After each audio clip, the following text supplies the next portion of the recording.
Order. Daily routines. Presenting and reading petitions. Presenting reports of committees. Tabling reports, regulations, and other papers. As Speaker of the House of Assembly and pursuant to Section 18(4) of the Auditor General's Act, I am tabling the report of the Auditor General to the Nova Scotian House of Assembly, funding to University's Department of Advanced Education.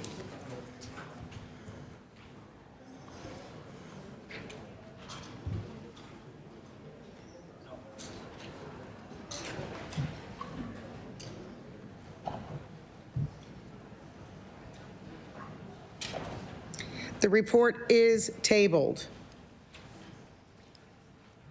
Government notice of motions.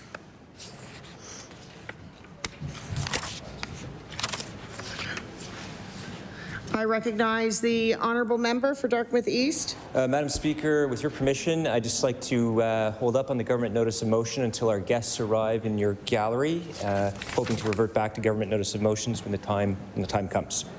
Okay, we'll move on to introduction. Does everybody mind if we do introductions of bills and then reverse back to government notice of motions? Agreed. Okay, so introduction of bills. I recognize the honourable leader of the official opposition. Thank you, Madam Speaker. Madam Speaker, I beg leave to introduce an act entitled An Act Respecting Rent-to-Own Starter Homes.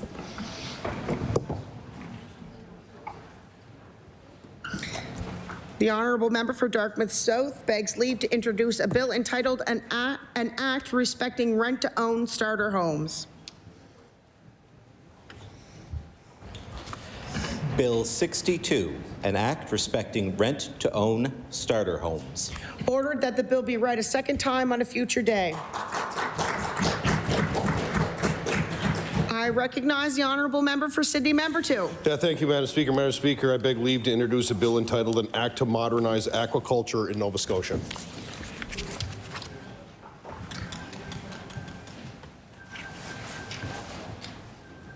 Does someone have their phone on? Please turn it off. Or iPad. The honourable member for Sydney Member 2 begs leave to introduce a bill entitled An Act to Modernize Aquaculture in Nova Scotia.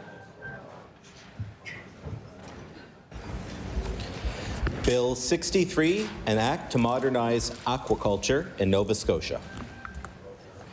Ordered that the bill be read a second time on a future day. Get out of here.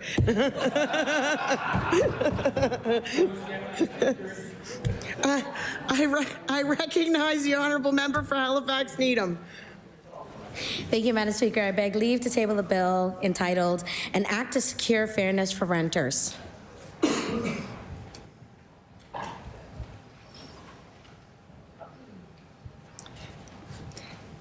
The honourable member for Halifax Needham begs leave to introduce a bill entitled An Act to Secure Fairness for Renters. Bill 64, an act to secure fairness for renters. Ordered that the bill be read a second time on a future day. I recognize the honourable member.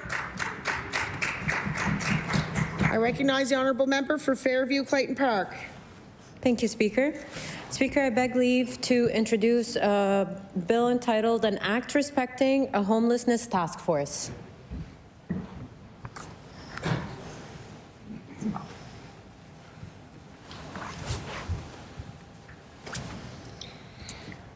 The honourable member for Fairview Clayton Park begs leave to introduce a bill entitled An Act Respecting a Homelessness Task Force.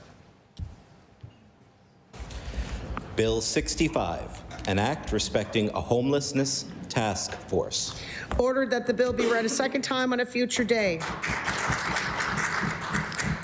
I recognize the honourable member for Timberley Prospect. Thank you, Madam Speaker. I beg leave to table a bill entitled An Act to Expand Agriculture in Nova Scotia.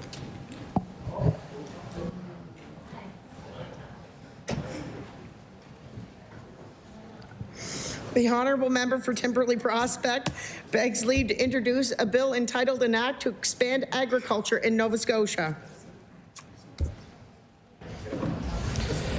Bill 66, an act to expand agriculture in Nova Scotia.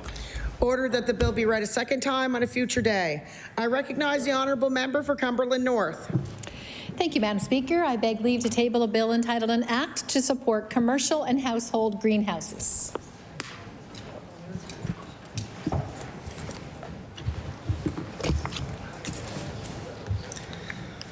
The honourable member for Cumberland North begs leave to introduce a bill entitled an act to support commercial and household greenhouses. Bill 67, an act to support commercial and household greenhouses. Ordered that the bill be read a second time on a future day. Okay, there's no one standing up, so we are going to revert back now to government notices of motion. I recognize the Honourable Minister of Environment. Thank you, Madam Speaker. Before I read my government notice of motion, permission to make an introduction. Please do. Madam Speaker, in your gallery, it's a special honor for me to acknowledge the presence of an inspiring and successful local businesswoman, Rashmi Prakash, founder of Aruna Revolution. This company is innovating women's health while tackling the environmental impacts of traditional disposable hygiene products. Rashmi is joined by her proud parents, Prakash and Sridavi, as well as 3 members of her team, Bridget, marketing specialist responsible for sales and partnerships, Kavya, a mechanical engineer responsible for verification and lab testing, and Vicky, a process engineer responsible for manufacturing. I ask you to please rise and receive the warm welcome of the Nova Scotia House of Assembly.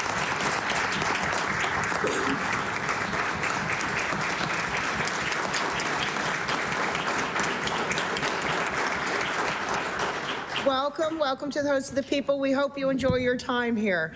I recognize the Honourable Minister of Environment. Thank you, Madam Speaker. Madam Speaker, I hereby give notice that on a future day I shall move the adoption of the following resolution. Whereas a strong circular economy keeps waste out of landfills, drives innovation, reduces carbon emissions, and creates jobs, making it a win-win for our environment and our economy. And whereas Rashmi Prakash, founder of Aruna Revolution Health Incorporated, has developed a sustainable and compostable menstrual pad design with the principles of a circular economy in mind. And whereas Aruna is tackling the environmental impacts of traditional disposable hygiene products, which contribute to global waste, water pollution, and soil degradation. Therefore, be it resolved that Nova Scotians join me in recognizing Rashmi Prakash and her team of brilliant engineers at Aruna who are combining science, sustainability, and technology to drive health innovation that is always creating jobs in Nova Scotia and advancing our transition to a circular economy. Madam Speaker, I ask for a waiver of notice and passage without debate. There has been a request for waiver. Is it agreed? Agreed. It is agreed. Would all those in favor of the motion please say aye? Aye. Contrary-minded, nay. The motion is carried.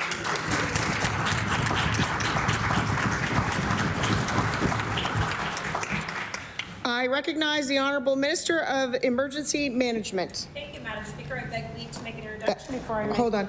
That would be... There we go. There we go. Madam Speaker, I beg leave to make an introduction before I do my government notice motion. Please do. Thank you, Madam Speaker.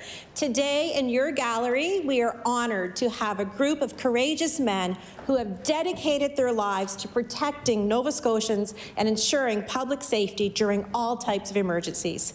I would ask that they please rise as I introduce them so they can receive the warm welcome of the House. Ansel Langell, David Westlake, John Bignell, and I also recognize Paul Schnur, who could not join us today. I look forward to welcoming Paul at a later date to the House.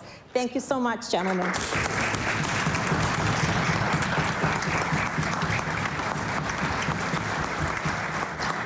Thank you for coming. We hope you enjoy your time here. I recognize the Honourable Minister of Emergency Management. No, I recognize... Okay, I recognize the Honourable Minister of Emergency Management. I do have a lot of energy, but I'm not Minister of Energy.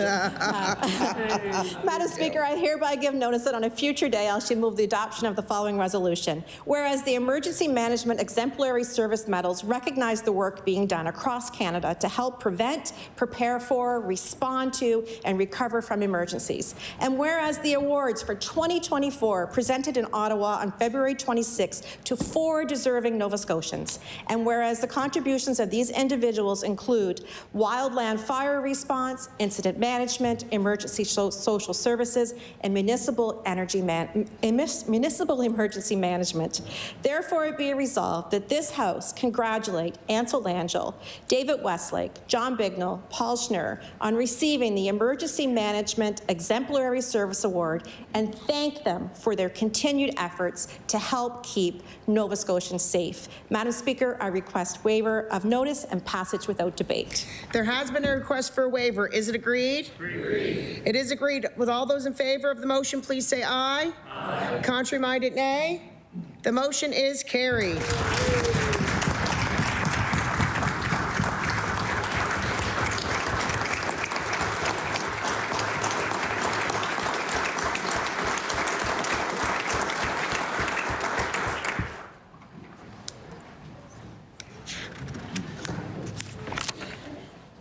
Seeing no more, we'll move on to notices of motion. Statements by members. I recognize the honourable member for Truro, Bible Hill, Millbrook, Salmon River. Thank you, Madam Speaker. I beg leave to make a special introduction today. Please do. Well, sitting in the gallery is our former colleague and most honourable member and a good friend from Colchester, Musquodoboit Valley, Larry Harrison.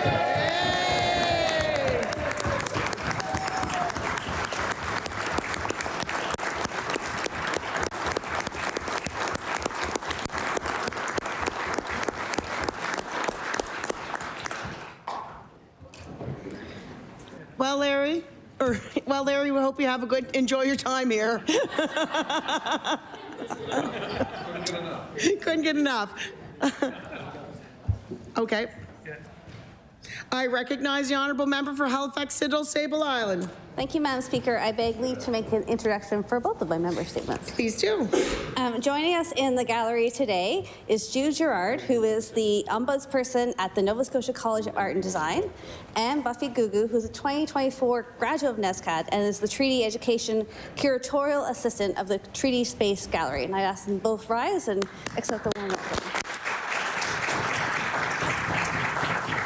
welcome. Well, welcome to the host. We hope you enjoy your time here. I recognize the honourable member for Halifax, Sidney, Sable Island. Madam Speaker, I rise today to share information about an impactful exhibit currently on at the Treaty Space Gallery, which is on Granville Street.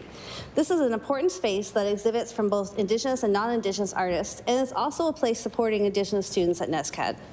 Project of the Heart started with artist educator Sabine Fells, Jude Gerard, the Department of Education and Early Childhood Development, the Department of Justice, the Halifax Regional School Board, and the students and staff of J.L. Leslie High School in Spryfield, Nova Scotia. Through art education and reflections, students engaged with the history and intergenerational legacy of the Indian residential school system in Canada. Participants explored the devastating impact of residential schools on Indigenous communities while honoring the resilience and strength of survivors and their families. The Project of Heart initiative stands as a testament to the power of art in education, truth-telling, and reconciliation. The original project is usually found at the Millbrook Cultural Centre, but until March 7th, you can see it at the Treaty Space, and you can participate in art making as well. Madam Speaker, I encourage all members to make their way to the Treaty Space Gallery this week.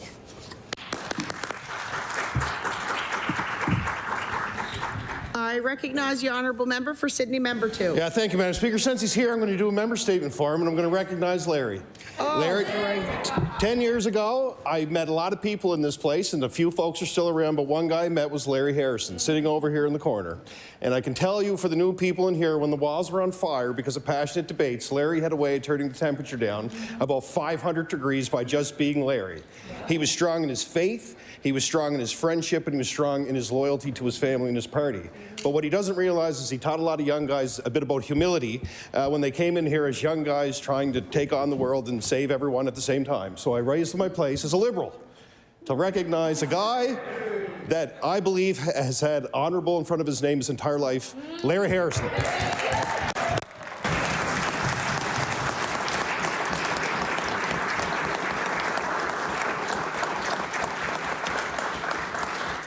As a neutral, I couldn't agree more.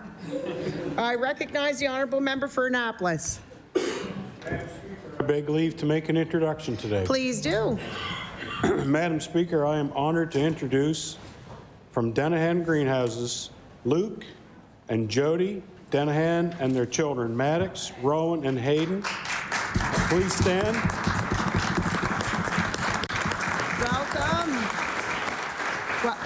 Welcome to the host of the people. We hope you enjoy your time here. I recognize the honourable member for Annapolis. Madam Speaker, I rise today to recognize Luke Denahan, CEO of Denahan Greenhouses, and his family's remarkable contributions to agriculture and sustainability in Nova Scotia. Founded in 1963 by his grandfather, Jacques Denahan, this family business has upheld the values of innovative and environmentally responsible farming practices.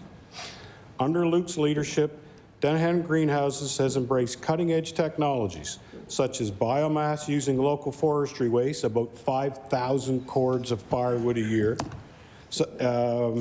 water recycling systems, and integrated pest management, reducing their environment footprint while producing high-quality tomatoes and cucumbers for Atlantic Canada.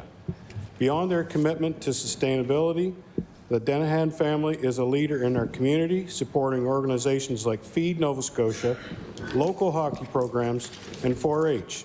Their commitment to food safety, environmental stewardship, and community engagement sets an example for businesses across the province. Their family also has a very large vineyard in the Annapolis Valley, and it's doing exceptionally well. Madam Speaker, I ask all members to join me in applauding Luke Denahan and his team for their outstanding contributions to agriculture, sustainability, and the Annapolis Valley community. Thank you, Madam Speaker.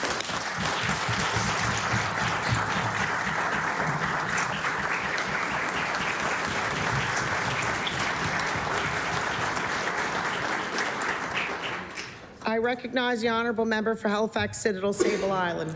Madam Speaker, I rise to recognize the impact on education in Nova Scotia of Jude Gerard. Jude was born in Sheet Harbour and is a member of Millbrook First Nation. He has worked for several federal departments, including the RCMP, Corrections Services, and Veterans Affairs.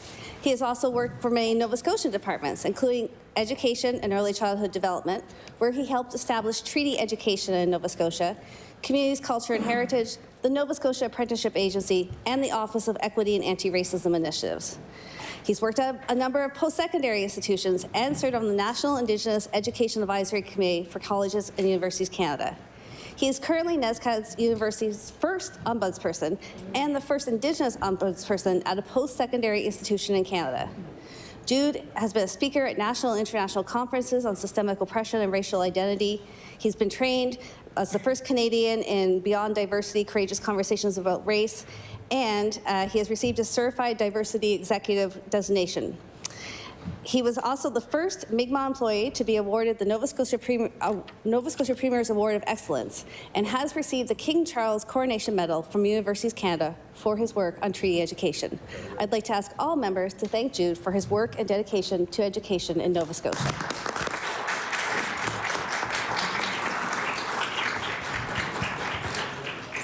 I recognize the honourable member for Timberley Prospect. Thank you, Madam Speaker. I want to recognize a former colleague and long-time Speaker of the House, Kevin Murphy, for his part on delivering on the new Canada Disability Benefit aimed at reducing poverty amongst Canadians with disabilities. The new benefit is income tested and will provide eligible applicants with up to a maximum of $200 a month on top of existing provincial disability benefits. I do want to acknowledge that the province has agreed not to claw back any existing benefits to recipients. The Government of Canada has recently approved the final regulations for the program and is committed to rolling them out by this July. Nova Scotia residents with disabilities who meet the criteria who do not currently have a disability tax credit are encouraged to reach out to Nova Scotia Independent Living Centre for assistance in applying for a disability tax credit to ensure that you are prepared for the launch this year.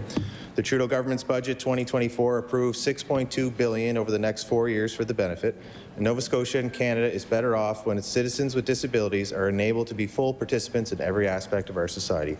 Thank you to Kevin for his relentless work over the years to make our province more accessible and his continued work as Director of Disability Inclusion Office of the Minister of Diversity, Inclusion and Persons with Disabilities. Thank you, Madam Speaker.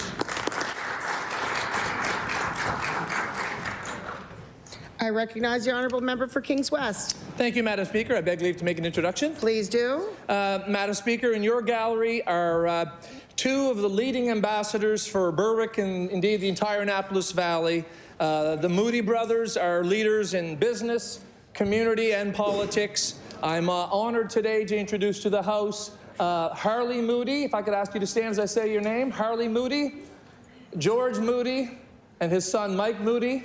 And of course, George Moody is a legend in this House.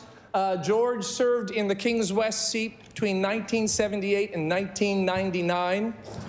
And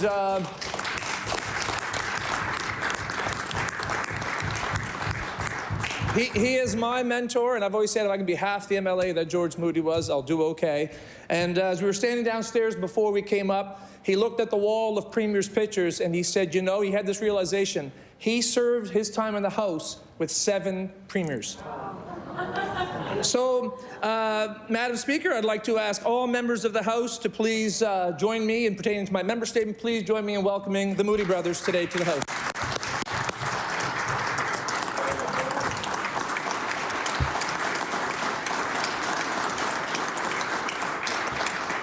Well, welcome to the House. We hope you enjoy your time here. I recognize the honourable member for Kings West. Madam Speaker, I rise today to recognize a true cornerstone of our local business community, Bargain Harley's, a beloved discount store, that's right, in Berwick that has been serving Nova Scotians for more than 40 years. More than just a retail shop, Bargain Harley's is a destination.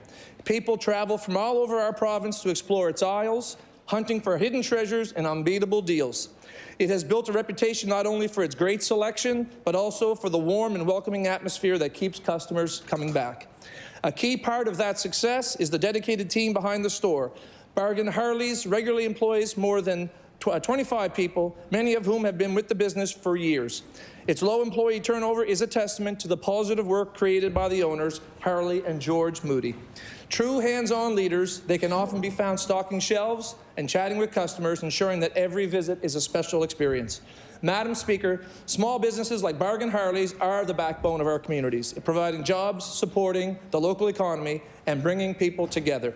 I ask all members of this House to join me in thanking Harley and George Moody for their decades of service to our community and province. Thank you, Madam Speaker.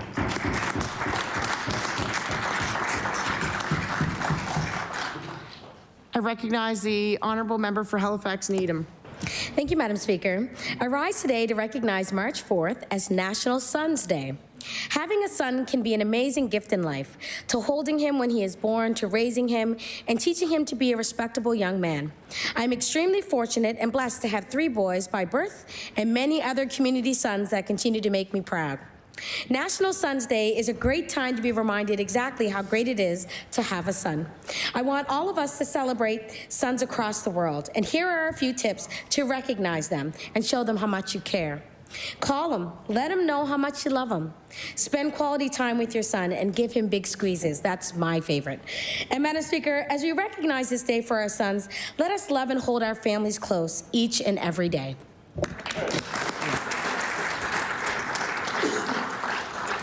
I recognize the honourable member for Cumberland North. Thank you, Madam Speaker, and great words from my colleague from Halifax Needham. And on that note, Madam Speaker, I want to just rise today and acknowledge the pain and suffering right now back home as our Amherst Fire Department lost one of its own. Yesterday, very tragically, a young firefighter, I say young, he's my age, died tragically from a heart attack. And Chris was loved. Chris had his struggles in life, and he persevered. He would have received his 25-year pin this year, Madam Speaker, for serving in the Amherst Volunteer Fire Department. He was a man I had a lot of respect for. And every day on his Facebook, Madam Speaker, he would share a little quote, what the angels were saying. And just yesterday morning, he shared this. The angels are saying to you today, there's new positive energy entering your life. So remain open and know what's good for you and be selective and aware. May you rest in peace, Madam Speaker. Thank you. I recognize the honourable member for Sydney Member 2. Thank you, Madam Speaker. Madam Speaker, we're all You know, a lot of our time today and into the future is going to be consumed with the decisions that have been made in the States around tariffs by the U.S. government. We'll spend a lot of time as politicians in this House and in legislatures provincially and federally and municipally across the province trying to navigate what is going to be a very difficult time for a lot of people. I do want to rise in my place today because as we make decisions and as the government makes decisions, as always when crisis comes, there are people that will be behind the scenes implementing programs, trying to support families, trying to support small businesses, and those people will never make the media. Their story will never be told as we debate in here. But it's a very difficult time for us. Very difficult decisions were made, but the biggest thing we can all do now as politicians is be unified in our response and make sure we support those people who are going to support our families across the province every day. I recognize the honourable member for Guysborough-Tracadie. Thank you, Madam Speaker. It's with great joy and pride that I rise today to congratulate the community of Larry's River on the grand opening of Ecole Belle Bay. This remarkable milestone represents not only a new chapter in the early days of this new CSAP school, but also a testament to the strength, determination, and commitment of this proud Acadian community. Ecole Belle Bay will serve as a beacon of learning, growth, and opportunity for the youth of Torbay, Larry's River, and the surrounding communities. The new school represents not only a physical structure, but a foundation for a bright future and one built on the education and preservation of the Acadian language.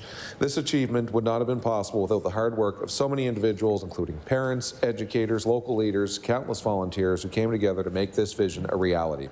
Madam Speaker, today is the official grand opening day, right now in fact. I wish I could have been there in person, but I do want to extend my heartfelt congratulations to everyone involved in this incredible achievement and to Principal Madame Nicole Bell and her staff. May they continue to inspire and instill pride in their Acadian culture at Ecole Belle Bay. Thank you, Madam Speaker. I recognize the honourable member for Sackville-Cobequid. Thank you, Speaker. Heads up, there's a pun alert for this one. In Sackville, you're never more than a stone's throw away from those who will fight until the end just to see others' lives made better. The Kinsmen Club of Sackville proved just that this past Saturday when they hosted their annual curling fun spiel in support of Cystic Fibrosis Canada. Like its previous 20 years, the event really rocked, and the Kinsmen had 12 teams come around to play. Each team was tasked with raising $250 to earn entry, but they hammered expectations to hurry hard and raise over $6,000 for Cystic Fibrosis Canada. This organization, founded in 1960 by parents of children with cystic fibrosis, has advocated on behalf of those with the disease for decades. Speaker, I ask that the province, that those in the House join me in recognizing the Kinsmen Club of Sackville for this successful fun spiel from one house to another. I recognize the honourable member for Cumberland North. Thank you, Madam Speaker. Today I rise to give honour to the life of Bonnie Petton, a remarkable woman who touched the hearts of so many in Amherst and beyond.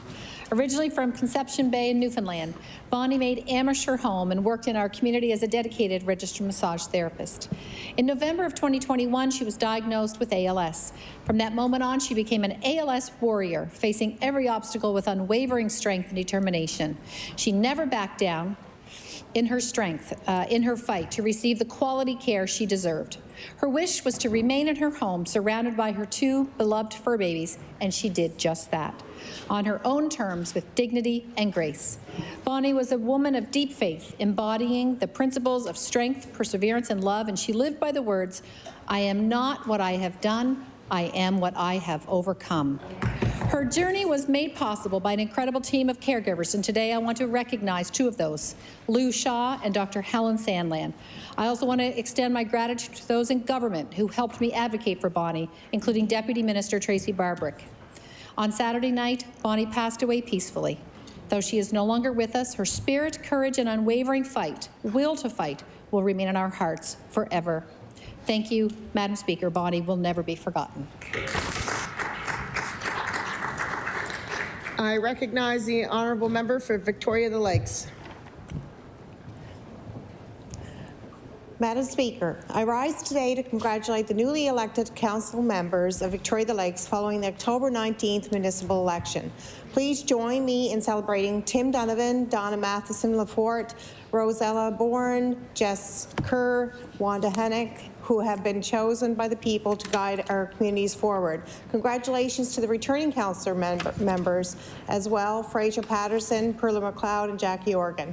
I would also like to congratulate Jackie Organ on her appointment as warden and Perla McLeod as deputy warden. Madam Speaker, I ask all members of the House to join me in congratulating the 2024 council members and wishing them success in serving our Victoria County. Thank you, Madam Speaker.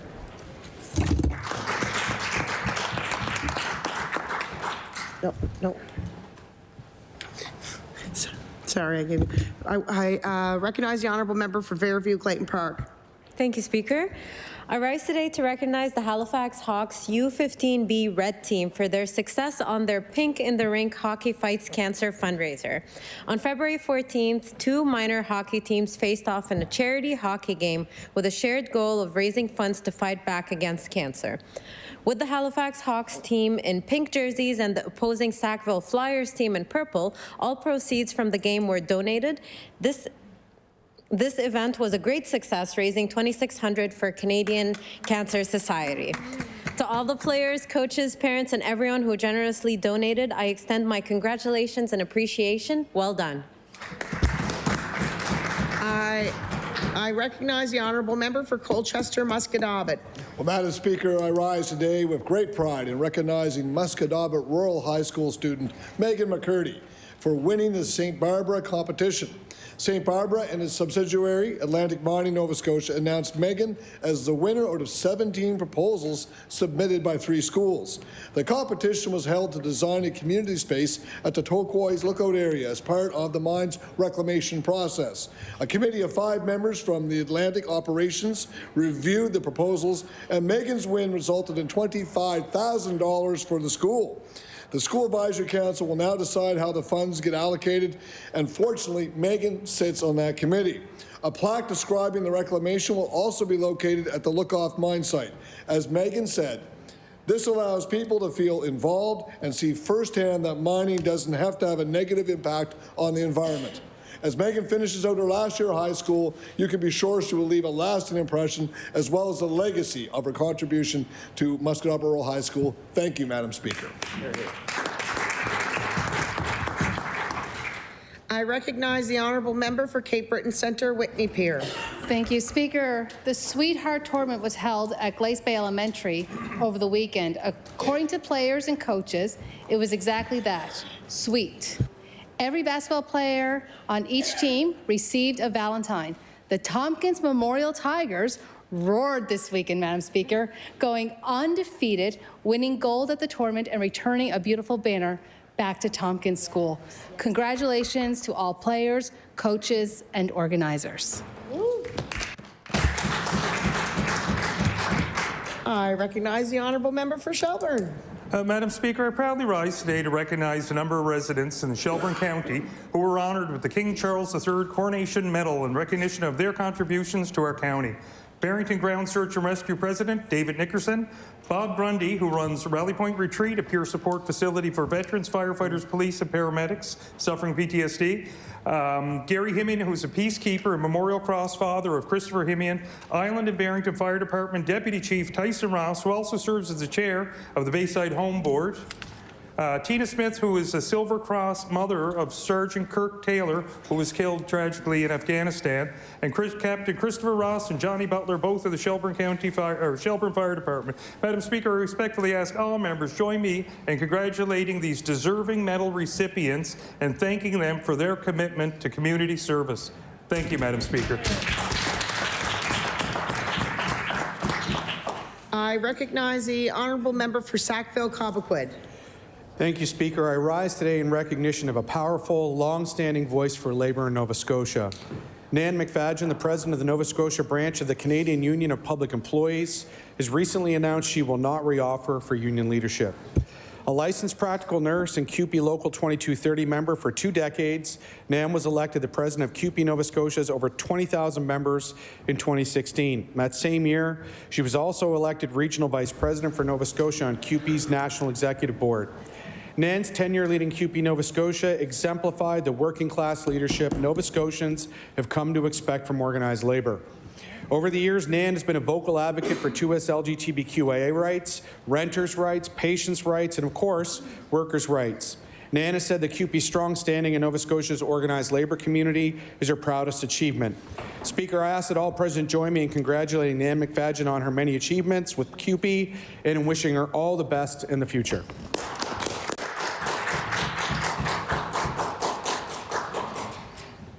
I recognize the honourable member for Hants West.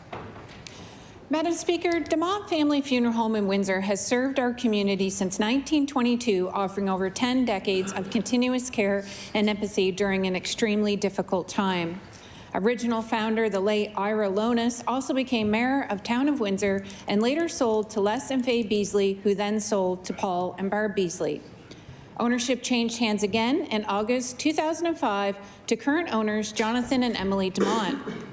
The historical significance of a locally owned family business isn't something they have taken lightly and pledged to continue to uphold that tradition for many years to come.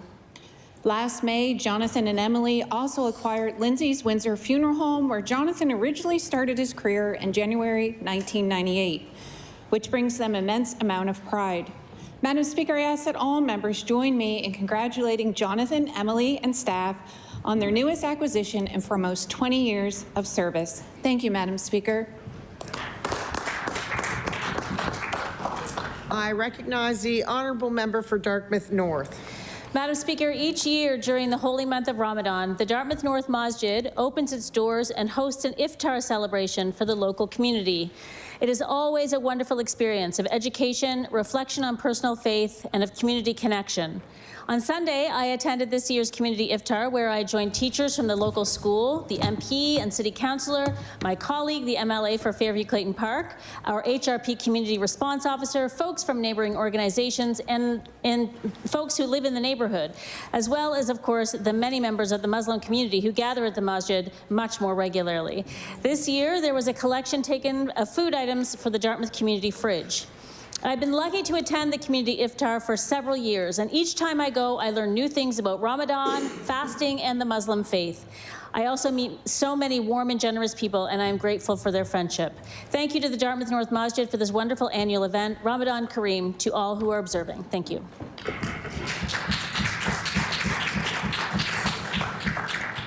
I recognize the honourable member for Colchester North.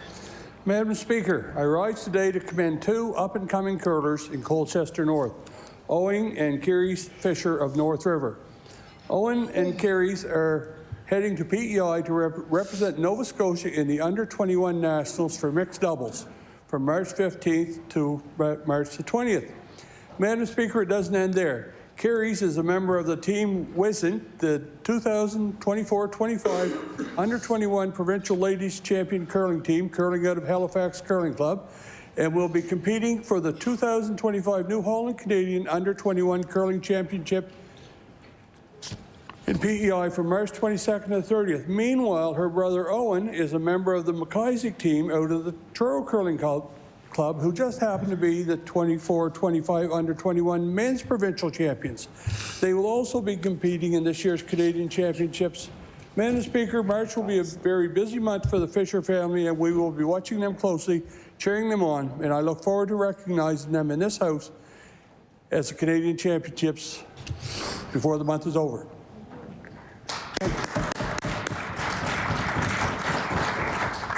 I recognize the honourable member for Halifax Needham. Thank you, Madam Speaker. I rise today to recognize today as National Snack Day. How do we celebrate Snack Day? Well, whatever your vice is to fill your cravings, I would suggest chips, cookies, hickory sticks are my favorite, chocolate bars, crackers, fruit, cheese, well, you know what I mean. Today celebrates the joy of snacking. It highlights the diverse range of treats that folks enjoy, from sweet to salty, healthy to indulgent. This day is dedicated to those little bites that bring comfort and pleasure. It's a time to appreciate the role snacks play in our lives, offering quick energy boosts and satisfying cravings during busy days. Madam Speaker, I would like to encourage each and every one of us to get snacking today and whenever the belly moves us, so that we can be satisfied and not hangry. I recognize the honourable member for Timberley Prospect. Thank you, Madam Speaker. I just want to recognize that we're entering into a different economic reality today, and the words from the Prime Minister about working together, I think, hold true.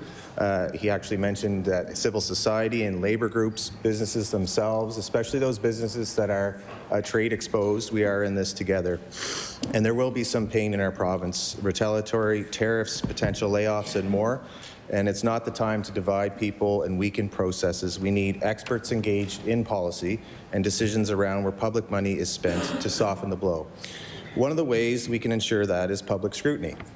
There's no doubt we will get through this because Nova Scotians are resilient, and we need our leaders to show an example of how to respect all views, have processes in place that people can understand and act on those. Thank you, Madam Speaker. I recognize the honourable member for Waverley Fall River Beaver Bank. Thank you, Madam Speaker. Madam Speaker, I'm proud to recognize Abby Gaudry for extraordinary achievements at the Atlantic University Sport Track and Field Championships in St. John, New Brunswick. Abby, a remarkable athlete from Windsor Junction and a Lockview High alum, showcased her incredible talent by winning 3 gold medals for the Dalhousie women's track and field team. Her victories included the women's 60-meter hurdles, where she outperformed strong competitors, and a commanding win in the women's pentathlon, scoring an impressive 3,413 points. She also triumphed in the women's long jump, solidifying her dominance in that event. In addition to her medals, Abby earned a well-deserved spot at the upcoming U Sport Track and Field Championship in Windsor, Ontario, being held later this week. Her outstanding performance has rightfully earned her the title of Championship Meet MVP. Congratulations, Abby. Thank you, Madam Speaker. I recognize the honourable member for Cape Breton Centre, Whitney Peer. Thank you, Madam Speaker. The annual Paula Gallant Memorial Basketball Tournament was hosted by the girls varsity basketball at Glace Bay High on February 14th to 16th. 16 elementary teams competed in a big league-style tournament. It was an exciting week of basketball. The tournament also held another mission, to honor Paula Gallant and shine a light on domestic abuse in our province. The Greenfield Celtics boys and girls teams won the championship banners. A big congratulations to the Greenfield Celtics teams, and a huge thank you to the event organizers. The ball players had a great time, and they raised awareness and created more spaces for conversations about intimate partner violence. Thank you. I recognize the honourable member for Eastern Passage. Madam Speaker, I'd like to recognize Joe and Bianca de Rosari for all of their hard work and dedication in giving back to the Eastern Passage community through musical singing and dance arts. Joe plays guitar in an all-Indonesian band, and Bianca is happy to showcase her cultural spirit through song and dance, along with other Indonesian singers and dancers. Recently, Joe and Bianca, along with their band and dance members, volunteered their time to perform for a local fundraiser. Later this month, I'm happy to have them join me as I host the 5th annual MLA Multicultural Potluck. We are excited to have them join us to perform their beautiful Indonesian song and dance. And with their beautiful store and restaurant in our community, they are a wonderful addition to our community. I ask all members of the Nova Scotia Legislature to join me in thanking them for giving back to our community. Thank you, Madam Speaker. I recognize the honourable member for Dartmouth North. Madam Speaker, 5 years ago, Dartmouth North got a new pop of flavour in the form of Eleste Taqueria. Tucked away just off Albro Lake, Remolino Mel Langbayan makes incredible tacos, burritos, and other delights. Since opening his doors, Mel has operated with a grab-and-go approach. Everything is made in front of you to order and ready almost immediately.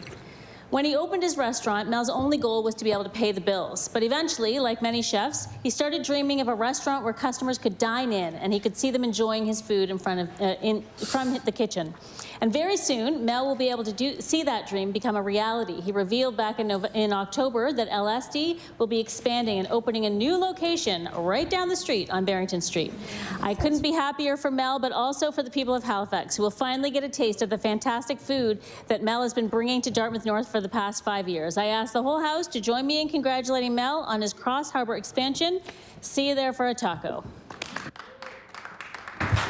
Recognize the honourable member for Queens. Madam Speaker, I rise today to congratulate Queens County's Betty Ann Dory on receiving the King Charles III Coronation Medal.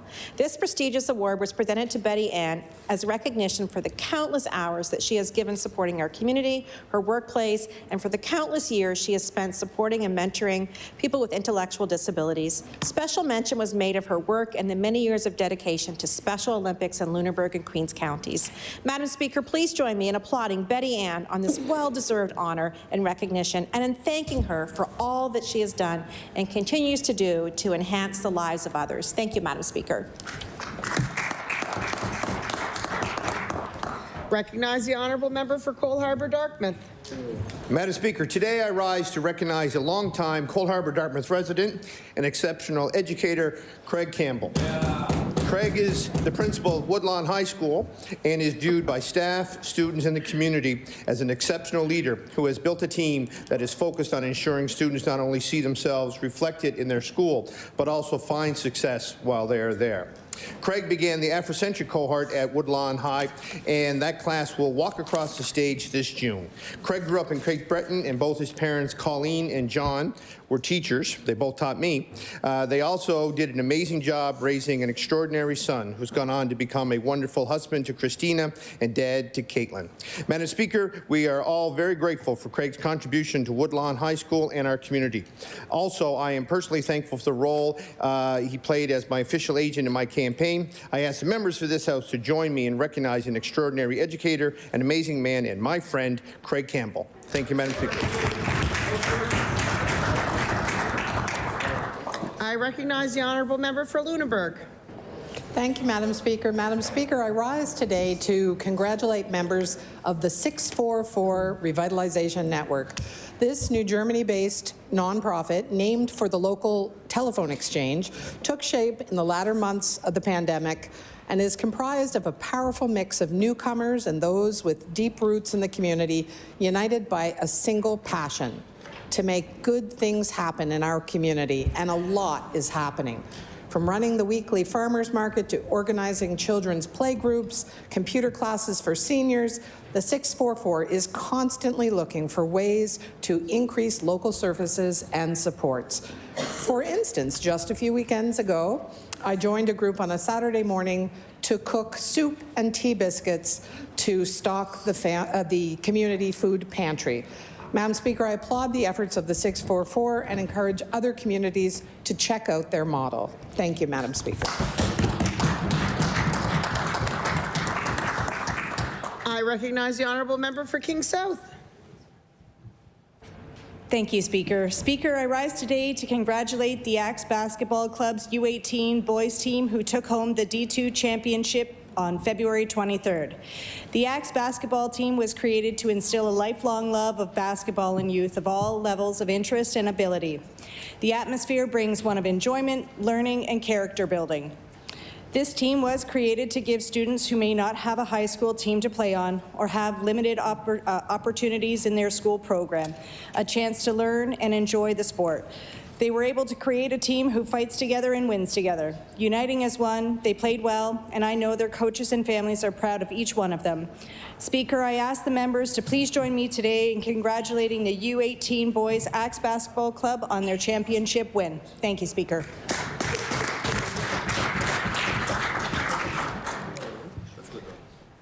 I recognize the honourable member for Preston. Thank you, Madam Speaker. Madam Speaker, I rise today to recognize the Studio Lounge here in Aesthetics, which is a family-owned beauty business built on passion, legacy, and community. Owned by a mother who always dreamed of opening a salon, it is now a thriving place where her daughters Capricia, a hairstylist, and Taylor, an esthetician, work alongside her. Located in the Kinney Place in Dartmouth, the salon is part of a historic space dedicated to Black entrepreneurship and healing. This family chose to build this business together because beauty is about more than appearance. It's about connection and care. At the studio, clients become family. With expert services, a welcoming atmosphere, they continue to grow, uplift, and serve our community one client at a time. I ask all members of the legislature to please join with me in recognizing the Studio Lounge here in Aesthetics. Thank you, Madam Speaker. I recognize the honourable member for Kings North. Madam Speaker, I rise today to acknowledge and congratulate Harlan Wood, the chairperson and founder of the Devil's Half Acre Motorcycle Rally in the town of Kentville. The Devil's Half Acre Rally began in the summer of 2018 and runs every June in the heart of Kentville's downtown area. It's a fun event for all ages, attracting many sponsors and vendors, which brings an economic boost to the town. The name Devil's Half Acre was chosen for the event as it was Kentville's nickname back in the early 19th century. Back then, the town had a bit of a reputation. Madam Speaker, I would like to ask the members to please join me today to recognize Harlan Wood and the Devil's Half Acre Committee of outstanding volunteers who bring this fun event to the town of Kentville every year. Thank you, Madam Speaker.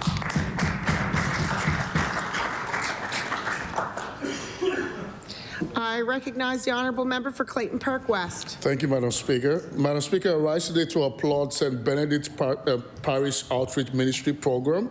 4 years ago, the Reverend Father Simon Lobo, the pastor of St. Benedict's Parish in Clayton Park West, committed to providing 10% of their general collection towards the outreach in Fairview and Clayton Park communities, which is roughly an estimated $120,000 a year.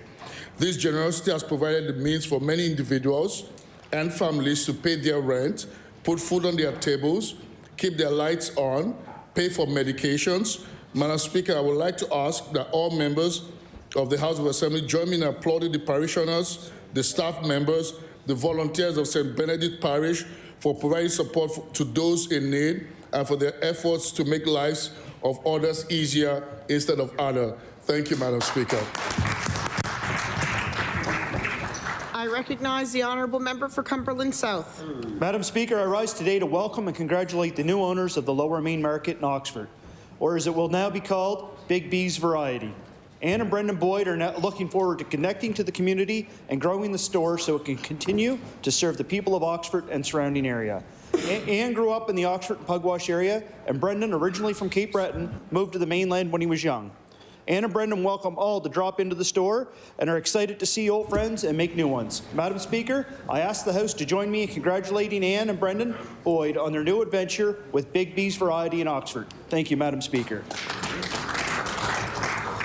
I recognize the honourable member for Hammonds Plains, Lucasville. Madam Speaker, before I read my statement, may I make a quick introduction? Please do. In the gallery opposite, we have Claire Butler, local Hammonds Plains resident and caucus member. Her staff.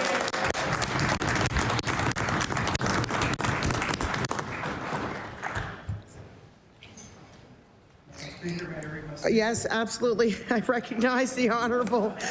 Maybe. Hammonds Plains, Lucasville, you got it right. There you go. I rise today to recognize Claire Butler, lifelong resident of Hammonds Plains and a dedicated staff member at her caucus office. As a volunteer, Claire came door knocking with me during the past election. She even convinced her parents to put up her first ever election sign, something they never thought they would do.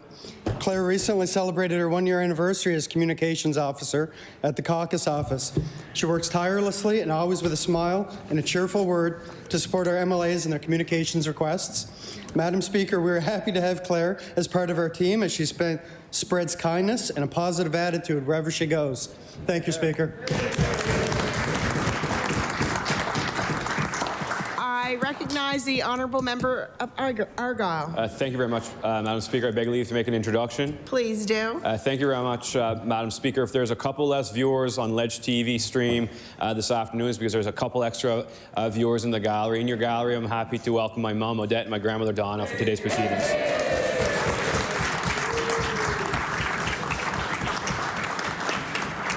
Welcome to the House. We hope you enjoy your time here. I recognize the honourable member for Northside Westmount. Thank you, Madam Speaker. Today, I would like to recognize an organization in our community, New Deal Development. Recently, I had the opportunity to tour their second affordable housing project that they have developed in the town of Sydney Mines. It's a wonderful facility providing affordable housing for many seniors in the area. Led by Dave Julian, President of New Deal, and Clarence Daw, Chair of the Board, New Deal has been supporting the Northside community for many years. Madam Speaker, I'd ask all members of the legislature to join me in congratulating New Deal Development for their hard work and success in supporting our community. I can't just wait to see what's next. Thank you, Madam Speaker. I recognize the honourable member for Bedford Basin. Thank you, Speaker. Speaker, I rise today to recognize the Bedford Business Association. The BBA is a network of businesses in Bedford that aims to create economic growth while fostering community well-being.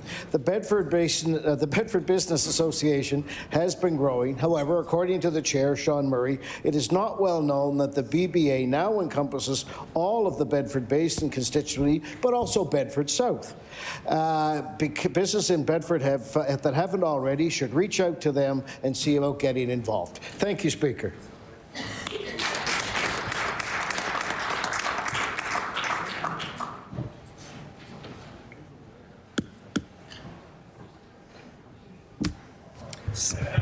Oh, there we go. Thank you. I recognize the honourable member for King South.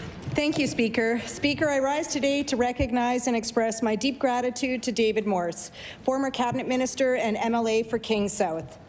David's dedication to public service and his unwavering commitment to our community have left a lasting impact on those who had the privilege of working alongside him. During my own journey to elected office, David's guidance and support were instrumental. His wealth of experience and encouragement played a pivotal role in my campaign. He not only shared his wisdom, but also led by example, demonstrating the importance of integrity, perseverance, and genuine service to the people of King South. David's legacy as a representative continues to inspire those who follow in his footsteps. I am grateful for his contributions, and I extend my heartfelt thanks for his belief in me and in the future of our community. Thank you, Speaker. I recognize the honourable member for Halifax Atlantic. Thank you, Madam Speaker. Today I rise to remember Kershad Khan, a pillar of the Spryfield community. Mr. Khan was the owner of Khan's Takeout and Catering in Spryfield and the first individual to bring halal food into Nova Scotia. He was passionate about ensuring that halal food was accessible to all Muslims in Nova Scotia since 1984. He also owned a local corner store when we all went to high school called Crazy Khan's that we used to go to, and he and his wife would give us candy.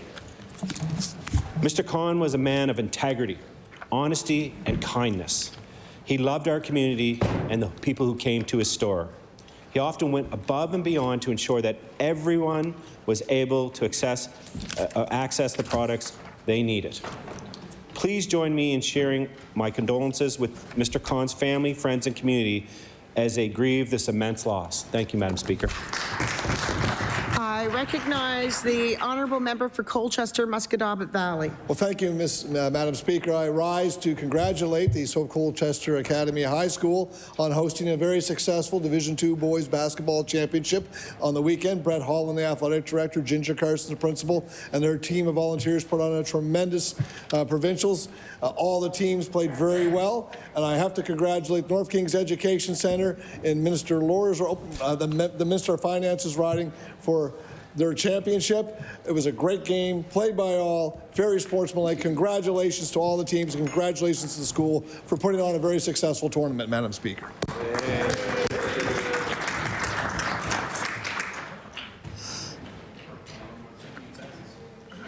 50 seconds. I recognize the honourable member for Eastern Passage with 10 seconds. Thank you, Madam Speaker. I'd like to wish my dear friend Sue Smith a happy 65th birthday. Order. Order. The time is now 2 o'clock. We will finish at 2:50. I recognize the honourable leader of the official opposition. Thank you, Madam Speaker. Madam Speaker, as promised, the March 4th tariff deadline is here, and the tariffs have been imposed. Workers, manufacturers, fishers, growers, small business owners, everyone is watching and waiting to see how they will be impacted. My question for the Premier is, when will Nova Scotians impacted today know what supports will be available through this difficult time? I I recognize the Honourable Minister of Finance and Treasury.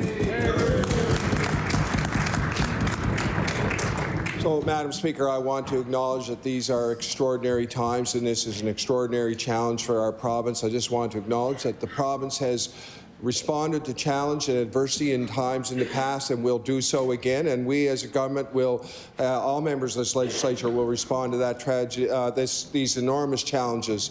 I want to point out that it was the first inkling that these tariffs would come was in December. This has impacted our thinking ever since and is reflected in our budget, which is a budget to stimulate the economy of Nova Scotia through tax cuts, through an extraordinary investment in infrastructure, and as well, Madam Speaker, other impacts. I recognize the Honourable Leader for the Official Opposition. Thank you, Madam Speaker. And yet we've spent the past few weeks in this House debating the rules of debate, changes to government accountability, when what we need is a plan for the Nova Scotians affected. Nova Scotians from every corner of this province are worried about what this will mean for their paycheck, for their expenses, for their family's budget, for their livelihood. Madam Speaker, my question is, when will this government start working on the issues that Nova Scotians actually elected them to tackle? I recognize the Honourable Minister of Finance and Treasury Board. So, Madam Speaker, I want to say that as a government, we've been responding to the tariff issue ever since we've become aware of it. I want to acknowledge the hard work the Premier has done. He's seen as a leader in Canada on the response.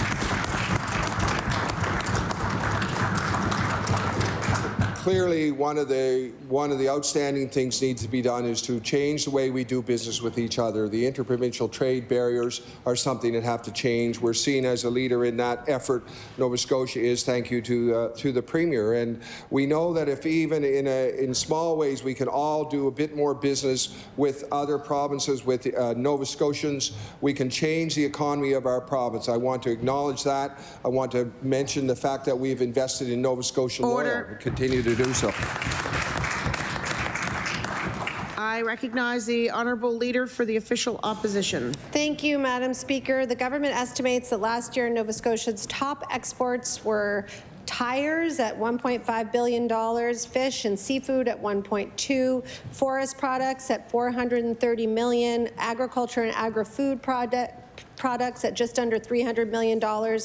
This revenue isn't just columns on a spreadsheet. It's thousands of people's livelihoods and the economic prosperity of our communities. The key thing that needs to be done is to let these individuals know how they will be supported. So I'll ask again, can the Premier stand up in this House and tell people what is being done to protect our local jobs, businesses, and communities? I recognize the Honourable Minister of Finance and Treasury.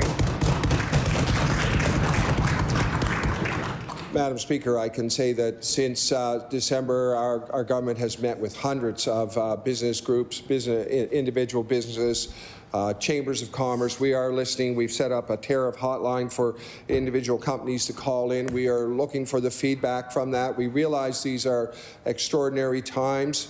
The tariffs will be devastating both for our province, or challenging for our province and challenging for our American neighbours. We will work through this. Nova Scotians have faced adversity in the past and triumphed. We will triumph again. I recognize the Honourable Leader for the Liberal Party. Thank you, Madam Speaker. Madam Speaker, the new U.S. tariffs will have serious consequences for workers, families, and businesses across Nova Scotia. We stand united in pushing back against these harmful trade barriers and appreciate the efforts that many people across this province are putting forward. At the same time, we know the economic state of our province is precarious. We have a $700 million deficit and a rising debt-to-GDP ratio, which raises some serious concerns about our ability to respond effectively. My question to the Premier, does he believe that a $200 million contingency fund is truly enough to support affected industries and workers during this difficult time? I recognize the Honourable Minister of Finance and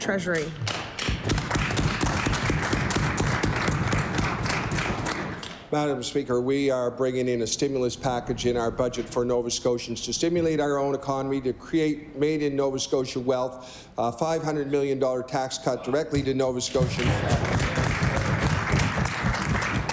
The largest ever capital plan, delivering things that we need like schools and hospitals and roads and new homes. We're doing that, Madam Speaker. As well, we have, as the member mentions, a contingency fund.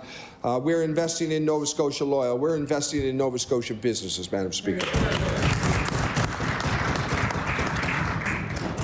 I recognize the honourable leader for the Liberal Party. Thank you, Madam Speaker. Madam Speaker, we know that workers across the province are already feeling the pressure of these new tariffs, and we need to ensure that they have the support that they need.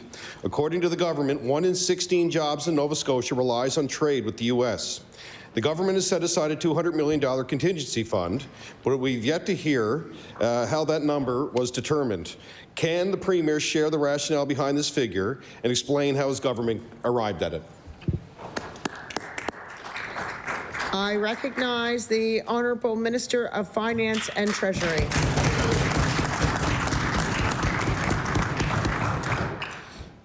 Madam Speaker, I just want to mention, again, reiterate the hard work the Premier has done, the national recognition we have gotten for the work that we're doing on interprovincial trade, on all of the other aspects of this. As far as the contingency fund is concerned, we communicated with a number of experts across the financial sector and across the country, looking at other provinces and their response. And we believe that this amount will be adequate if necessary. If we will do more if necessary.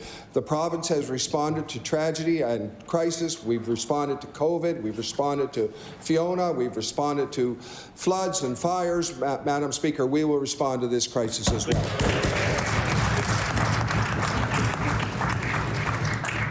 I recognize the honourable leader of the Liberal Party with his final supplementary. Thank you, Madam Speaker. Madam Speaker, we support the creation of a contingency fund and believe that it should be used strategically to protect and strengthen the industries that drive our economy. Investments in local market development and interprovincial trade and projects like mine reclamations could provide long-term stability for workers and communities. Can the Premier commit to ensuring that these funds will be directed towards initiatives that will create real economic resilience for Nova Scotia workers and businesses? I recognize the Honourable Minister for Finance and Treasury Board.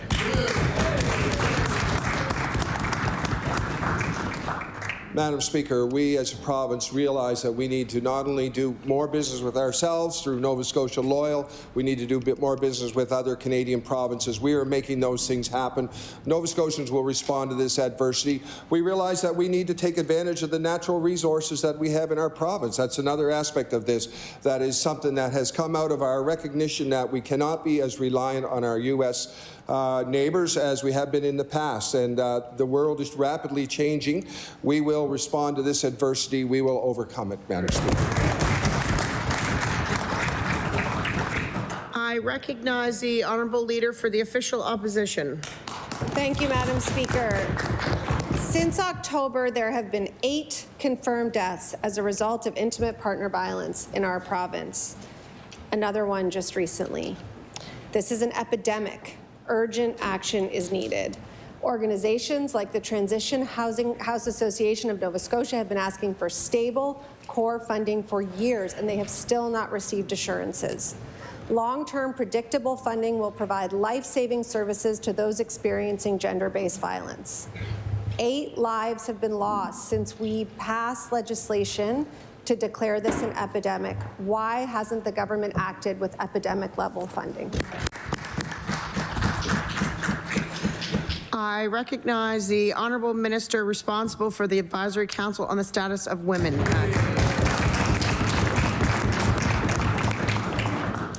Thank you, Madam Speaker, and thank you to the member opposite for the question. We will always want to do more in this area, and I want to just acknowledge that intimate partner violence and gender-based violence is an epidemic and it needs to stop. That's why this government last year identified and named it as an epidemic. In terms of the funding and the epidemic level response, we are seeing that both in the dollars that we invested last year with a historic investment, the biggest one in over 2 decades, and $103 million across all of government. So it's not just a singular budget line item in one department, it's all of us across government and an all of society approach, which is the biggest change that you can possibly achieve. Thank you, Madam Speaker.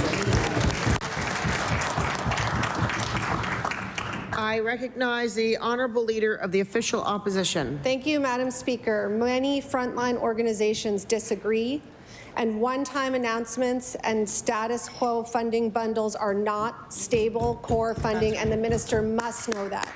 The most recent budget lets down hundreds of thousands of women and gender-diverse people across this province. There is no new spending to address gender-based violence, and there is no increase in core funding to support the organizations that are doing the work, and Nova Scotians deserve better. Will the Premier provide increased, stable, core funding to these frontline organizations to help save lives in this budget? Yes or no?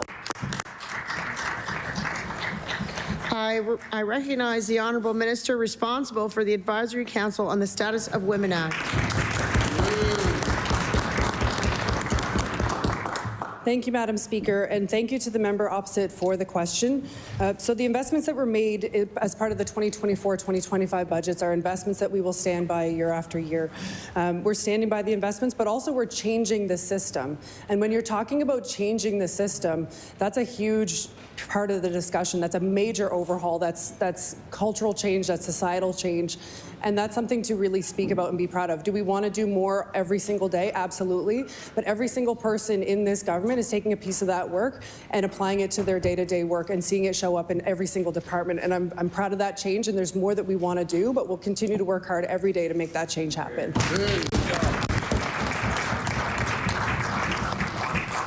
I recognize the Honourable Leader of the Official Opposition. Thank you, Madam Speaker. Yesterday, media reported that some of the most affordable rentals in the city have gone up in price by more than 40% in the last 4 years. Renters are struggling as costs soar. There are many things the government can do to help if only they had the political will to act. Will the minister commit to implementing rent control and bringing in an enforcement branch so that renters and rental markets can be insulated from some of the shocks that will come starting today with the tariffs? I recognize the Honourable Minister of Service, Nova Scotia. Thank you. Thank you, Madam Speaker. And we know that Nova Scotians are concerned and they're scared, and they know that we are a government that is going to be there for them, especially during this very challenging point in time. Madam Speaker, we do have a residential tenancy program, and I want every Nova Scotian to know that it is a program that works, Madam Speaker. So if a tenant does find themselves in a situation where they're at a conflict or at odds with their landlord, then, Madam Speaker, they have to reach out to us. That's exactly what Service Nova Scotia is intended to do. We put the Nova Scotians are at the heart of everything that we do, Madam Speaker. We always want to be able to look for improvements in the program, and we will continue to do that. And Madam Speaker, I stand here very proudly knowing that our government has made incredible investments in housing, because that's what we want, is Nova Scotians to have choice. I recognize the Honourable Leader of the Official Opposition. Thank you, Madam Speaker. With respect, this government has not been there for renters, categorically. As for good ideas to improve the system, the government's own report said they should bring in an enforcement branch, and they trashed it. It doesn't make any sense, and renters are so vulnerable now more than ever. And instead of protecting them, this government is making it easier to evict people. Soon, landlords will be able to begin that process after only 3 days, not 15, denying tenants the ability to challenge a decision or seek assistance from navigators. This will lead to an increase in evictions, and in this market at this time of year, that is an enormous concern. So I would like to ask the minister, will she pause this policy so that renters do not literally find themselves out in the cold? I recognize the Honourable Minister of Growth and Development. Thank you very much. Thank you very much, Madam Speaker, and I'd respectfully ask the member to review that policy. And when we're talking on the floor of the legislature, it's important to have facts, Madam Speaker. It's important to talk about the entirety of the process and not take a piecemeal approach to taking apart that policy change. Madam Speaker, there was a lot of things missing in that story that the member is referencing, and I spoke about it last night in estimates. The fact that to insinuate that we're not investing in affordable housing is incredibly wrong, Madam Speaker. We are making historical investments in affordable housing, Madam Speaker, $120 million in the last 2 years alone, Madam Speaker. We'll continue to work with our community housing partners because they are a valued part of the solution. I recognize the honourable member for Halifax Needham. Thank you, Madam Speaker. And if people review the tapes, that is not what we did. And we did not insinuate at all. We asked questions. So, Madam Speaker, this government has repeatedly claimed that building new homes is the solution to the housing crisis. Yet data shows that the cost to rent Nova Scotia's newest rental housing units is nearly double the price of the oldest apartments. Meanwhile, the affordable housing stock that we do have is disappearing faster than we can replace it. So, Madam Speaker, to the minister responsible for housing, when will this government admit that it is failing to keep housing affordable for Nova Scotians?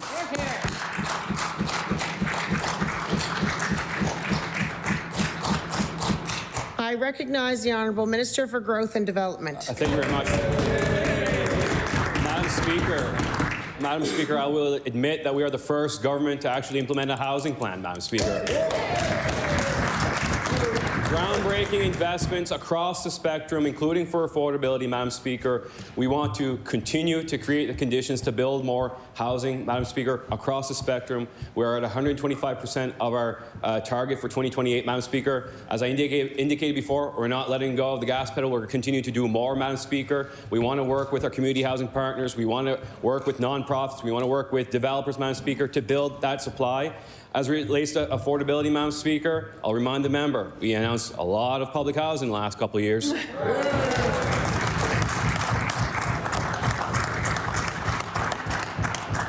I recognize the honourable member for Halifax Needham. Thank you, Madam Speaker. And I wouldn't be excited about the 125% of the 16,200, and more than half of those affordable housing units are rent supplements. So, Madam Speaker, this government boasts about its investments in public housing. But what has been announced so far is a drop in the bucket compared to the thousands of truly affordable units being lost to rising rents and redevelopment. So, experts say protecting existing affordable housing must be a priority, yet this government has failed to act. So will the minister responsible for housing explain why they have an inadequate plan to stop the loss of affordable housing and keep rents down for Nova Scotians who need it most? I recognize the honourable minister for Growth and Development. Madam Speaker, our investments in the community housing sector, again, $120 million over the last 2 years, has enabled the preservation or building of 1,400 affordable units, Madam Speaker. So I agree with the member that we need to continue the work that we've started, Madam Speaker. We talk a lot about rent supplements. That was a problem before our government came into office, Madam Speaker. We've quadrupled the investment, recognizing that that was an issue left on the corner of the table, Madam Speaker. We recognize that there were some changes needed to public housing, Madam Speaker, to ensure there's fairness and equity, to ensure that the most vulnerable Nova Scotians, the Nova Scotians that needs the most, are actually getting into public housing faster.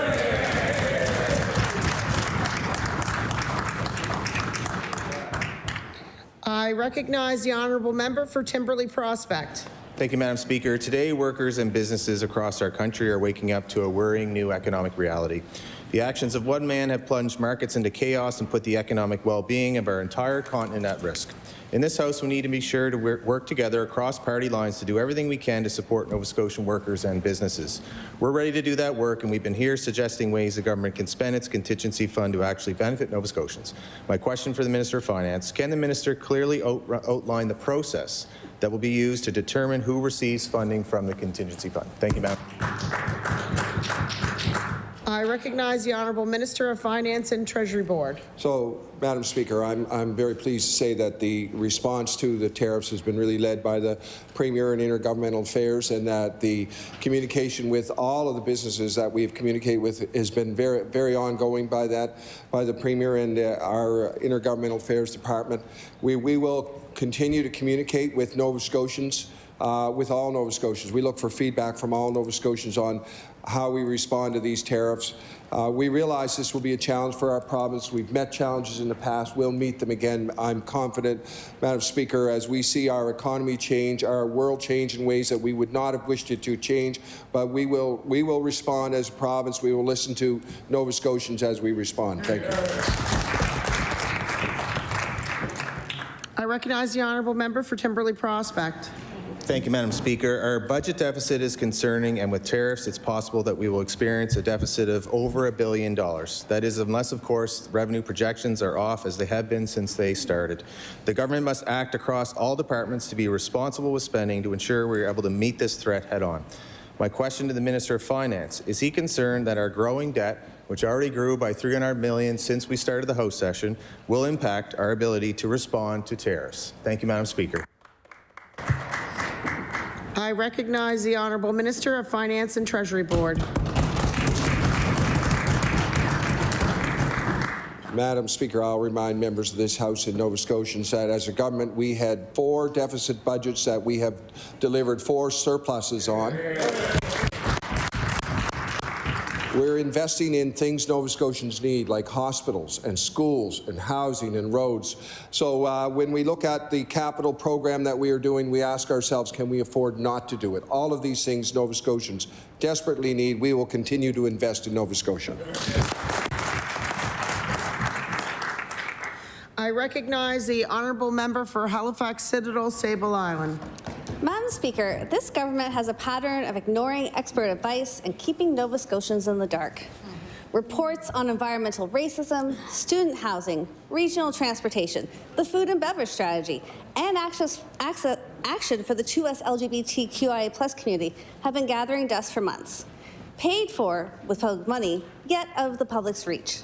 Nova Scotians deserve to see the findings that can impact their lives, but this government refuses to release them. Why is this government withholding these reports from the very people who pay for them? May I ask what minister you're directing that question? I mean, it covers the whole government, so I would suggest the Deputy Premier. I recognize the Honourable Minister of Education and Early Childhood Development. I want to, Madam Speaker. Order. First of all, I saw that member first. Do you want to do it? And I made the judgment. I recognize the Honourable Minister of Advanced Education.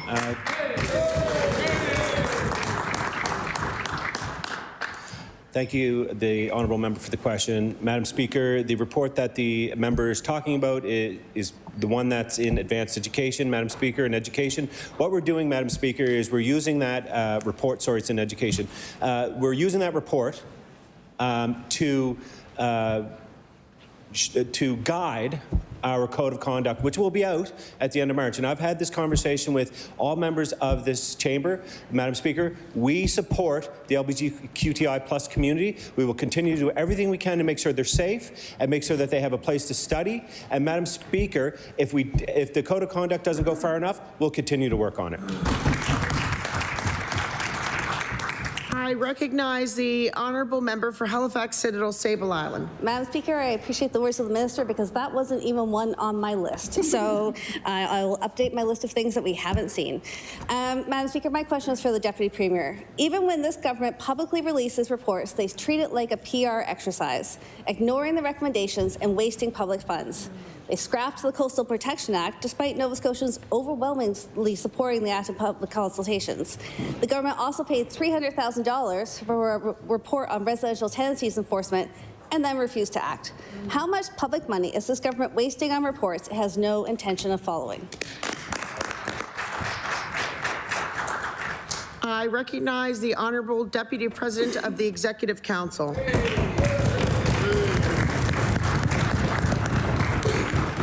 Thank you, Madam Speaker, and thank you to the member for the question. So what is important for Nova Scotians to know is that this government listens to Nova Scotians.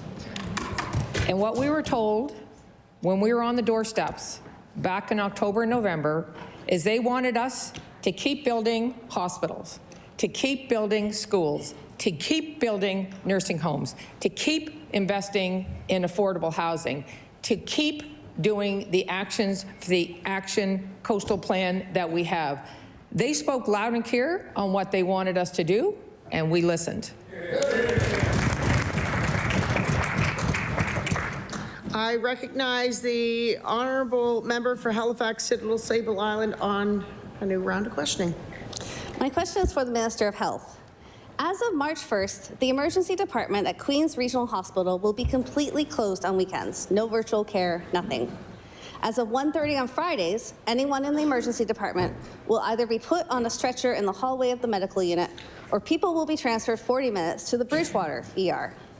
The Queen's Regional Emergency Department serves a huge geographical area, and the Bridgewater ER is too far in a medical emergency, especially with EHS response times for advanced services.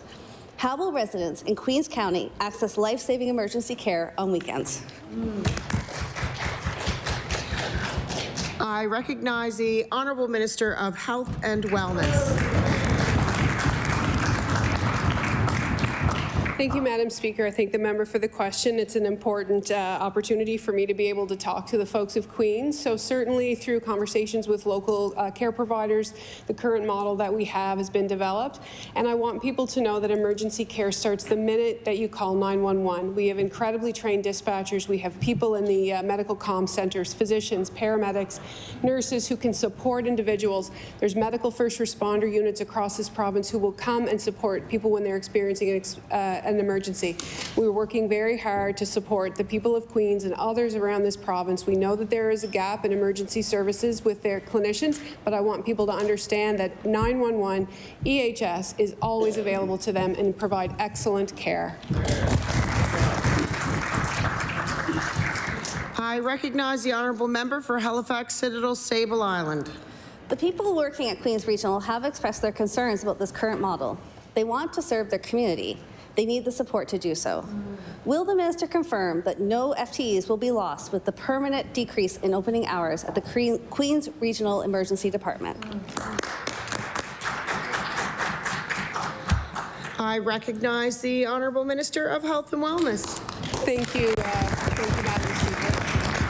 So certainly there is nothing that's going to be taken away from any of the hospitals in this province. Those cuts were under former governments, but not ours. We are very committed to recruitment, to retention. We've worked with the health providers there. This is the model that right now is best suited in order for them to maintain their own ability to provide service as well as support the community. We'll continue to recruit folks there. I want people to feel reassured. We have an excellent emergency health services, and I don't want anyone to be afraid. We know that there are some gaps in our workforce, but we are working very, very hard to address them, and fear is not helpful. Nobody should ever be worried about calling EHS or seeking care when they need it. Thank you.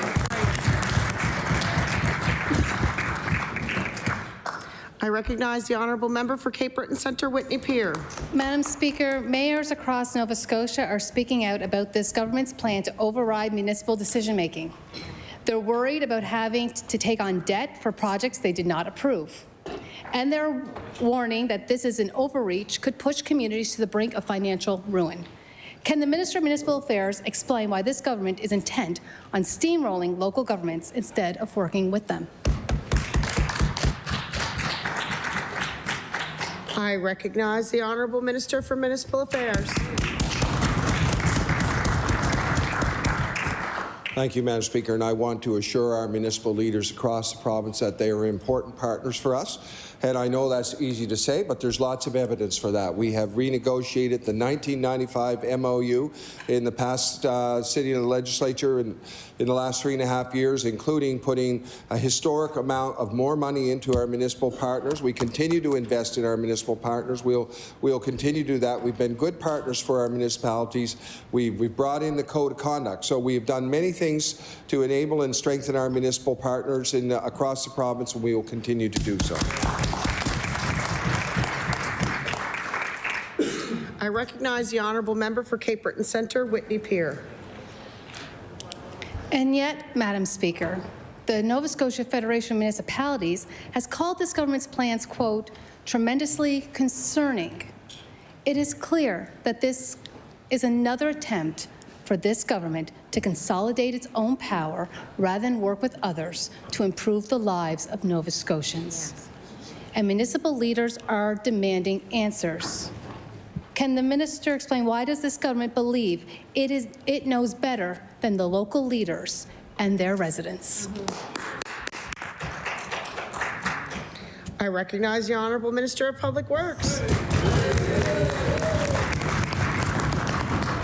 Thank you, Madam Speaker. And we have a great relationship with all municipalities in this province, as well as the NSFM. We've met with them recently, we're talking about a bill that's on the floor here, but I can assure the member that we listen to Nova Scotians, but at the end of the day, we're here to fix problems, to make solutions, and we're going to continue to do that work. Thank you.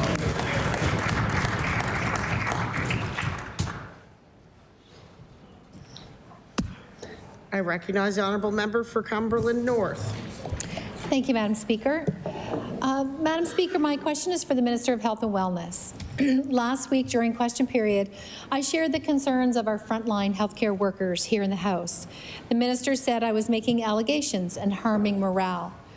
I will table Hansard, where the Minister says, I quote, "It does hurt the morale of every healthcare worker in this province when someone puts allegations on the floor that are unproven and they tear down only the work they do, but also the people who are trying to lead them through a very difficult time." If the member would like to table that policy, I'm certainly happy to speak about it. Madam Speaker, last week I tabled the auto pull policy 3 times, and today I'll table the transfer tool. Can the Minister please speak to these policies now that they all have been tabled? I recognize the Honourable Minister for Health and Wellness.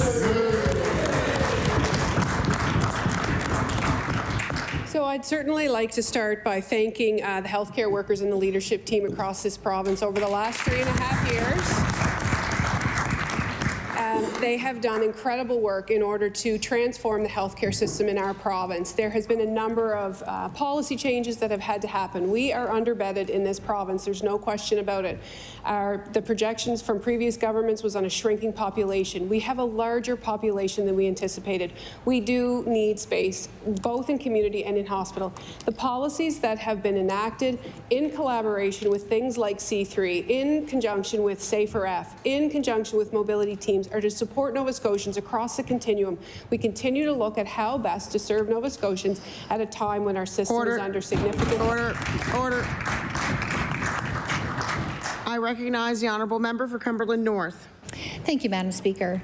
Will the Minister commit today to ending this new practice in the name of patient safety?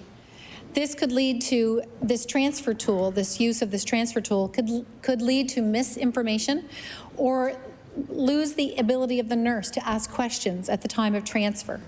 Nurses are being told that verbal communication is no longer necessary when a patient is being transferred from the emergency department to a unit or from the ICU to another unit. A nurse contacted me over the weekend and told me when she brought these concerns to her Nova Scotia Health Manager, she was told to stay silent. The changes were going forward regardless of what the frontline workers felt. I cannot table these messages because of fear of being reprimanded. Can the Minister commit? I recognize the Honourable Minister of Health and Wellness.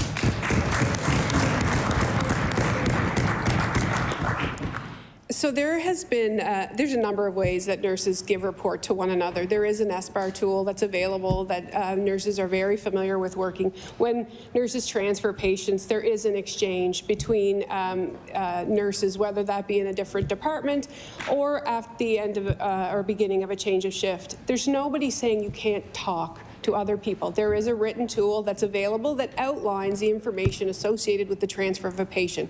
My understanding is that is an accredited standard. We have different ways to communicate. One person, one record is going to further help the journey of the patient through the system so that people have access to all of these records. I'm confident in nurses' ability to safely transfer patients in this province. There you go. I recognize the honourable member for Sackville-Cobequid. Thank you, Speaker. Universities are essential contributors to Nova Scotia's social, economic, and cultural development. Their impact is immense. Thousands of Nova Scotians work, study, and learn at post-secondary institutions across our province. People are concerned that changes proposed to enhance accountability for public funding for universities mask thinly veiled attempts to control programming and academic freedoms. The executive director of the Canadian Association of University Teachers recently said the government's actions represent unacceptable political interference. Can the Minister of Advanced Education explain why the government is acting to compromise the independence of Nova Scotia's universities? I recognize the honourable Minister of Advanced Education.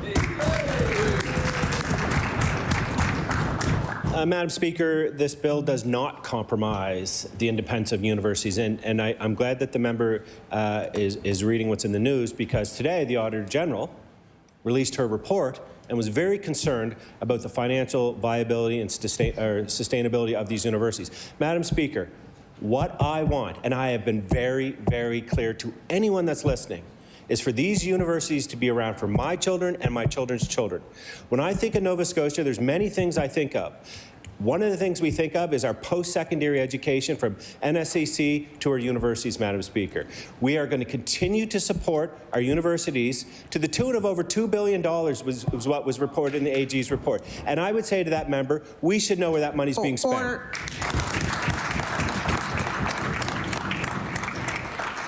I recognize the honourable member for Sackville-Cobequid. Thank you, Speaker. The Auditor General's report also found that a key factor in the lack of accountability is the department's ineffective use of its already considerable powers. She found that the minister has failed to use the powers he already has. And yet this government is attempting to give itself power to appoint 50% of the Board of Governors at universities and withhold funds if an institution cannot show how it meets the government's social and economic priorities. Can the minister explain how the power to stack university boards will result in greater accountability for public funds? I recognize the honourable Minister for Advanced Education. Thank you, Madam Speaker. First and foremost, we're not stacking university boards. We're working with universities. This is a framework. The meat and potatoes of this bill will be in regulations. We're meeting with university presidents this week, and we're going to work with university presidents to create the regulations to strengthen the sustainability of the universities. Madam Speaker, we want to make sure that these universities are changing to face some of the issues that's coming down the pipeline. International students, we've heard loud and clear from the university presidents that because there's going to be less international students, this is going to have a financial impact on them. Madam Speaker, we have signed a bilateral agreement with them that they met every single standard, and we're about to sign a new one. Thank you, Madam Speaker. I recognize the honourable member for Halifax-Chebucto. Thank you. Madam Speaker, in 2022, our province had the highest rate of food insecurity in Canada. And now we know the problem has been getting worse. Feed Nova Scotia and the great work they do have been serving more and more Nova Scotians year after year. Trump's tariffs are going to make this worse. Right now, Nova Scotians need assurances that their governments are planned to help them keep foods on their table. What's the minister's plan to safeguard food security in this province?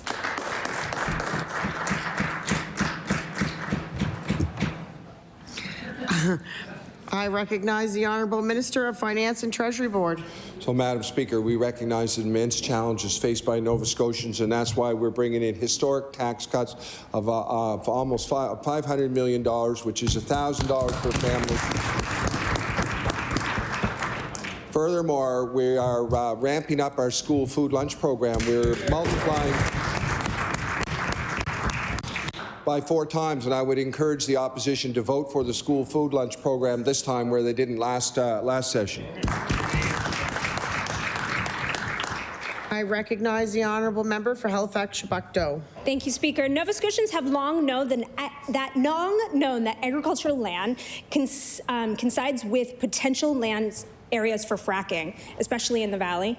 Yet, when this government talks about its plan to start fracking, nothing is said about agriculture. It was food security. Why is the minister failing to advocate for and safeguard the agriculture sector? It is.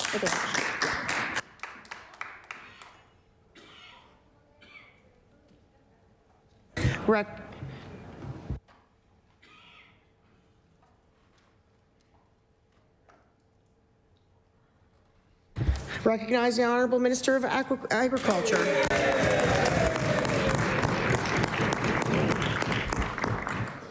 Thank you, Madam Speaker, and I thank the member for the question. We're not failing to advocate for agriculture. In fact, the Premier's been very clear that in our natural resources strategy for the province going forward and building the province's economy, agriculture is a big part of that, Madam Speaker.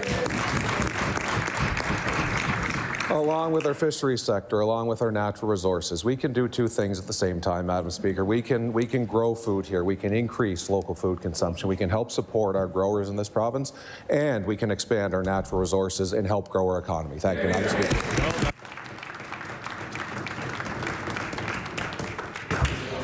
I recognize the Honourable Member for Cape Breton Centre, Whitney Pier. Madam Speaker, last Thursday, residents of Donkin protested outside the Nova Scotia government's regional office in Sydney. They are frustrated by how this government continues to ignore the health risks caused by ongoing exposure to the noise caused by the mine.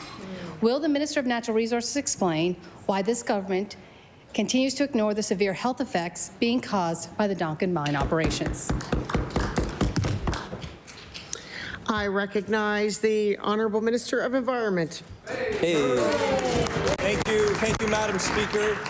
And Madam Speaker, certainly the work is ongoing to monitor the Donkin mine on multiple levels, on the environment side, on the labour side, and certainly I encourage residents to reach out to our local office with their concerns. Thank you, Madam Speaker. I recognize the Honourable Member for Cape Breton Centre, Whitney Pier. Madam Speaker, for years, the residents of Donkin Mine have been doing just that. For 5 years, residents have struggled with chronic sleep deprivation and deteriorating health. This government is failing to ensure the mine is operating in a way that respects and protects community health. Will the minister stop the Donkin mine noise? I recognize the Honourable Minister of Environment. Thank you, Madam Speaker. And Madam Speaker, the company is compliant with the terms and conditions of their industrial approval. I know there have been concerns in the community regarding this, and certainly staff in our Sydney office have engaged with those residents, and we'll encourage those residents to keep working with staff to ensure that we work on this together. And certainly, it's not lost on me some of the challenges that have emerged as a result of this. But we'll continue to work with residents. We'll continue to work with the company to mitigate this. Thank you, Madam Speaker. I recognize the Honourable Member for Sydney Member 2. Yeah, Madam Speaker, we've been following closely the announcement around tariff response coming from the province, which has included the Cobequid past tolls, procurement changes, and taking products off the shelves, and an NSLC. This is a start, and we're eager to hear more details about our province's response. The Premier mentioned that the government is looking at all existing contracts with American companies to determine which contracts will and can be cancelled. My question to the Minister of Finance, will he table as quickly as possible the list of contracts that they are reviewing that could be cancelled? I recognize the Honourable Minister for Finance and Treasury. Madam Speaker, I don't have such a list available. When the individual contracts, if that does happen, we will deal with it when it comes. It's not our desire to see these contracts changed. In fact, we know that we have many American friends and many companies that we would like to do business with. We hope that the tariffs will end and we will not have to change any contracts. We want to keep doing business with the United States. The reality is they've been a strong neighbor and a good friend for ours, and we're very, very disappointed to be in the situation we're in. We want to continue to work with America in the future. However, we will continue to do whatever we need to do to respond to these tariffs. I know Nova Scotians are resilient. Our economy, we will do what we need for our economy, and our economy will continue to grow and prosper. Order. I recognize the Honourable Member for Sydney Member 2. Thank you, Mr. Speaker, and we all agree that Nova Scotia must play a leading role in Canada's response to the tariffs. A month ago, when this threat first came up, the government outlined 3 actions that they would take. Over the last month, I'm sure that the Premier and the government has heard from Nova Scotians with ideas for other potential actions the government can take to respond to these tariffs. My question to the Minister, what other actions is the government considering to respond to these tariffs? I recognize the Honourable Minister of Finance and Treasury.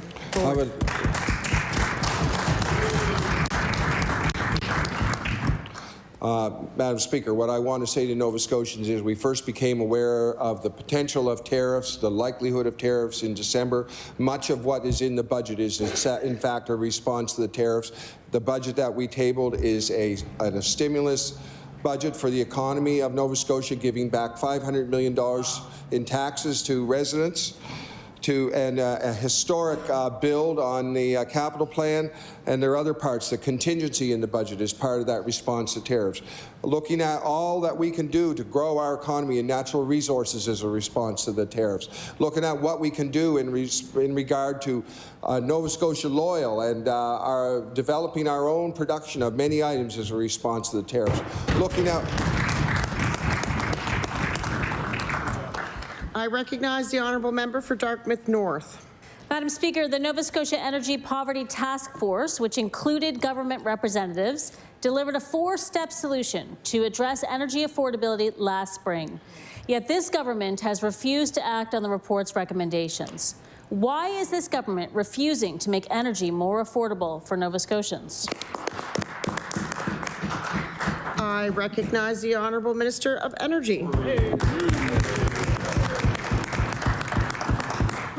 Thank you, Madam Speaker, and thank you to the member for the question. And absolutely, we understand that there are challenges with cost of living that Nova Scotians face. And as a government, we've invested significantly in supporting Nova Scotians with respect to energy poverty.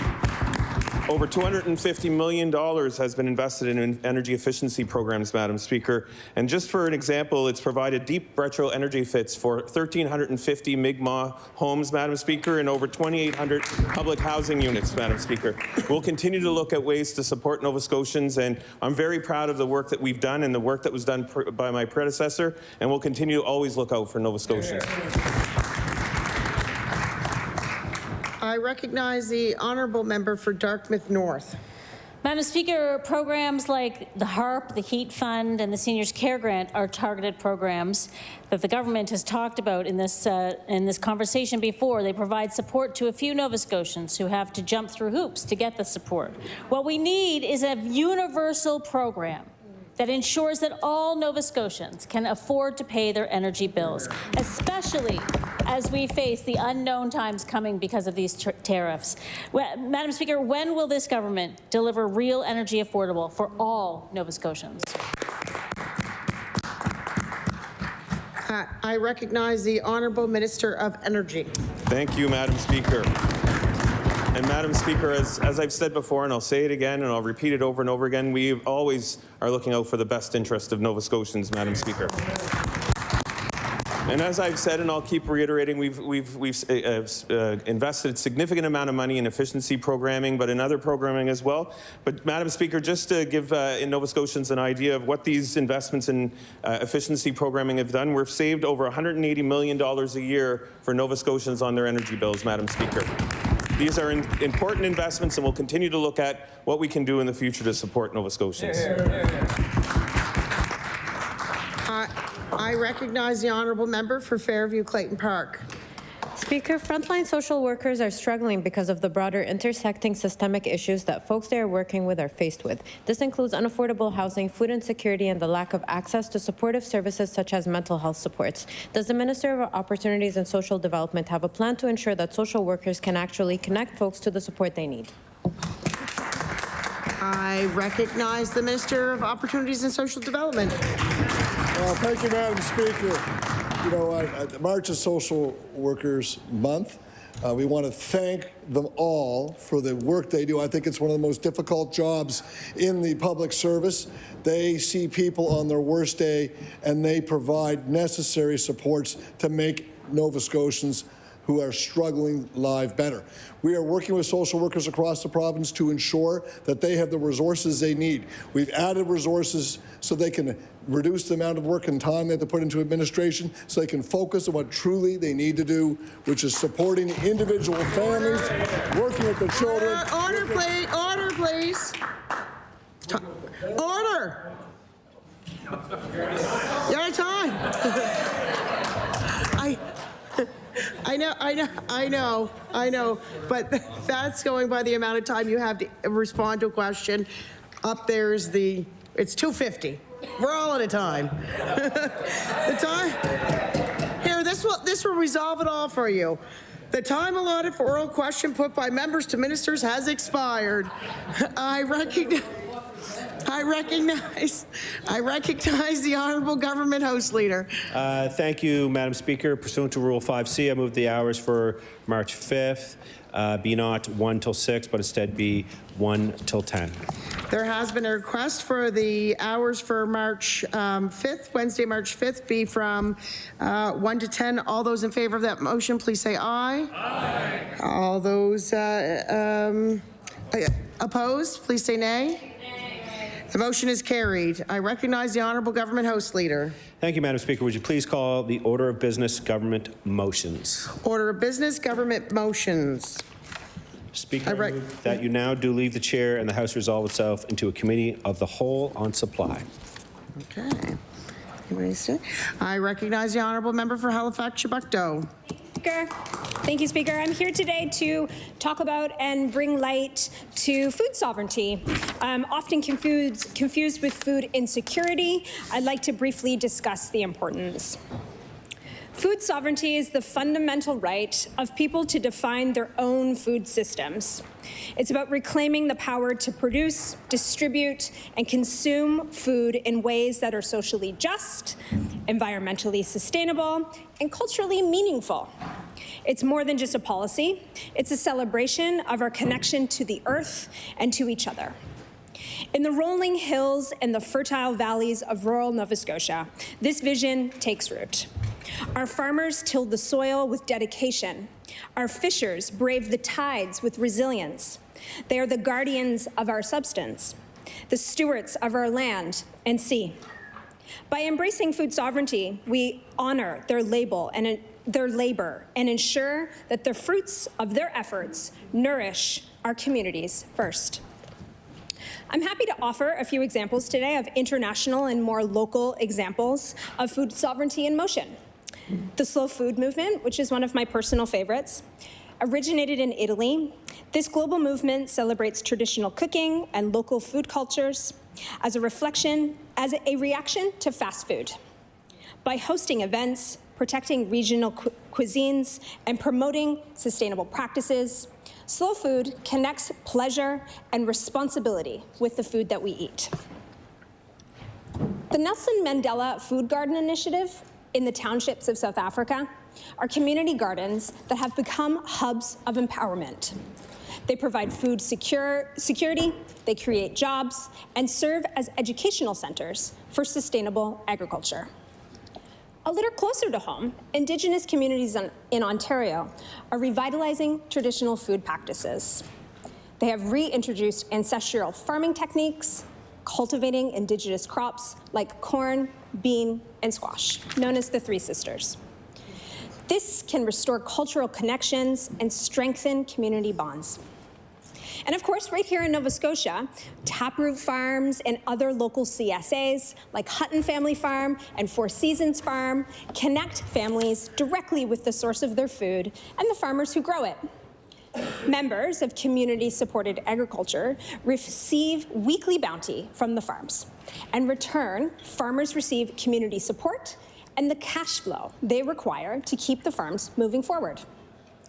FarmWorks Investment Cooperative, they allow citizens to invest in local food businesses like Fawn Restaurant, The Canteen, Valley Flax, The Flying Apron, Sisiboo Coffee, Bessie North House, Goodmore Kombucha, and the list goes on and on and on.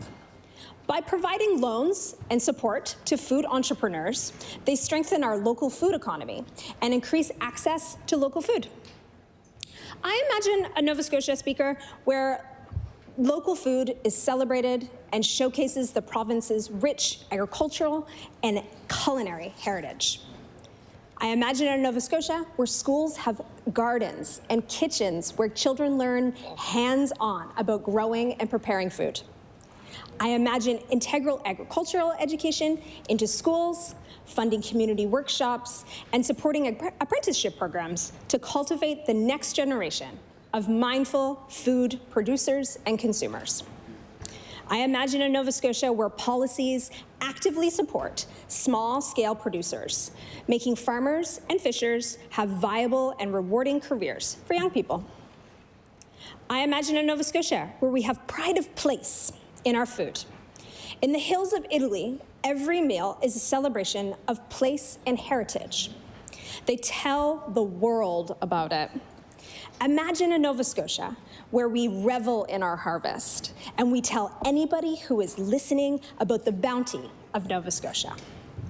Our Nova Scotia Loyal program has the potential to skyrocket this pride. Let us step into a world stage, not in the shadows of others, but radiating in our own light where the spirit of Nova Scotia is cooked into every dish. I would love to see a Nova Scotia food and beverage strategy for Nova Scotians. But I would also like to see a Nova Scotia Food Policy Council.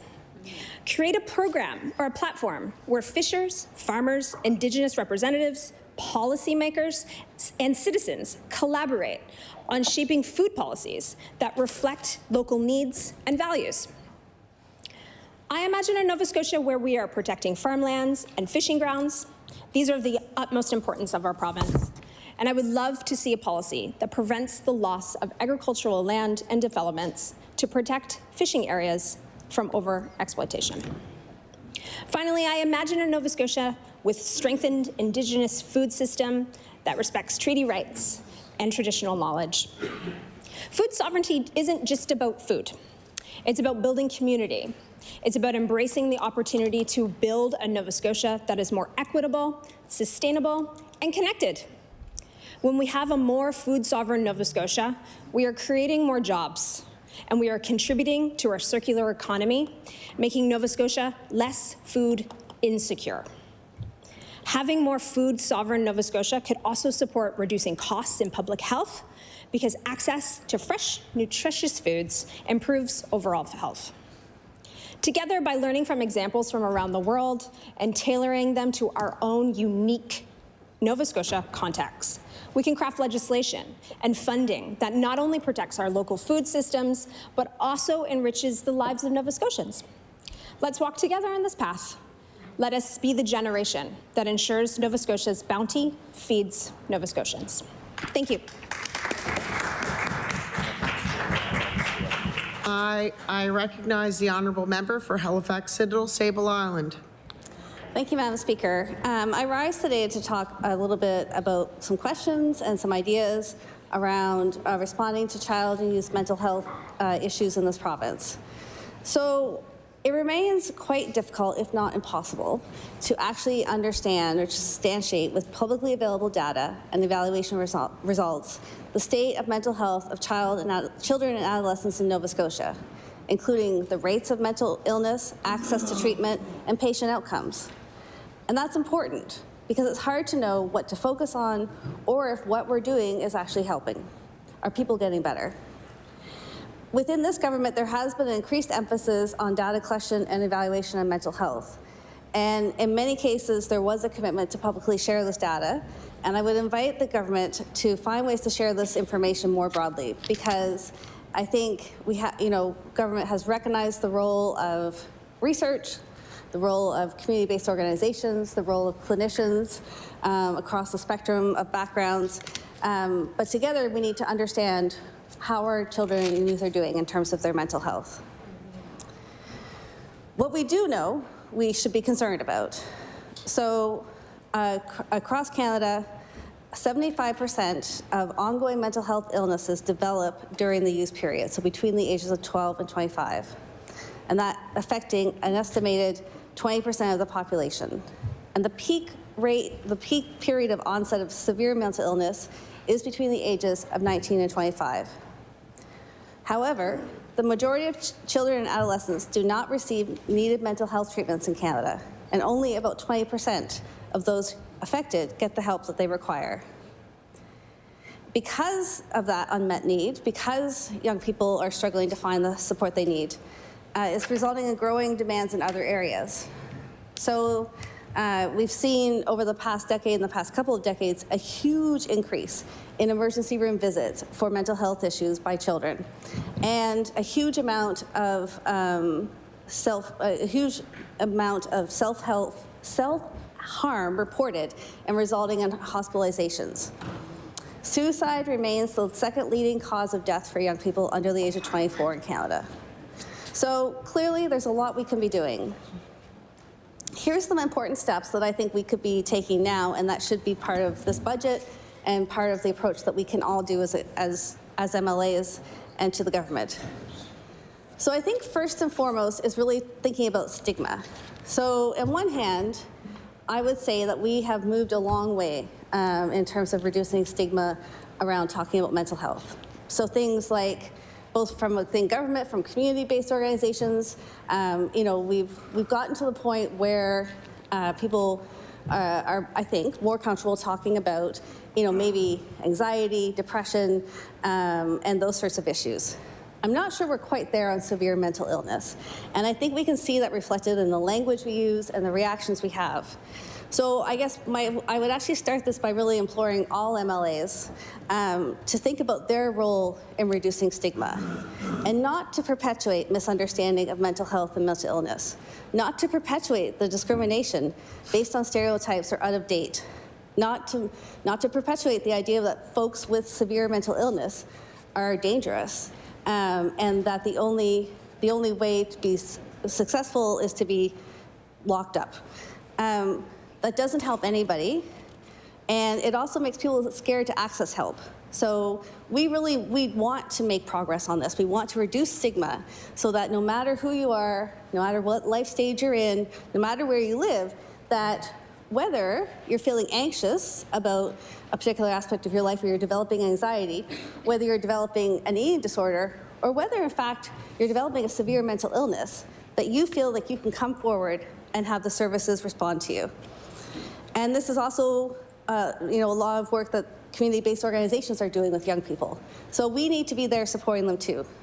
Please don't reduce to quick answers and quick thoughts about what severe mental illness is and how we can best treat it. And so, as I said, children and youth are underserved. And in fact, and they remain underserved in Nova Scotia. So again, looking at the wait times for community mental health and addictions in terms of non-urgent wait times, we still have some information online that is very concerning. So for instance, for the 50th percentile of folks in Cumberland County, for instance, for young people, they will get to their first appointment in 37 days, or their first appointment in 37 days, and their first treatment in 64 days. And that's at the 50th percentile, so that's not the majority, it's, well, half. And so, I mean, maybe that doesn't sound very long to us as adults in this room, but of course for young people, 37 to 64 days, I mean, essentially that's a semester of school that can be lost, for instance. It can be not being able to have a summer job. It can be not participating in a community-based organization. It can be lots of things. And those actually aren't our longest times. So if you look at Cape Breton Regional Municipality, at the 50th percentile for the first appointment, it's 106 days. And then for the first treatment, it's 98 days. So again, I can't do math in my head, but 106 plus 98, it's a lot of days. And for a young person, it's an excruciating amount of days, and can result in school failure, social exclusion, and worsening symptoms. And one of the things that we know about early intervention for child and youth mental health is that actually, so as most mental health issues develop in young people, that timely and appropriate care can have lifelong impacts on health and well-being. Children and youth who face long waiting lists for accessing mental health care. They're waiting longer than adults in this province still, despite actually having shorter windows for effective intervention. And the longer that young people don't have access to treatment, the less likely they are to adhere to treatment when it becomes available. So I think maybe some of us could imagine young people in our lives who wait, say, 6 months for their first appointment for a non-urgent thing, and then that appointment comes up, but hey, they're having a good day, they're probably not going to show up. They've gotten this far, so it really, and that's an anecdotal example, but this is borne out in the research. As well, mental health issues become unnecessarily entrenched and can become more severe if not treated well and early. And we have lots of models around early intervention for psychosis, for instance, that's informed the development of the integrated youth service model. So these are really important steps. And that's why when I look at the current wait times for non-urgent treatment, it's not just about the non-urgent treatment. It's also about those folks who are waiting within there. What percentage of folks are at risk of developing severe mental illness? And who are we missing along the way? And globally, we've measured that mental illness and substance use disorders are the leading cause of living with disability and cost approximately $51 billion annually in Canada. In Nova Scotia, we had a pilot around assessments for autism spectrum disorder and ADHD. There was supposed to be data collected that was supposed to be public. I haven't seen it publicly released. I know folks in the sector haven't seen it. And we still have a large waiting list. I know the minister knows that, and I know the minister understands the impact of that. But what that means is that we have young people with neurodevelopmental differences who are waiting years, who are starting school, who are starting junior high, in fact, who are trying to transition from public school into the next portion of their lives without having had adequate access to assessment or to services. The autism wait list remains, I think it's, actually now I don't want to quote myself, but over 1,000 people, and the ADHD wait list is hundreds of folks. And that doesn't just mean like they're going to wait while they're 3 and then eventually by the time they're age 4, they're going to get their assessment. What this means is that folks sit there on the wait list for a long time and it doesn't happen for them. And so what that can look like for folks is a really hard go through the school system. And we know that the inclusive education system is not achieving what it needs to be. And so folks are being excluded, folks are leaving schools, folks are ended up being homeschooled, and they're also developing a history of education that's based in shame, exclusion, and failure. And it just doesn't have to be this way. We also need to look at transition to adult care. I'm going to table a whole bunch of these things at the end, I think, but I'll keep them with me for now. And which is a huge issue as well. So basically at the age of 18/19, currently in the public system, folks have to transition from child and adolescent services to adult services, which are much different, often inappropriate for young people. They're models that assume that folks can show up to appointments, between 8 and 4. Our integrated youth services pilots are really going to start addressing some of this, but they're not set up to address clinical needs in terms of severe mental illness. They're not set up to provide comprehensive psychological care.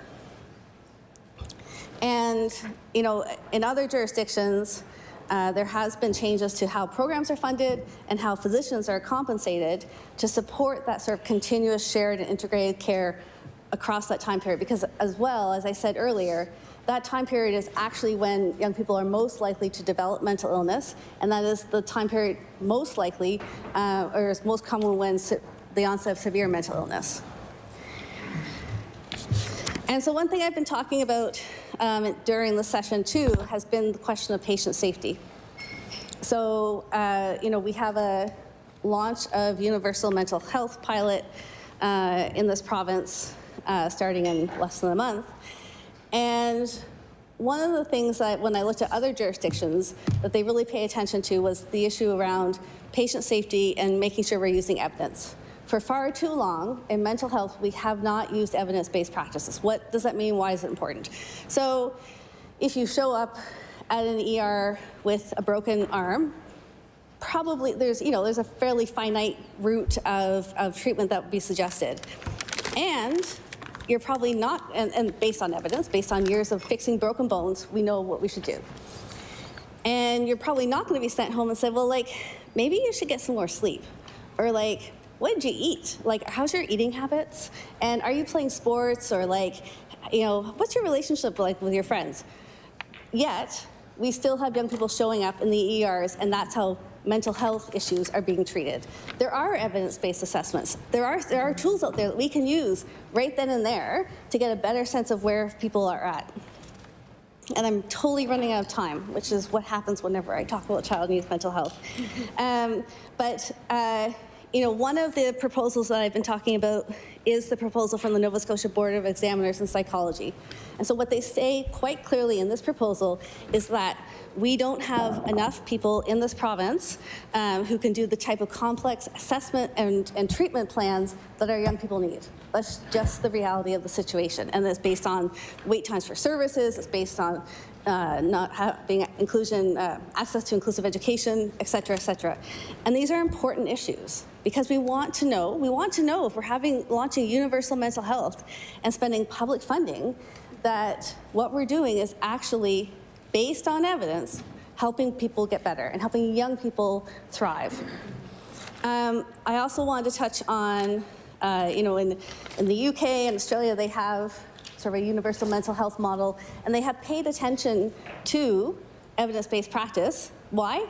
Patient safety. They want to know that people that are seeking treatment through their programs are getting the best they can get, and that they're getting better, and that they're not deteriorating. So I think that's really important.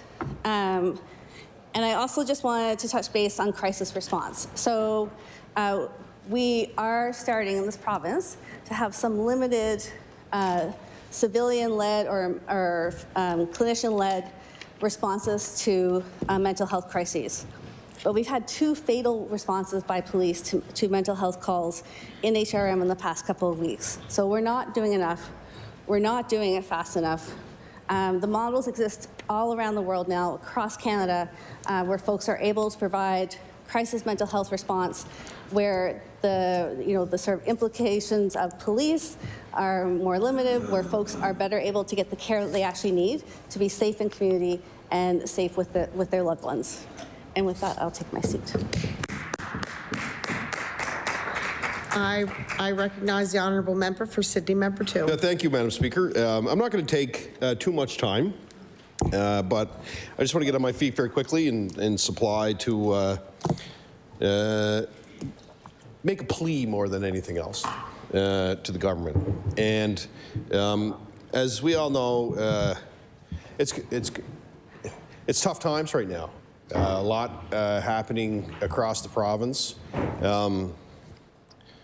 A lot of conversations happening at tables with families, a lot of questions that we'll have in here around the supports that the government will provide to Nova Scotians. We'll continue to ask those questions. Some of those questions were actually, the media is actually asking, which I think is good. The more information the government can provide, the better. But here's my plea, and I'm going to talk about this when the bill comes to. And there's lots we can talk about in the debate around the Auditor General, and the government pulled that back, and then there's the Privacy Commissioner, and the government pulled that back. But there's one thing the government hasn't pulled back yet. And this is my plea for the public service. And I said this last night during estimates, and this place was full of public servants that do the work to provide programs and supports. We all know them. We know many of them. They support departments. They step up in times of difficulty. We're in here debating issues, passing laws, passing bills, and ultimately a lot of those folks are the ones that implement them on a daily basis. We are about to go into an unprecedented time of economic uncertainty, which is going to be an all-hands-on-deck approach, where you're going to see multiple departments will play a role. We know that last night in conversations through estimates, so we're learning that more. But I want to say this, is that we're going to ask those staff, again, to work day and night based on the conversations and the decisions that government make. And we have legislation over their heads that can fire them without cause. It is destroying morale. I can tell you that. It is a massive problem. We are going to tell these employees that we have, go work around the clock to support families in the most uncertain economic time in our history, but we have legislation over your head that can fire you without cause. This is my plea to this government. You pulled back on the Auditor General for a number of reasons. It's the right move, obviously. The general public agreed with it too, Madam Speaker. They pulled back on the Privacy Commissioner. That was the right move. Again, pushback from the public. Transparency became an issue. I've said this, Madam Speaker, as we go through the budget, I called them unforced errors. This is one, especially now, when as I said, we are going to ask the employees of this province to step up like never before, to design programs like never before, to leave their families work 7 days a week. That's what they're going to be doing. I saw it firsthand during the pandemic. I saw it again during hurricanes. I saw it again during 200+ centimeters of snow. I saw this time and time again. They step up. The message that they're getting from their government right now is that you can be fired without cause. And the government's going to ask them to build all of these new programs to help support businesses, to help support families. My plea to the government is pull that back. Pull that back too and bring some morale back into the public service, especially at a time when they are going to go to bat for this place. They're going to go to bat for every Nova Scotian as they do every day. But as companies teeter and as economic uncertainty comes, it will be those people, as I said in my member statement today, that are never in the media. They never do the clips. They never get to celebrate in here. They're doing the work behind the scenes. We all know it. And I know everybody in here respects them. I know that for sure. Whether I was in government or opposition, whether it was a minister on the government side who needed help, they sent their staff to help me, vice versa, because we want to do what's right for people. That's what we do. Regardless of being in government or not, we're all here to represent our communities. But again, my plea to you all, and I'm going to say this again during the bill, you have a chance to do something right here. And it doesn't cost you a cent. But it's going to, you know what it's going to give the government? A whole lot of goodwill and a morale boost within the public service that is going to need it. Because I can tell you, I've had conversations with lots of folks in the public service, folks that I've had the privilege of working with in departments, and the morale has never been worse. And now we're going into an economic uncertain time, historic economic uncertain time, with legislation over their head that could fire them without cause. I plead to the government, you can pull this back to do it for the staff of this province. Thank you, Madam Speaker.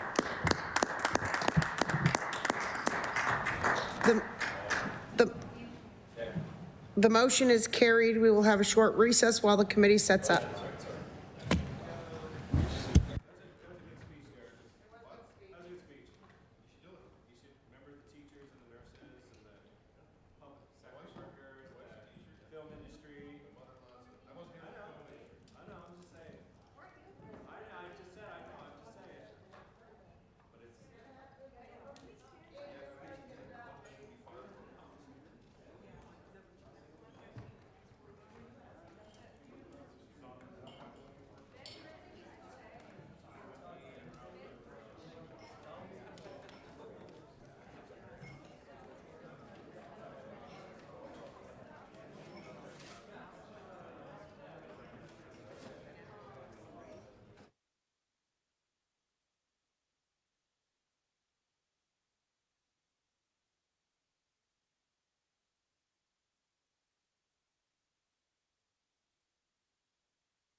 Order, please.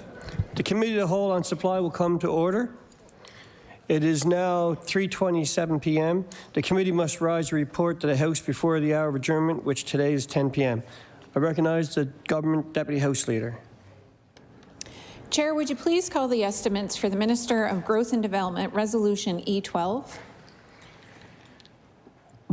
Resolved that a sum not exceeding $400,214,000 be granted to the Lieutenant Governor to defray expenses in respect to the Department of Growth and Development pursuant to the estimate.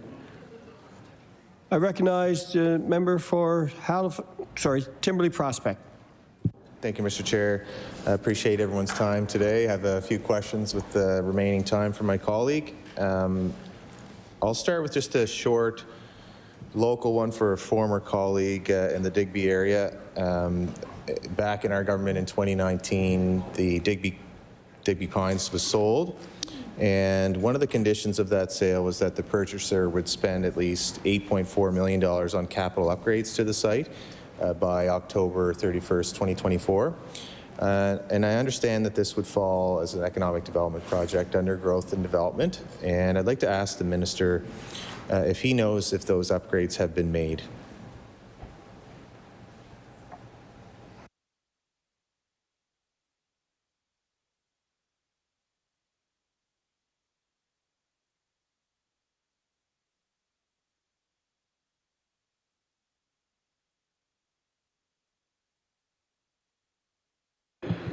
I recognize the Honourable Minister for Growth and Development. Thank you very much, Mr. Chair. And it's my understanding that that project would fall within the purview of Build Nova Scotia. I recognize the Honourable Member for Timberley Prospect. Okay. Thank you, Mr. Chair. I'll try with Public Works then. So I want to talk a little bit about the Ivany report, actually. Back in 2014, this was a report that was commissioned with lots of different goals, and we haven't really heard much or anything about that report and progress on that report over the last number of years. And despite the fact that all parties at the time bought into it, and I can remember when I was on the government side and the governing party was on this side, that they actually even brought forward legislation around the Ivany. They bought right into it. The leader at the time was part of the coalition with all the other party leaders that would work collectively on what everyone agreed need to happen because it was termed as now or never, the report was. Really, it was a call to action, and one of the first things that it talked about was a new politics around taking the partisan stuff away and working together, and there's lots of really interesting things that it said in there, and how politics as usual would hold back progress, and how we need to work together, and the kind of words that sometimes are used today in terms of an attitude shift of how to really press forward. And a lot of it was around natural resources and growing our economy, growing our exports, growing all these things. And the first time I heard a minister refer to the Ivany report was last night. The Minister of Energy actually talked about how in 2014 there was that call to action. So I'd like to ask the minister, with the 19 goals that were already in place 10 years ago to grow our economy, with some of those goals already being achieved and some of them remaining in progress, is the government still committed to the goals of the Ivany report?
I recognize the Honourable Minister for Growth and Development. Thank you very much, Mr. Chair, and how the world has changed since 2014. The Ivany report highlighted a number of findings, of initiatives for government to pursue. One of which population growth, which, my goodness, we've seen our provincial population grow significantly in the last number of years. Of course, with that has come with some challenges, but also opportunities. So as a government, I'd say we continue to build on the Ivany report. We find ourselves today, more than 10 years after that report, in a much different world. After a global pandemic, now faced with a geopolitical crisis in the light of tariffs being imposed on our country. And as I've noted, building upon what the Ivany report has highlighted, but also looking at what we've included as our business plan for the direction of our government. So as I discussed last night in estimates, part of growing our economy, part of diversifying our economy in light of tariffs, and I'd say it would be an important conversation to have regardless if we were facing these tariffs and dealing with this current situation that we are today. Now more than ever do we have to become more self-reliant. We've had lots of debate in the last number of days here in the legislature on our traditional industries. And as a government, we need to look at how we can continue to grow, support those traditional industries, ensuring that we have new markets, whether it be in Europe, whether it be in Asia, whether it be across the country, frankly. We know that a lot of our exports, I believe nearly half of our exports are interprovincial.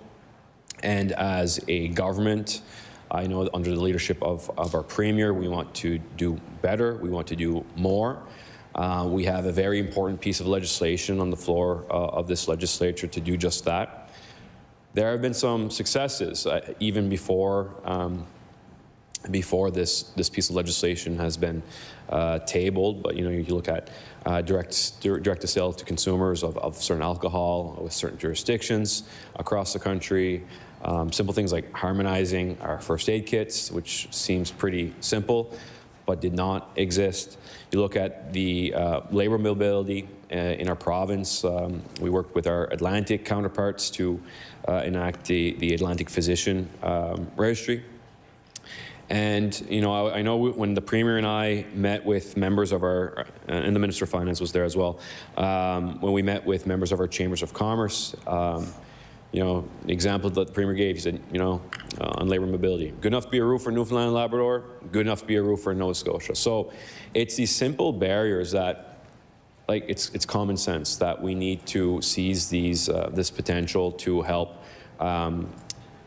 fill skilled workforce, and help grow our economy. I mean, I know the Minister of Finance has spoken at great lengths about our capital plan in Budget 25-26, which will help in one way isolate us perhaps from some of the impacts of the tariffs, which, again, I'd remind the House that we don't have a full picture. I don't think anybody in this chamber, in the province, or in the country has a full picture of what the entirety of the situation will look. It's very fluid, and I know that the reality that we are faced with tariffs today is creating lots of stress and angst for Nova Scotians and for businesses and for Canadians from coast to coast to coast.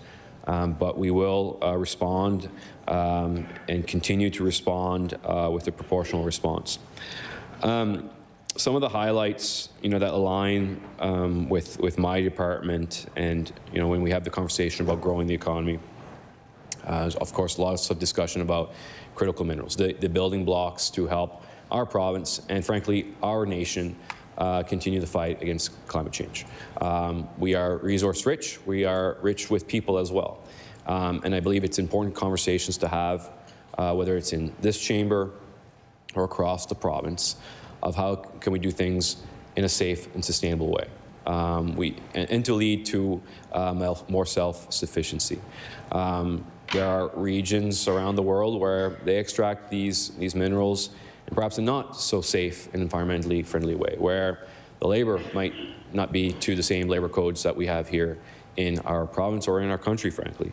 So I'm a believer it is a mindset of our government that, yes, we can have these conversations, looking at how we can tap into these critical minerals in a safe and sustainable way to grow the economy from one end of the province to the other, growing and developing our rural regions, creating good-paying jobs, at the same time when we can continue to support our traditional industries. It was the Minister of Agriculture today in question period noted that we can do two things at once, and I think Nova Scotians are capable of doing many things, and I think doing two things at once is the least that we can do. But at least we can move forward with that. Mr. Chair, when we talk about diversifying our trade with dependable partners, unfortunately, we no longer have a dependable partner with the United States, and it's unfortunate, that we find ourselves in this situation after a long-standing relationship, an ally with the United States, that we are in this position today. This is not anything against the American people. This is with the administration, frankly. And we need to, we will, as a government, continue to be a part of Team Canada. I know the member himself referenced today in question period about being strong and united. I don't know exact wording, but there was that reference of being united. And I think now more than ever, it is incumbent for all members of this House, regardless of political stripes and affiliation, that we stand strong and united, and that that spreads right across our province. And as part of this Team Nova Scotia initiative, Mr. Chair, there's been references to calls to action. One of the biggest calls to action right now is looking for local and supporting local, and the power of buying local is huge right now, Mr. Chair. We've invested, again this year, in Nova Scotia Loyal to support the local growers, the harvesters, the manufacturers, and the producers that contribute so much to our province and employ Nova Scotians. So again, I'd remind and encourage all members to look for Loyal and support for Loyal as well. There's a number of there's a question of what's government doing right now in light of tariffs.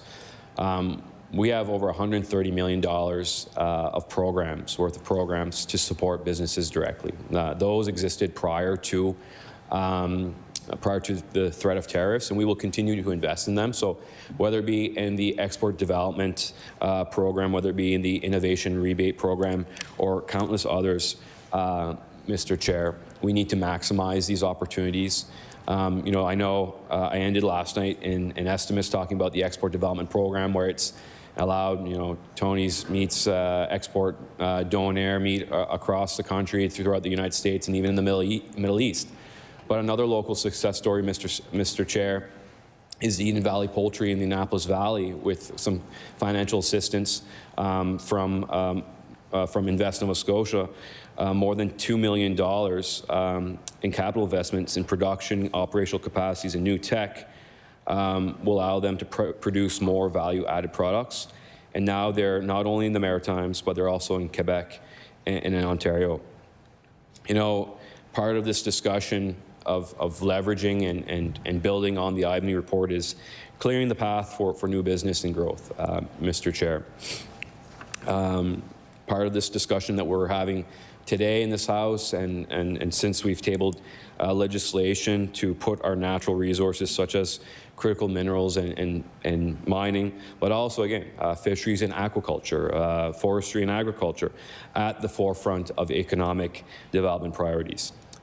We, through Department of Growth and Development, and with folks at Invest Nova Scotia, are a convener. We work with the lead departments on the growth of those sectors.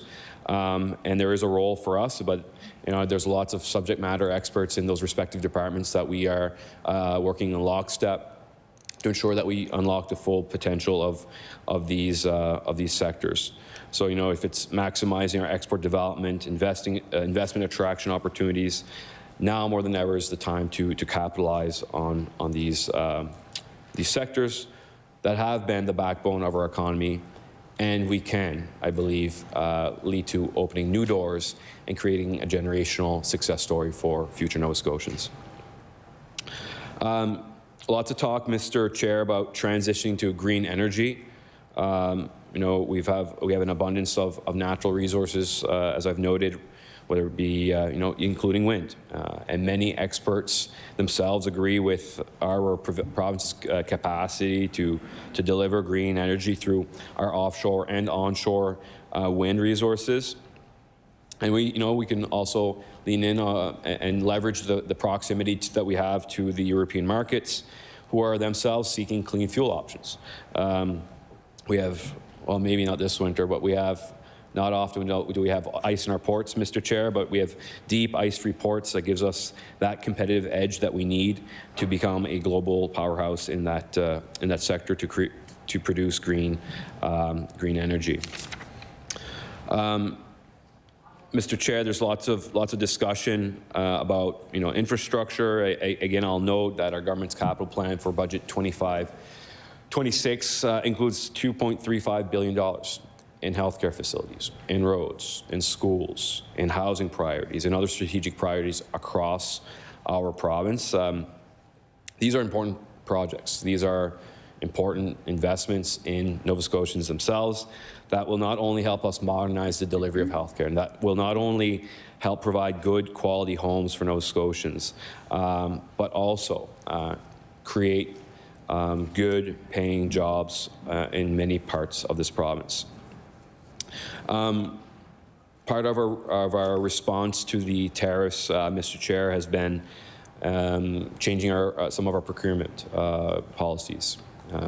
So that was part of our government's initial response when tariffs were initially on, then off, and on and off again. But here we are.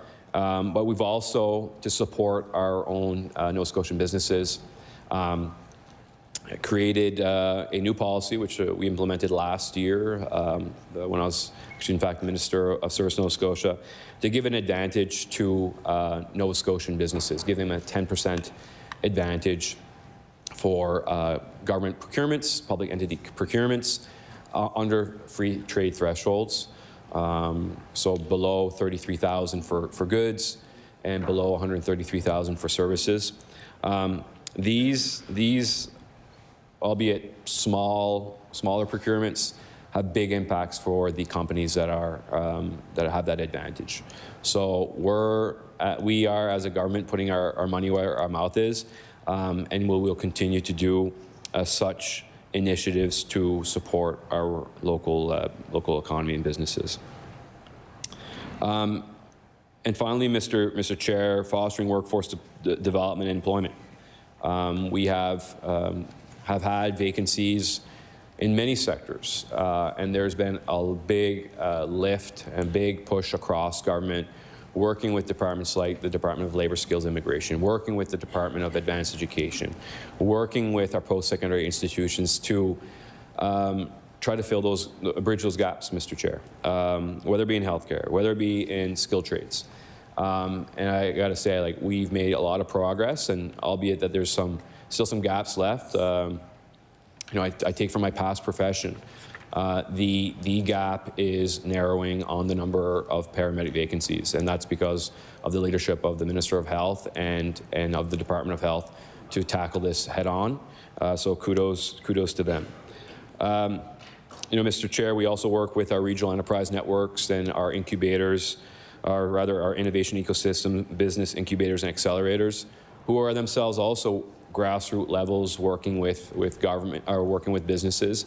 So we'll continue to look at ways to support them so that as organizations who work every day with companies and startups across Nova Scotia, that we can ensure that these businesses can access the capital and investment that they require for their success.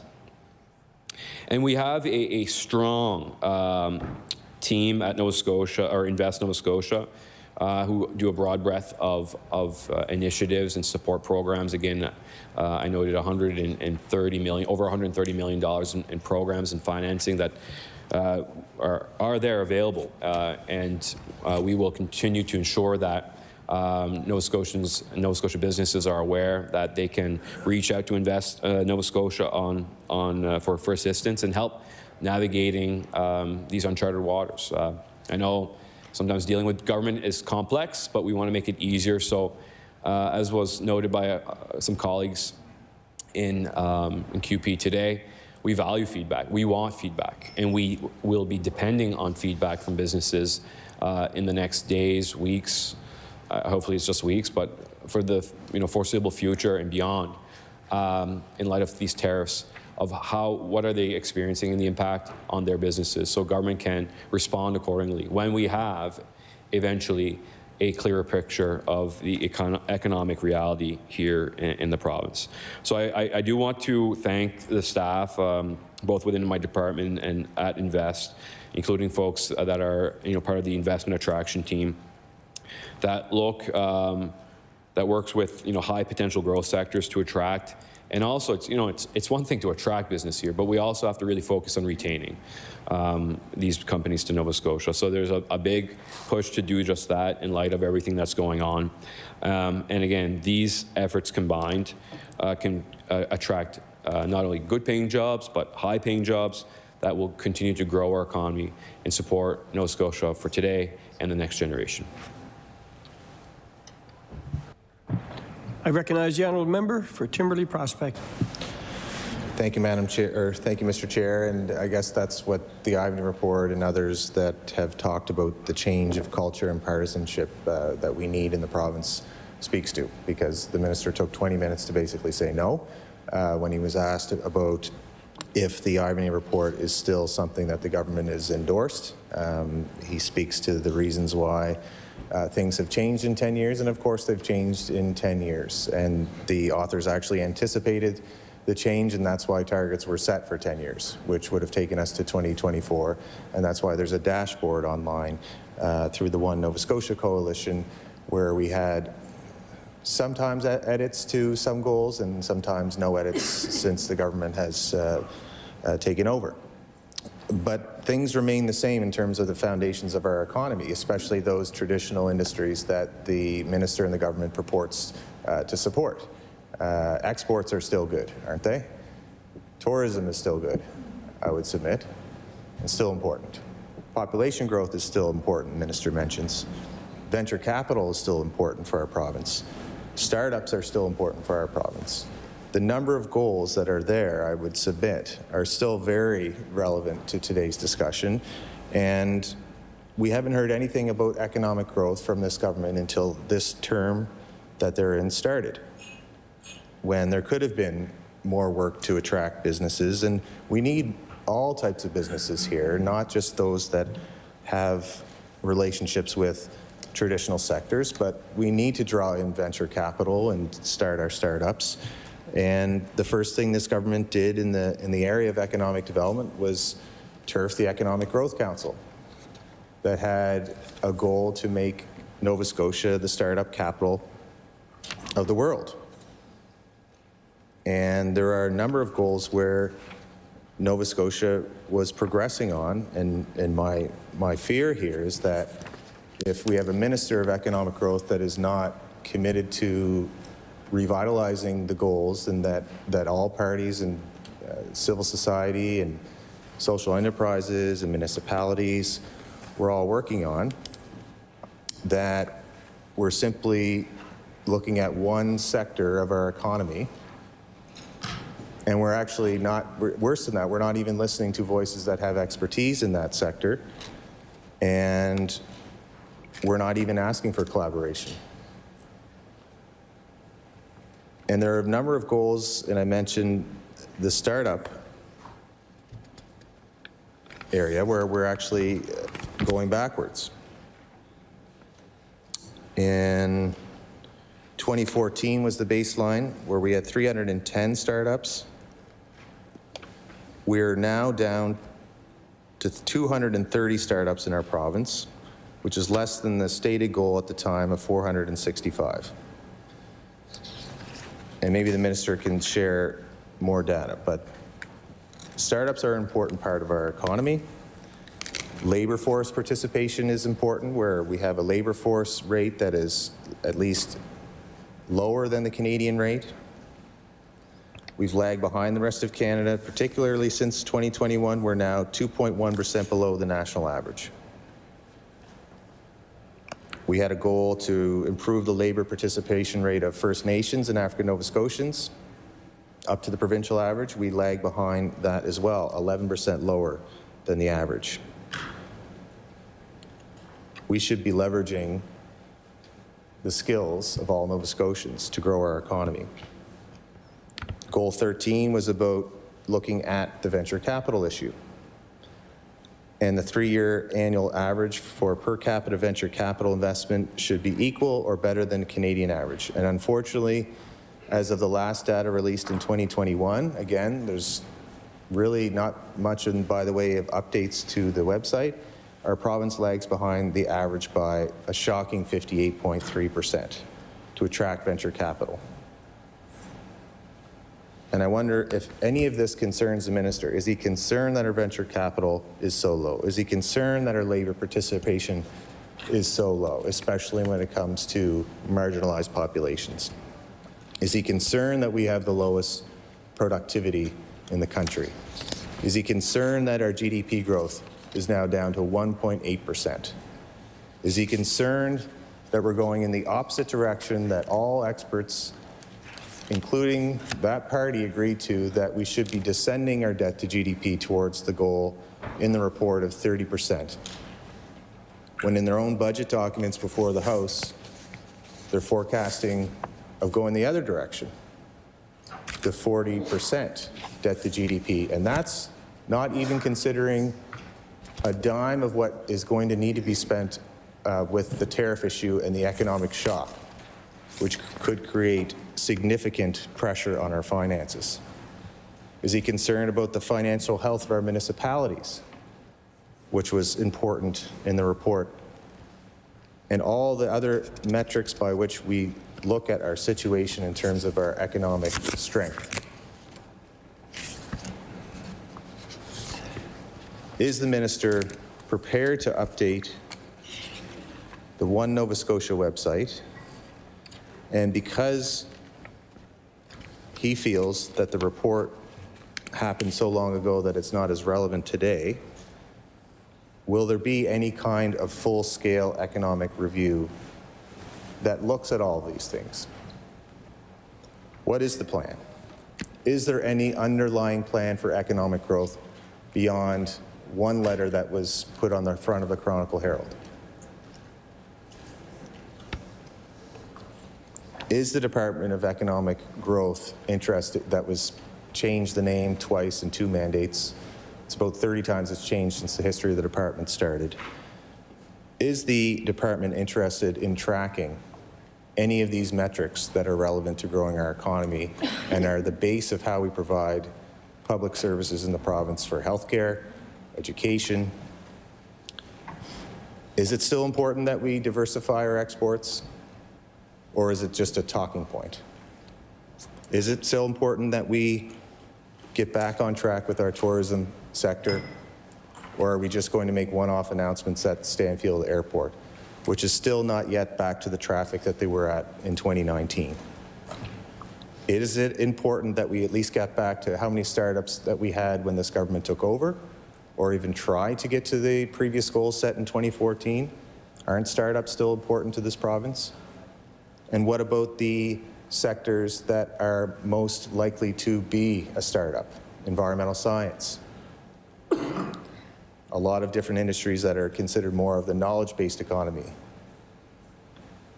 And supporting incubations, whether that have been Volta here or in places like Ignite in rural areas. Do we not still want to achieve population growth and have targets in mind? Do we not want venture capital? And what are our targets beyond the United States for our exports? What is the plan to look at our different trading partners across the world?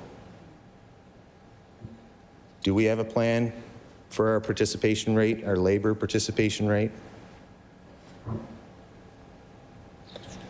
And what about Nova Scotia Loyal?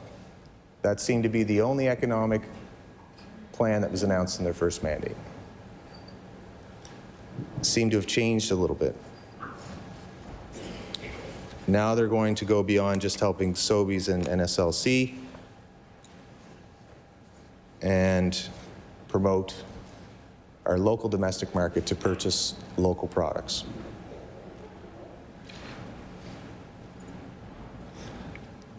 So are we really just going to look at Nova Scotia Loyal, convincing people to buy local, and villainize Nova Scotians that may have issues or questions around the government's plan to start looking at natural resources in a different way? That department is tasked with improving economic growth. They should have a handle on exactly how many startups we have. They should have a handle on exactly how much investment's coming in, what we're doing to work on productivity, what we're doing to work on our financial capacity within our province. Our two neighbors, New Brunswick and PEI, actually did work to bring down their debt to GDP towards 30%. This government chose to spend it. And some of that money will go in the right areas. There's no question. It has to.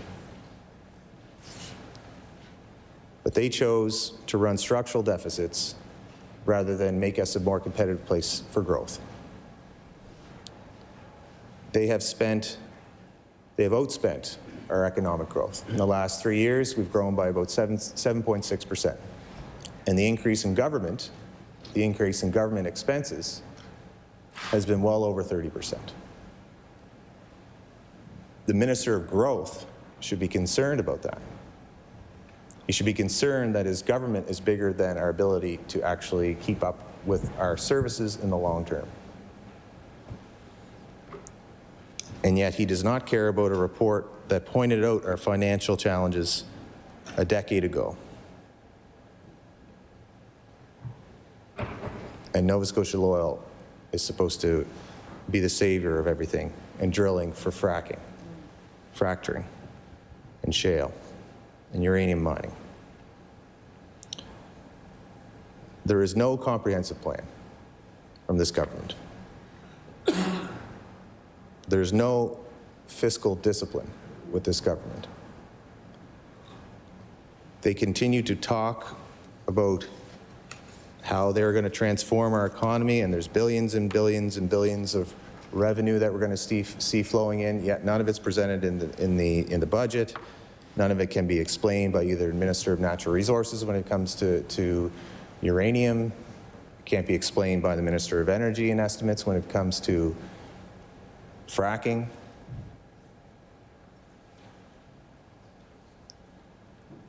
And it can't be explained what actually changes in terms of our regulations or how the process works to actually bring new companies to the province. So we had one report from 2014 that laid out a roadmap of how parties can work together.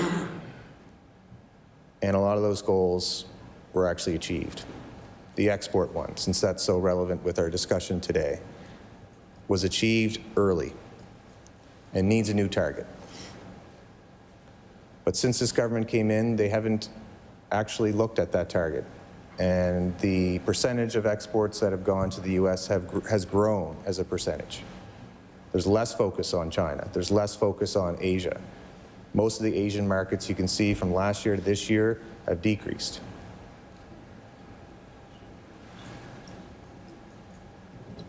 These are important metrics that the minister should have his eye on.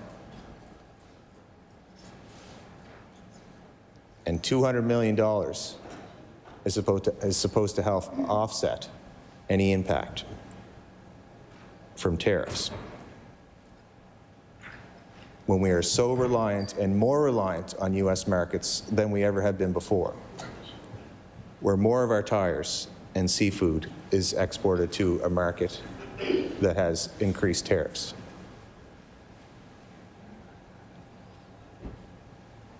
This government should be doing everything it can to work with all Nova Scotians with an economic plan that includes all sectors, not just resource-based sectors.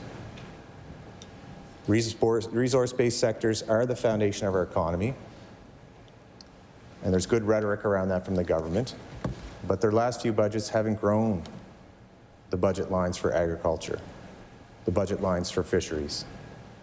Fisheries has actually gone down in this budget.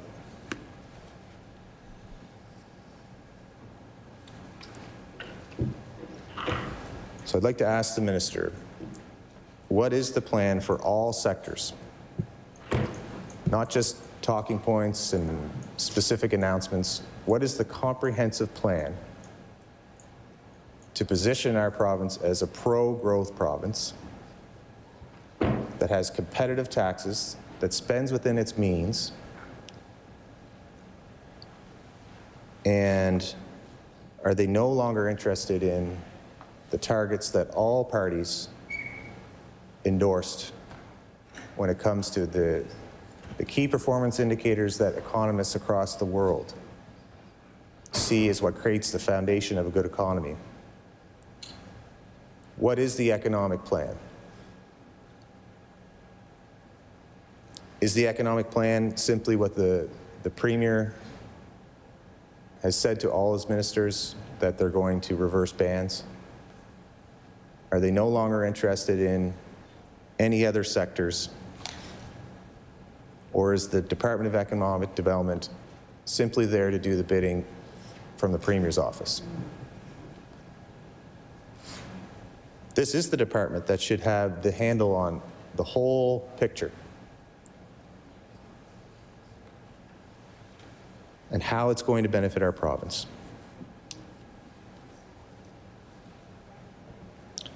How are we going to treat the weaknesses that we are seeing in front of us today? Not only in Canada, but relative to the whole continent. Especially when we're presented with such a challenge as we see starting today. How is the province going to keep Michelin here and other of our largest exporters when we have such an uncompetitive tax regime, when they've spent billions upon billions every year, when they could have been doing more to improve productivity within government and creating the conditions outside of government for growth? There's lots of other jurisdictions that Michelin can go and are already there. They compete with themselves and try to find the best place to expand. And this government has no metric where they could show that they've improved the economy over the last 4 years. No wonder they don't want to talk about all of these goals that I was going to go through one by one and ask the minister where we are. But his first answer clearly said he's not interested in the Ivany report. That we're 10 years from that then, and it's a different world. So we don't have to talk about tourism. We don't have to talk about exports. We don't have to talk about the importance of bringing venture capital in and the financial viability of how we can create an environment where businesses look to set up shop. The minister could have just said no. And then I was going to ask him what the next plan is. To create a comprehensive economic plan for Nova Scotians. There's a lot of people that are worrying about their economic future. There's a lot of businesses that are worried in Canada, but certainly in our province. We are the province that is the back of the pack, last in international exports. And this government doesn't want to talk about that. The only time they want to talk about it is to justify new policy around natural resource development. It's odd that in their throne speech, they actually point to one of their failures of being the worst economic growth jurisdiction in the continent, as if they're a brand new government. That was a choice they made, to not focus on the economy at all, to not invest, to not create a pro-growth province, to not bring budgets forward that actually are pro-growth. This budget is nothing more than adding program costs. There's no stimulus in here.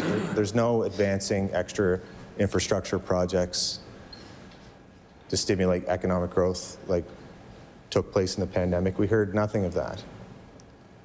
We heard of an HST cut, which is part of the cost, and close to $1 billion deficit without even having the impacts of the tariff come to fruition here. We have little to no financial capacity to absorb this, certainly not the financial capacity that we had in 2020, 2021, when the pandemic hit our shores after 5 back-to-back operating surpluses in the province. And while other provinces improve their financial situation, our neighbors, this province spent it. And they didn't even want the legislature approval to spend that money.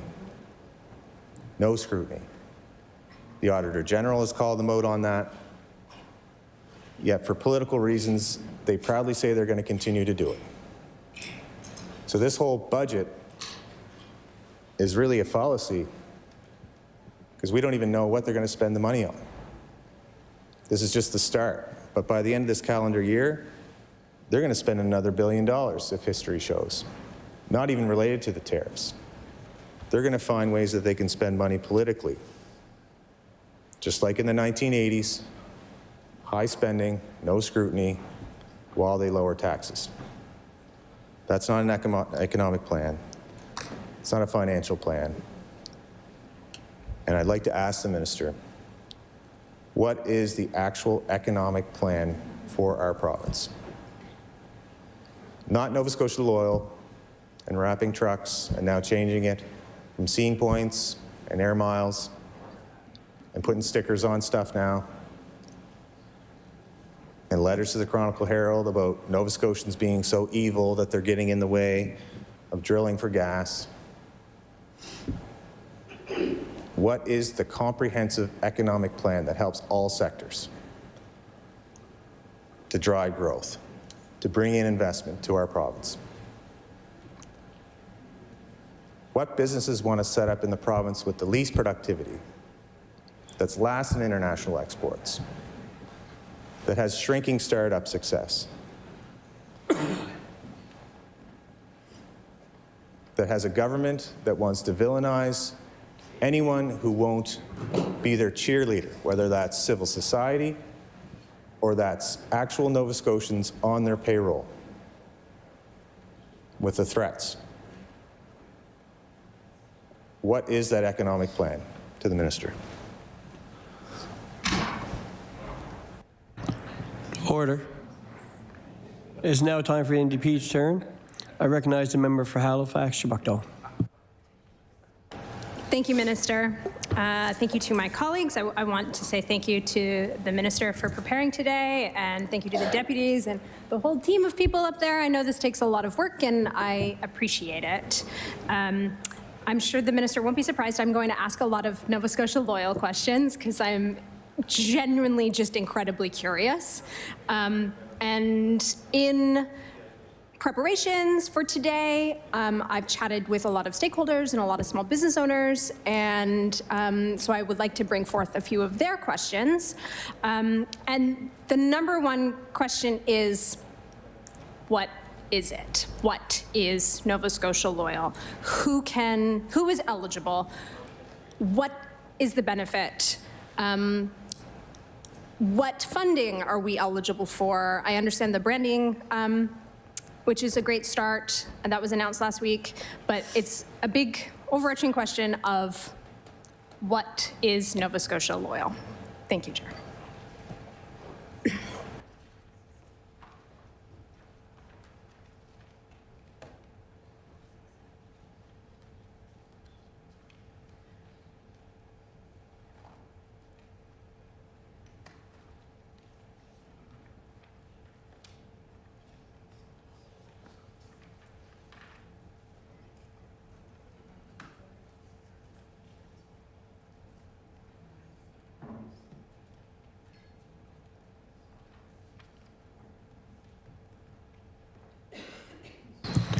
I recognize the Honourable Minister for Growth and Development. Thank you very much, Mr. Chair. And I was really hoping I was going to be able to respond to the member from Timberlea Prospect, but perhaps in the next round I'll have time to respond. So I genuinely appreciate the question from the member opposite. You know, now more than ever, as we've said, it's time to embrace Nova Scotia Loyal. It's much more than your typical buy local program. It's morphed into a movement. It has evolved and will continue to evolve as time moves on to meet the needs of Nova Scotians, of our producers, our growers, our harvesters, that play a vital role in supporting our local economy from one end of the province to the other. You know, the intent is to get more money directly into the hands of producers, of our local producers, and also, you know, to create that movement that helps us change the way that we spend our dollar and puts our province first. So, as I mentioned in a previous response, we have a Nova Scotia Loyal procurement policy, or a Nova Scotia First procurement policy, that government's putting its money where its mouth is and ensuring that our businesses in Nova Scotia have a 10% advantage when they take part of the procurement process for goods and services for public entity procurement. So that's, I believe, 33,000 and some change for goods and 133,000 for services. One of the things that was noted during our meeting with the chambers and members of our REN community is that they want more information, so we've committed to that. And I believe it was late as last week that we followed up with some more information on Nova Scotia Loyal, as well as on the procurement side, on like simply how to do business with government. I know as previous Minister of Cybersecurity and Digital Solutions, there's lots of interest from that space of how to do business with government. So during my time as Minister, there was different events that we actually had folks go to different events and conferences to say, well, this is how you interact with government. So you have to sign up to the tender notification system. So that's something we've encouraged businesses that want to do business with government, that they sign up for that system. In addition to the communication piece, Mr. Chair, we've also reached out directly with industry, with associations, to get more information directly to them. You know, it was alluded to, oh, well, it's government's finally deciding to support more than just the one, or than Sobeys and the Nova Scotia Liquor Corporation, but that was the intention all along, Mr. Chair. And what's unfortunate is that sometimes there's statements made on the floor of the legislature, not by the member posing the question, that do not understand the entirety of the situation. So, you know, some question, well, why did it take so long for Loblaws to jump on board? And we'll have more to say on Loblaws tomorrow without letting the cat out of the bag, or perhaps in the next few days, rather. That said, companies need to have an inventory of what Nova Scotia products they, in fact, sell in their store. Some stores were readily available to do that. Others were not as quick to do that. So we've worked with them. We're also working directly with smaller retailers to go. We have some brand ambassadors that go directly in the stores, work with the retailer to identify Nova Scotia products. You know, I said a number of weeks ago, as we were ramping up this initiative, is like, we're at a point where something's better than nothing. Like, do we have to settle for 100%, making sure that we have all of the products in the small retail store labeled, for example? No. Like, let's get that brand out there. Let's get the visual identity that has been out there and is like really ramped up out there. And we've made a significant amount of progress in the last 4 or 5 weeks. The number of businesses have grown from approximately 122 producers and retailers to over 500 now. That number continues to grow. And in part, it's because these businesses recognize that it's easy to join. So there's, yes, the online portal where businesses, whether they're on the producing side or the retailing side, can sign up. And there's a vetting process for that, and I'll get into that momentarily. But we want to encourage all businesses. And I mean, I've done some personal reach out, as I've mentioned in this chamber, to a smaller store in my constituency, Carl's store. And I encourage all members to do the same.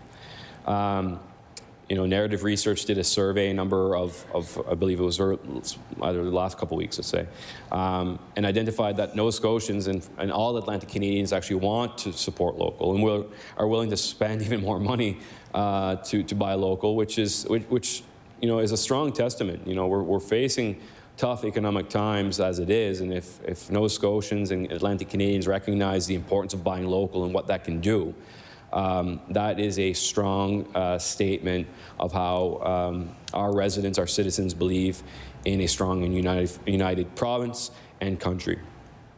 Another highlight of that survey, Mr. Chair, was that Nova Scotians and Atlantic Canadians were willing to spend more time to shop. Well, as much as I like to shop sometimes, I don't have that much time, and I think most people like to get in and sometimes get out. And do other things, but you know, we want to make it easier for Nova Scotians to identify the products that are produced, manufactured, grown, and harvested here. So that speaks to the labeling program. So last week, I had the opportunity to announce a pilot program, the Nova Scotia Loyal Producer Labeling Pilot Program. It's a tongue twister, I know, where we are investing $300,000 directly with producers. So I simply refute that, oh, this is about supporting, and again, not from the member opposite at this time, simply refute that we're all about supporting the big box stores. Absolutely not. We want to support producers as well and get them on board of this program and support up to $5,000 per business, up to $5,000. Cost share to the program was $70,000. I'll remind the House that, you know, the scene points, and I know the member from Timberley Prospect criticized scene points in air miles. But the fact is, Mr. Chair, is that since this program was launched, and this is a missing part of this discussion, and I'm glad that in estimates we have a little bit more time to take our time and have a conversation. But even, you know, I made this point with media last week, is that these incentive programs, or the original incentive program, has enabled more than 160 producers at that time with thousands of products get on store shelves, larger box store shelves, that otherwise they would not have had that opportunity. Dealing with bigger box stores, big box stores, it's a pay-to-play environment. Wouldn't it be nice to have a couple aisles of just Nova Scotia goods, right? It'd be a little bit complicated because of some products require refrigeration, others, you know, it's whatever it may be. But, you know, you can walk down the honey aisle and see some Nova Scotia honey. You can walk down the maple syrup aisle. It's Shrove Tuesday, so maybe get some maple syrup for pancakes. You can see some Nova Scotia maple syrup.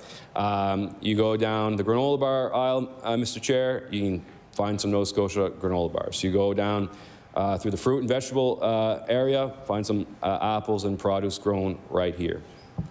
So we want to make it easier just as a consumer, as a customer, when you walk in, that a Nova Scotian can say, oh, geez, this store's participating in Nova Scotia Loyal. I wonder what products they have to sell. So that is on that side. Mr. Chair, you know, specifically to, like, there were some questions like who is eligible to be a producer, right? So we have a producer and we have a defined definition, and it's the staff do an amazing job of making sure that we have some checks and balances here. So to be eligible for the program, producers must grow, harvest, craft, and or manufacture their product in Nova Scotia and satisfy one of the following categories.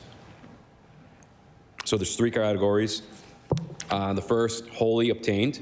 So all inputs to the product are from Nova Scotia, and all transformation occurs within Nova Scotia. So, example, the product is grown, harvested, or made in Nova Scotia. Apples, let's say. Blueberries, seafood, wooden furniture made here with trees grown in the province. The next category is wholly or substantially produced. So all transformation occurs within the province but not all inputs are from Nova Scotia. So the product is crafted or manufactured in Nova Scotia. So we look at the importation of metallic sheets from outside of Nova Scotia to build a boat, using wood and other inputs from Nova Scotia. We look at importing raw gemstones to make jewelry here in Nova Scotia, let's say with Nova Scotia pewter. And then finally, on the producer side, we also have value-added processes.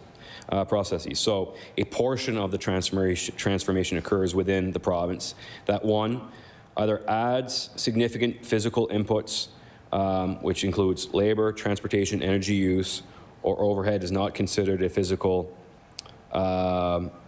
input in the transformation, but further bottling, labeling, packaging, and distribution activities are not considered value-add process. Or two, alters the product to something new using inputs not available in the province. So the product is constructed, manufactured, or fabricated in the province. So a couple examples there would be like importing coffee beans to make roasted ground coffee or roasted coffee beans. A number of great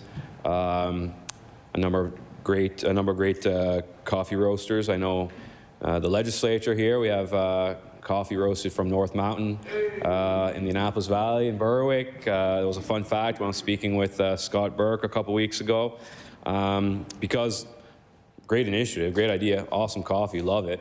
But also, you know, one of the divisions of the department, or the entities rather, is Events East, who oversee the Halifax Convention Centre, and they made a strategic decision of either having a I won't name companies, a non-Nova Scotian coffee versus a Nova Scotia company, so a coffee company. So I believe they go with Java Blend, if I'm not mistaken. I'm sure I'll be corrected if that's incorrect, but we'll go with Java Blend right now. Additionally, producers must have a head office located in the province or is primarily minimum 75% owned by Nova Scotian residents. The business's primary activity is the production or transformation of a product, and they must sell directly to consumers and/or retailers. Finally, on the retailers' side, retailers must sell one or more products purchased from a Nova Scotian producer. So program marketing labeling is limited to be used only on those products made in Nova Scotia. Thank you, David. They must be authorized to conduct business in Nova Scotia, so they must be registered, and they must have a permanent business location in the province. So as per the above criteria, producers and/or retailers who simply import goods and repackage in Nova Scotia are not eligible to use the labeling program on their products. But we also, what's really important here, we have a tremendous team, dedicated staff that put everything, well, pretty much everything that they have into the success of this program, and I really want to thank them in my place here for that. But certainly encourage feedback from retailers and producers, and welcome questions. So if there are businesses out there, they can go on the Nova Scotia Loyal website, either to sign up or find the contact information required to touch base with my team. I recognize the member for Halifax Shabukdale. Thank you, Chair. I thank the minister for that answer, and I'm sorry I forgot to stand up last time. So just humor me for a moment. Carl's signed up. Carl's store signed up. They go online into the portal. They've signed up. What's next? What does that mean that they've signed up? What are they now eligible for? What's the next step?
I recognize the Honourable Minister for Growth and Development.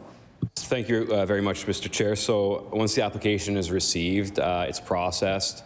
There's about a turnaround time of a week if everything's in line. So they'd be a retailer producer would be eligible for merchandising, marketing, all of which is free of charge for them.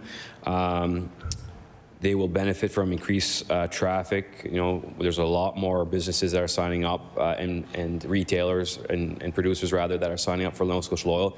We actually have a good problem. There's like a high demand in our portal right now. So we're working as quickly as we can to process those, but also making sure that we meet those checks and balances. We don't want to find ourselves in a situation where we have a package or a product's being repackaged just with the Nova Scotia Loyal product just because they really believe in the success of the program.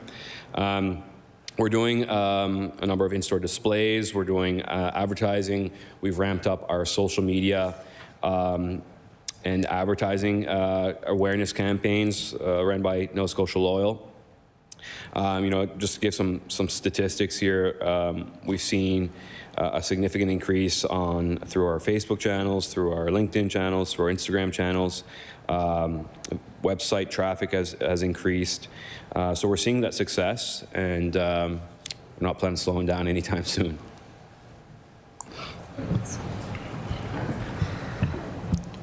I recognize the member for Halifax-Chebucto.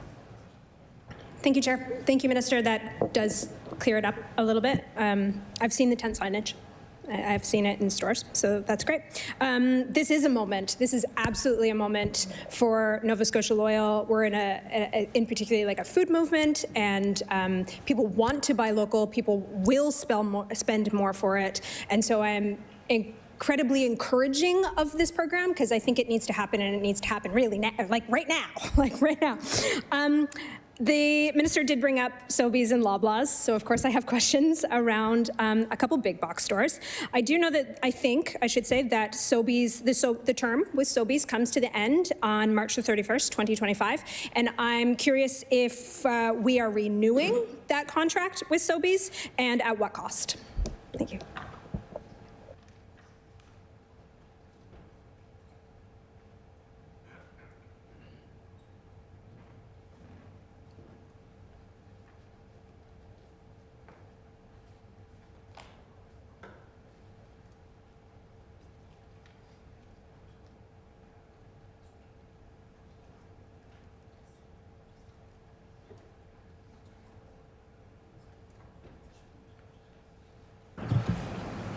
I recognize the Honourable Minister for Growth and Development. Thank you very much, Mr. Chair, and I'm thankful that the member agrees that we need this program now, and thankful to the previous minister responsible for getting this program up on its feet many months ago, and ensuring that we are positioned to execute this plan, launch this program.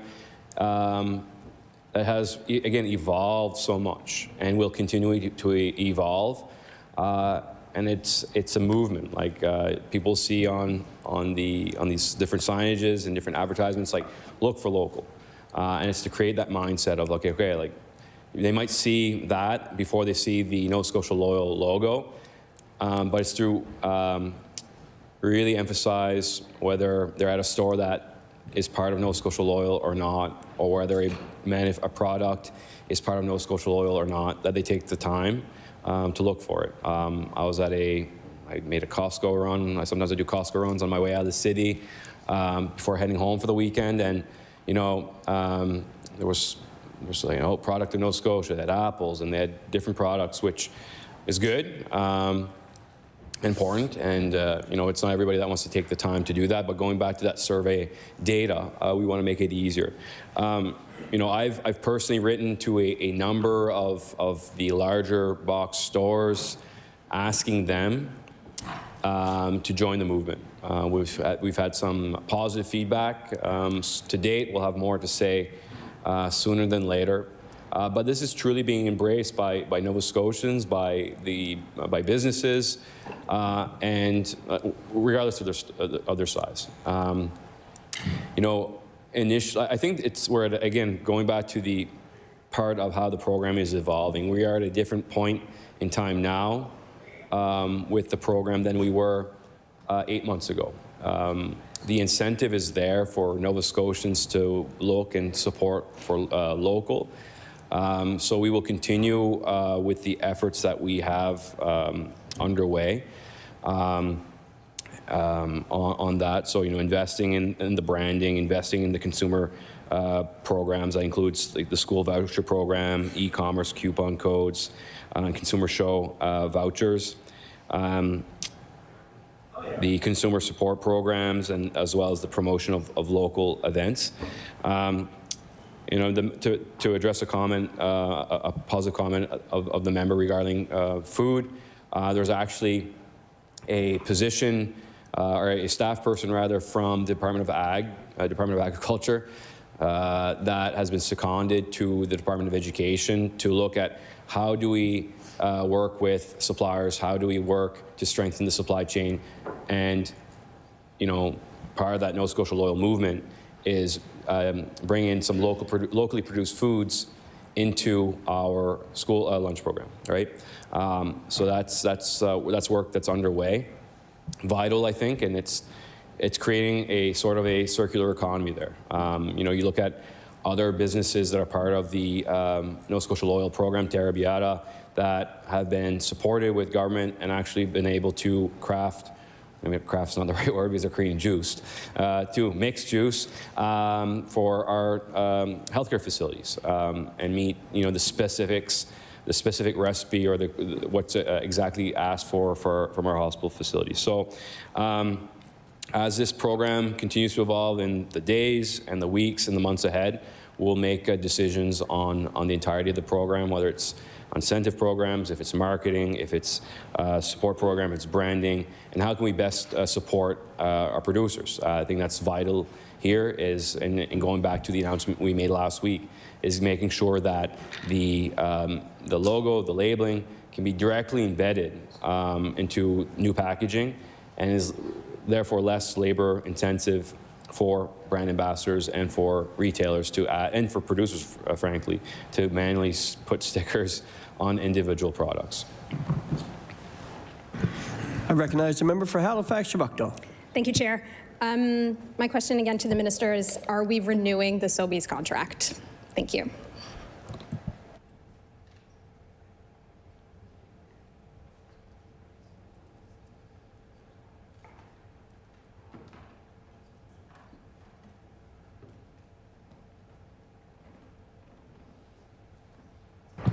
I recognize the Honourable Minister for Growth and Development.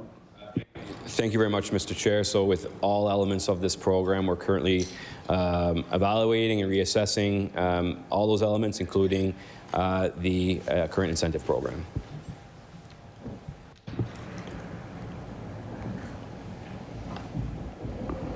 I recognize the member for Halifax, Chebucto. Thank you, Chair.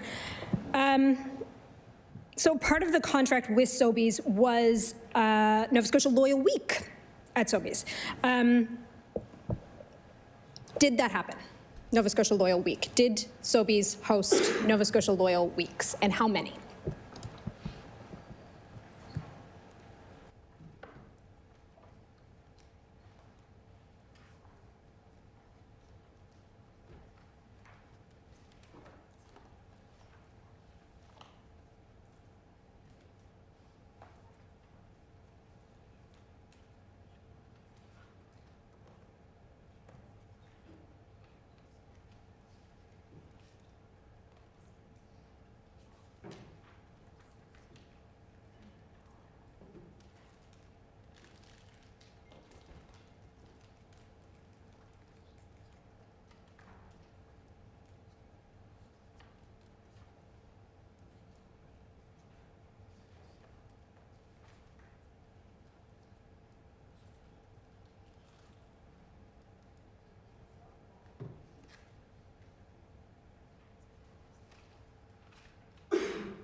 I recognize the Honourable Minister for Growth and Development.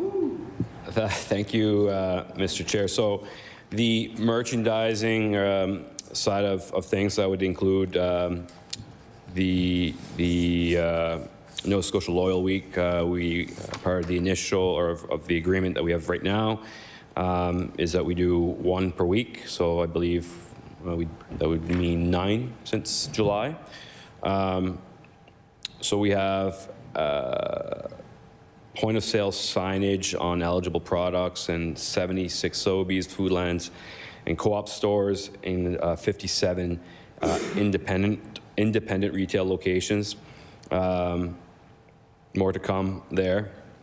As Minister, I've written letters to senior executives at Walmart, Costco, Lawton, Shoppers, Home Hardware, Kent, my favorite store, Canadian Tire, to further expand the program to make it easier for Nova Scotians to identify and choose local. In September, we launched our portal on nsloyal.ca. As we've been discussing, again, businesses can access free of charge to order stickers and signage to identify their local products. They're free, shipped for free as well. Businesses have the option to participate in consumer-facing buy local directory. We actually partnered with the Department of Agriculture and for sure at Department of Agriculture to migrate a database that they had, because again, that was some feedback that we had heard from business communities, like, hey, like there's no one-stop shop directory for products, retailers, different sectors. So if you go online on novascotialoyal.ca now, you can actually in fact find that and have a breakdown by region, I believe, and by product and by store. To date, these numbers are outdated now because we have over 500 local businesses. We've had a significant uptick in the orders of stickers and signage. We've actually revised our logo too in French and in English to ensure that part of this evolution of the program that the logo has a clear visual identity, that Made in Nova Scotia is included on that logo. We've also worked with folks at the Nova Scotia Liquor Corporation to evolve the former Proudly Nova Scotian brand to the Nova Scotia Loyal brand to ensure that we have one consistent brand across the province, and more importantly, messaging about buying local. And I know we talked a lot about classification for producers and for retailers. When it comes to alcohol beverages, the Nova Scotia Liquor Corp still classifies or maintains their local classification criteria, and it has remained unchanged. Of note, part of the evolution of the program, the Minister of Natural Resources in early February announced that the program, the Nova Scotia Loyal program, was expanded to include all forestry products to complement the existing products.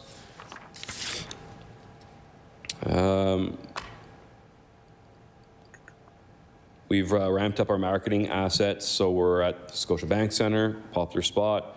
There's a couple other locations downtown that folks will see eventually of more visual reminders.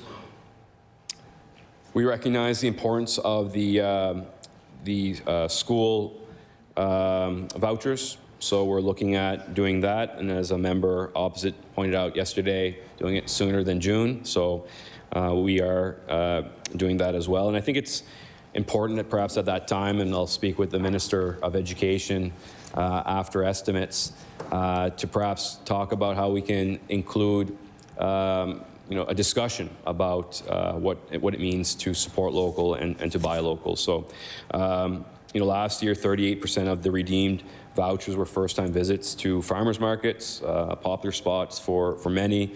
And actually, we in fact expanded that program in October to include post-secondary students through a pilot program in partnership with our Nova Scotia Community College, Kingstech, as well as Acadian University, and that program concluded at the end of this February.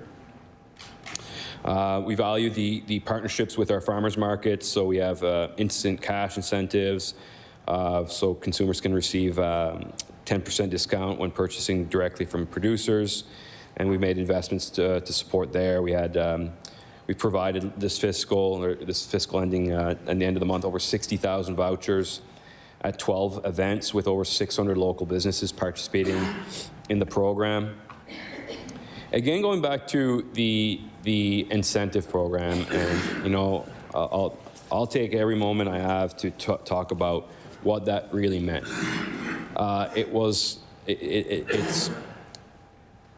It's tried to be. There are attempts to construe it that the money was flowing to big box stores, flowing through, more accurate, and it was to ensure that there was that loyalty system or incentive system in place. And as I've mentioned, so it was a partnership in existing consumer loyalty programs on behalf of vital producers, growers, harvesters in this province, on their behalf to incentivize purchases of local products. So to date, this partnership has supported 162 local businesses with 1,771 eligible local products who otherwise would not have had the chance to be in those store shelves.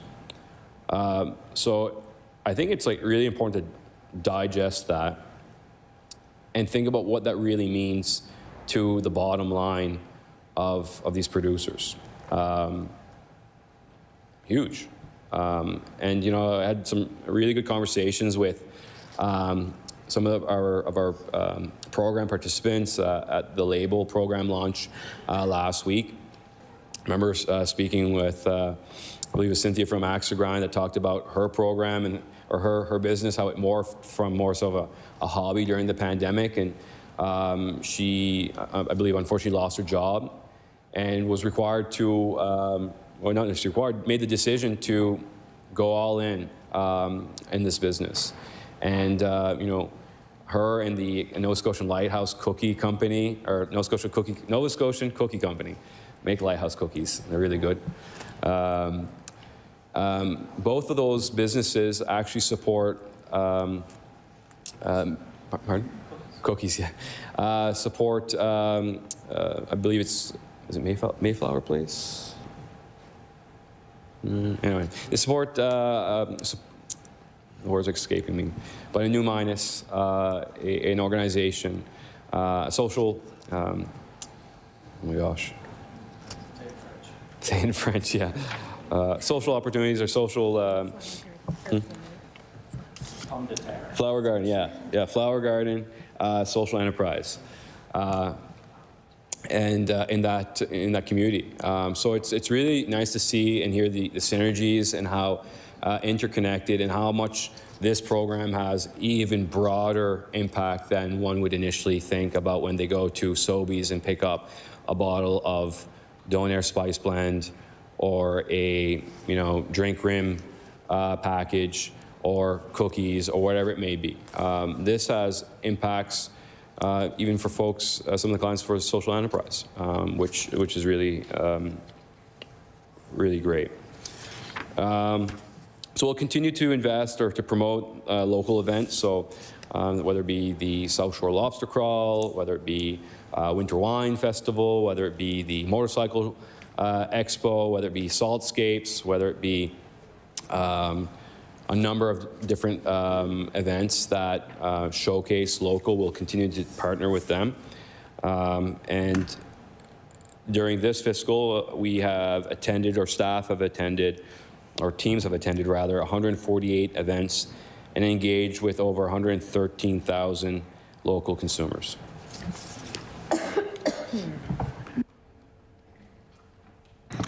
I recognize the member for Halifax, Buckdale. Thank you, Chair. I think I just heard the minister say that there was 1,771 Nova Scotia products registered with Nova Scotia Loyal.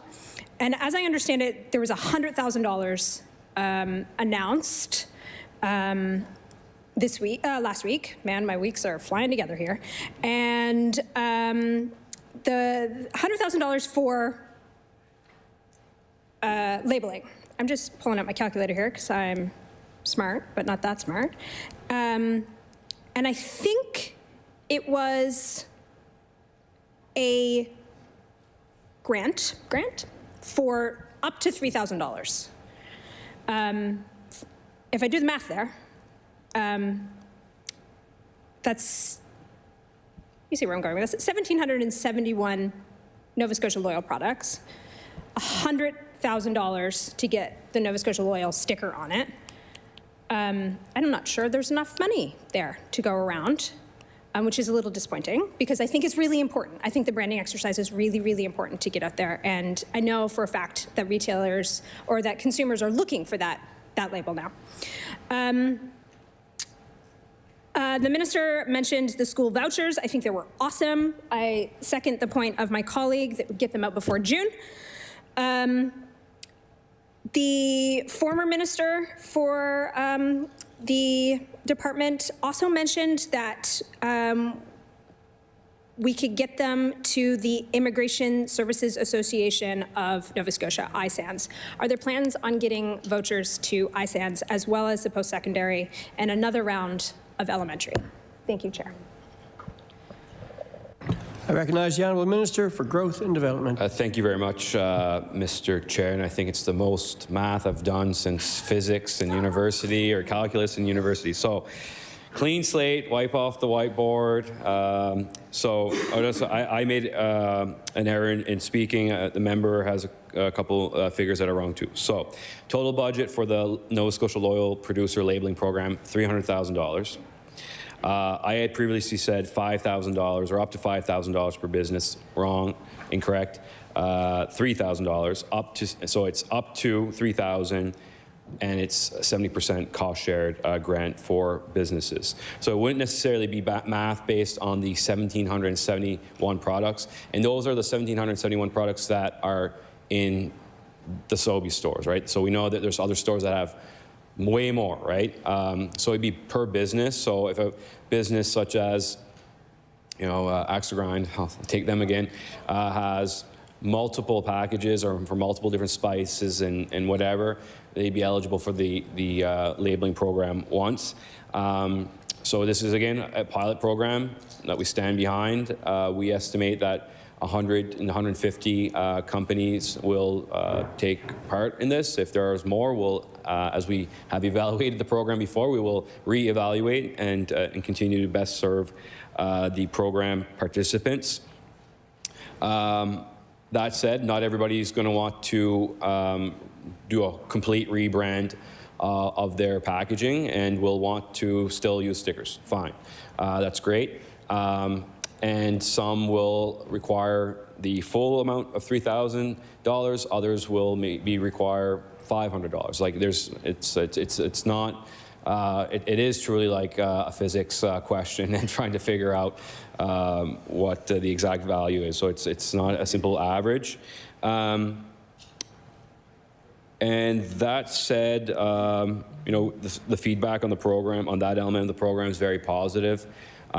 And I recognize, some of these businesses have, at different times of the year, go in and order larger volumes of product, or sorry, of packaging, and perhaps just have missed that. They might have ordered in December. So, and it might be another few months before they order packaging again. Or, there might be some beverage companies that are looking now at the next round of ordering cans or bottles or whatever it may be that will take part of this. So we might not see all these companies having the logo integrated today or next week.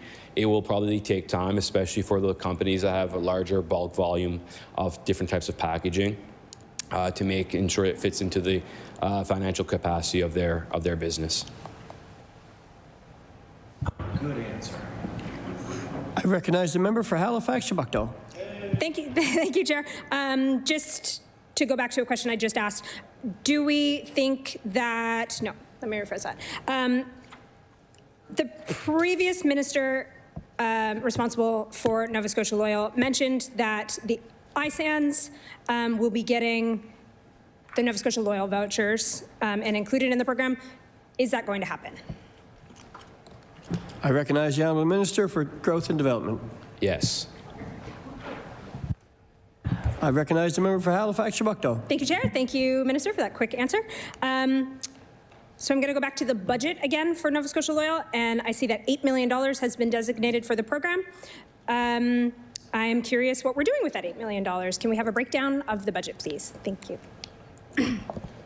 That's going to take me.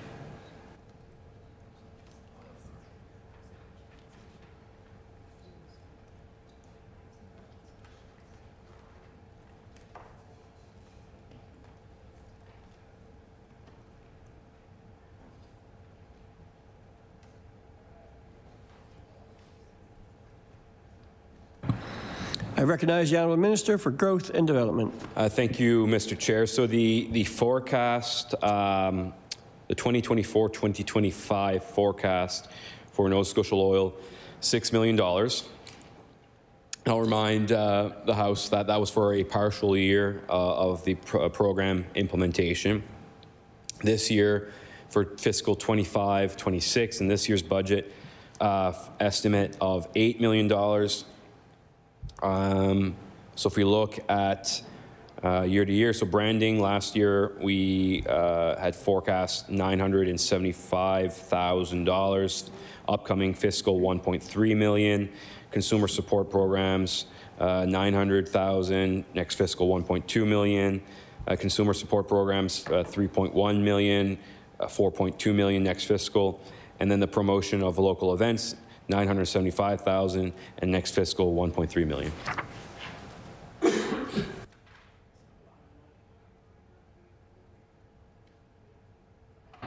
I recognize the member for Halifax-Chebucto. Thank you, Minister. I'm going to change topics for my last 15 minutes. I'm curious what the department is doing to support 2S LGBTQIA+ owned businesses.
I recognize the Honourable Minister for Growth and Development.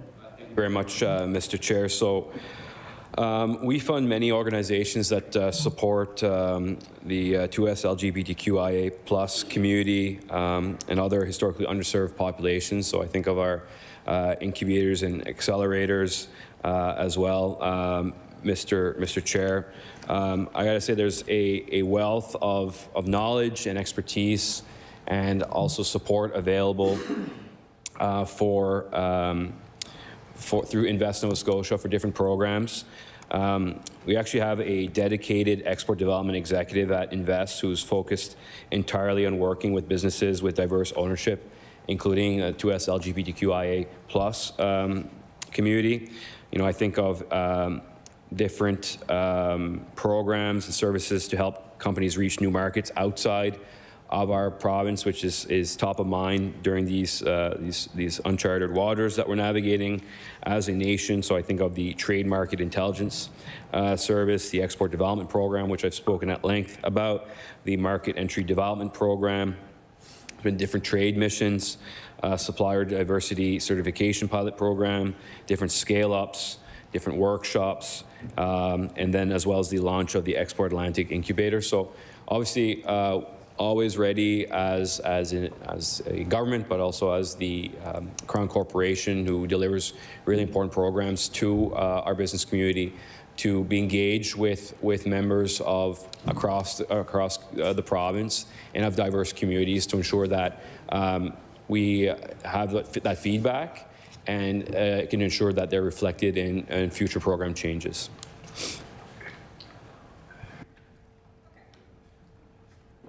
I recognize the member for Halifax, Chebucto. Thank you, Chair. Thank you, Minister. We'll go back to Nova Scotia Loyal then. I've got another question. Can the Minister please tell me what kind of small business engagement was made in development of the program and who was consulted? Thank you. Yeah.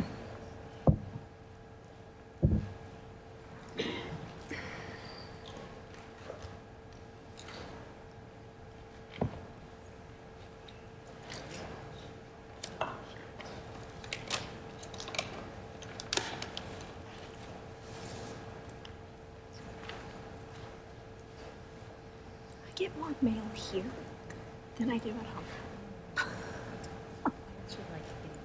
Yeah. I feel so secret.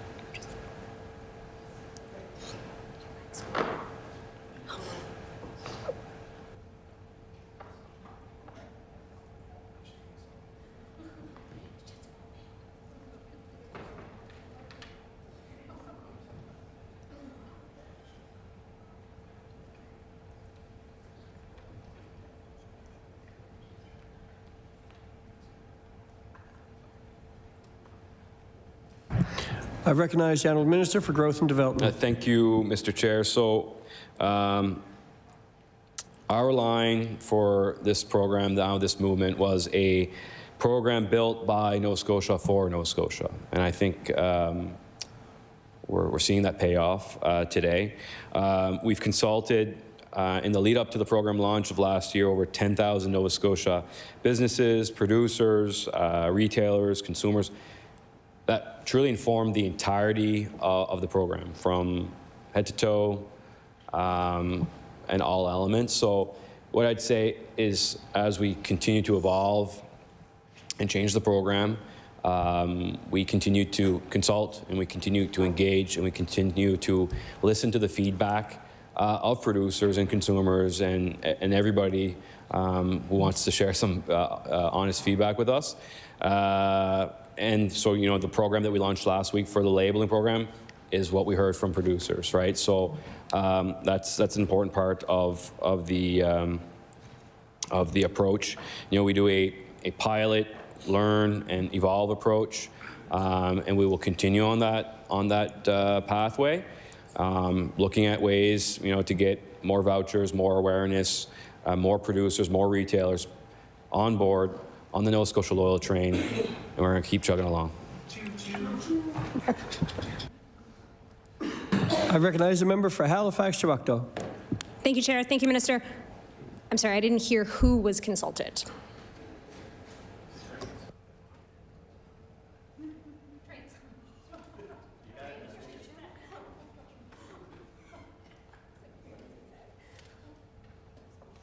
I recognize the Honourable Minister for Growth and Development.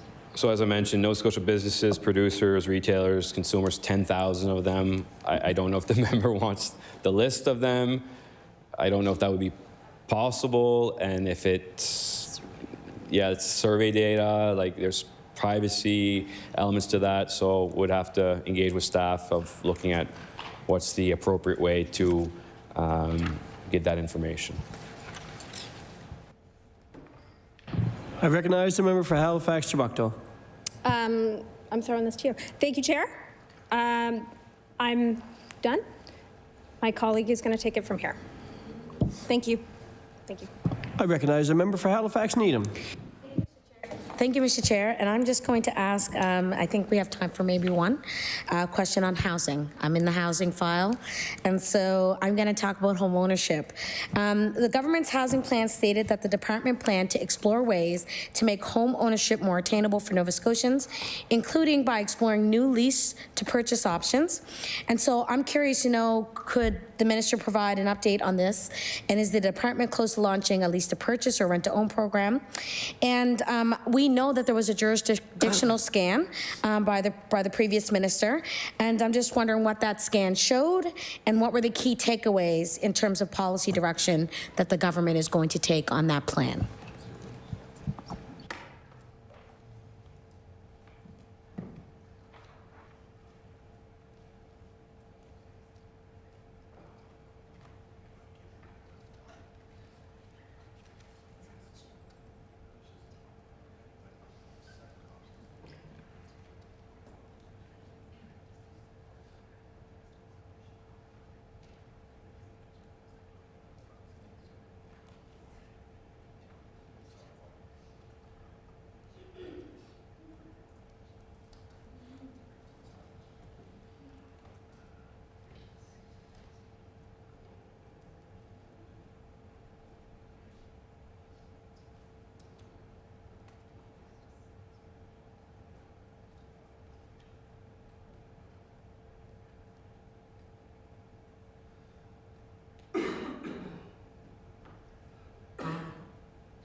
I recognize the Honourable Minister for Growth and Development.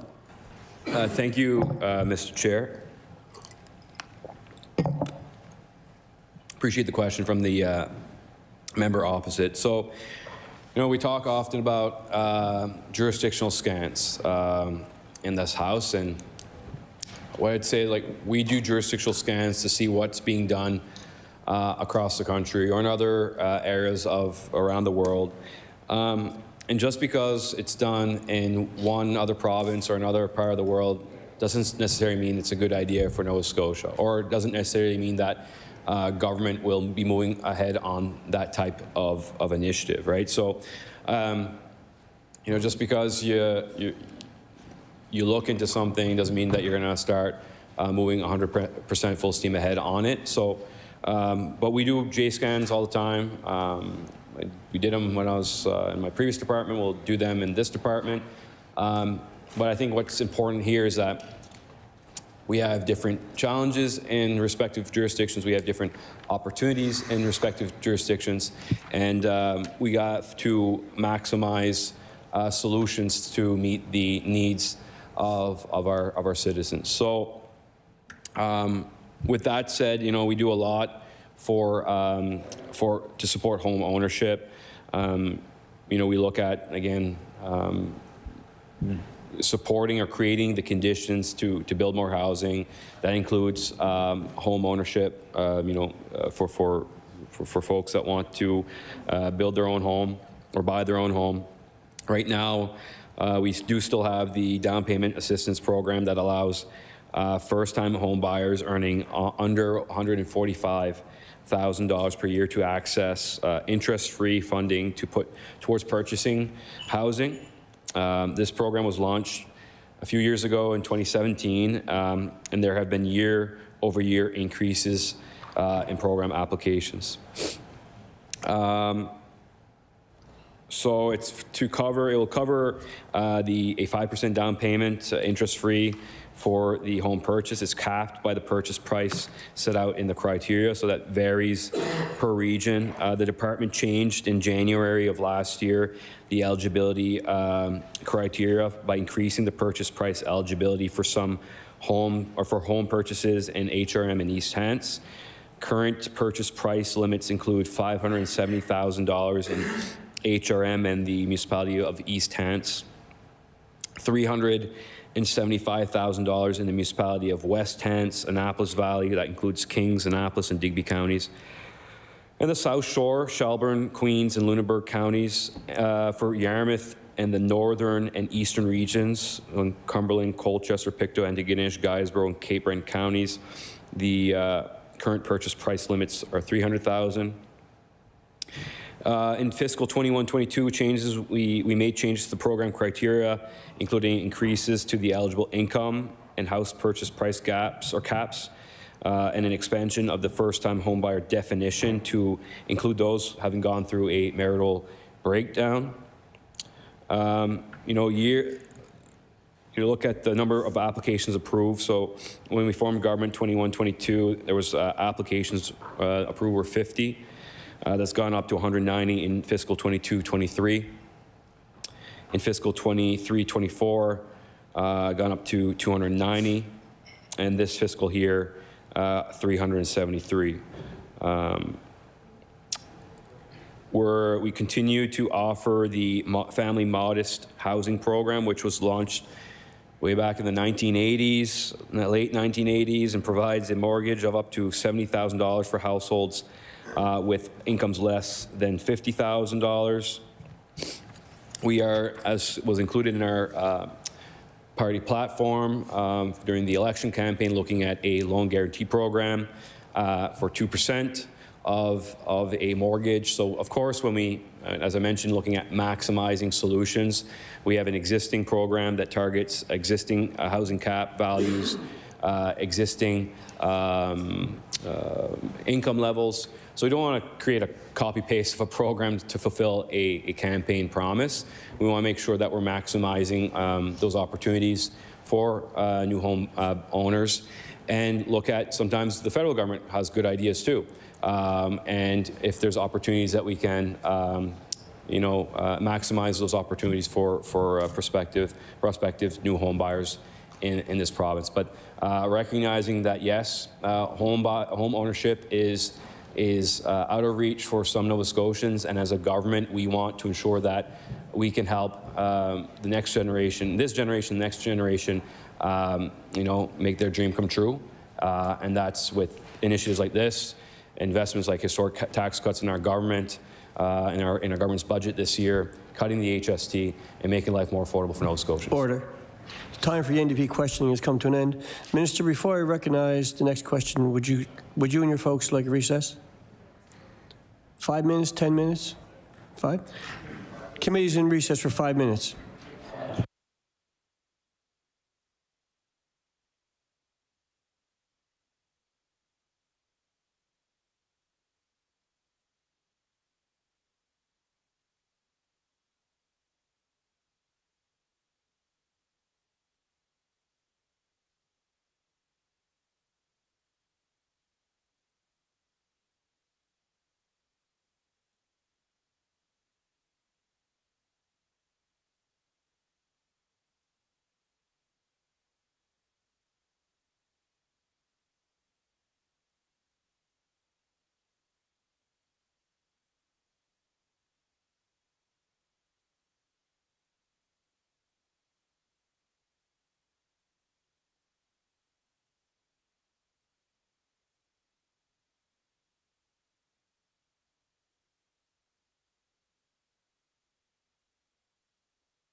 Order, please. It is now the Liberals' turn. I recognize the leader of the Liberal Party. Thank you, Mr. Speaker. We did economic development last night. We're going to do housing tonight. I have a few questions here. Actually, I'm going to pass my time over, Mr. Speaker, to the member from Colchester North here shortly. But I am going to focus on housing. And my first question, and I can table this so the staff can see it. I was talking to someone on the weekend about some of the changes around the rent. And this is a standard letter that would have went out. It's the letter around, 4 months before the lease anniversary date, you'll receive a letter from NSPHA requesting information about your income, et cetera. So your rent may, the issue is that, and correct me if I'm wrong, so there was increases coming to rent at about, and they had to based out around 5% a year until 2028, which would have gave you the full amount based on, so it was an incremental increase. Some people are telling me that they were charged immediately, right up front, the entire amount that was supposed to be budgeted out a number of years. I'm just looking for clarification. I have this document. I'll happily show it to the staff. This was something that came up with residents in Sydney. Yeah, it's supposed to, yeah. So my question essentially is it was supposed to be spaced out over 1, 2, 3, 4, 5 years.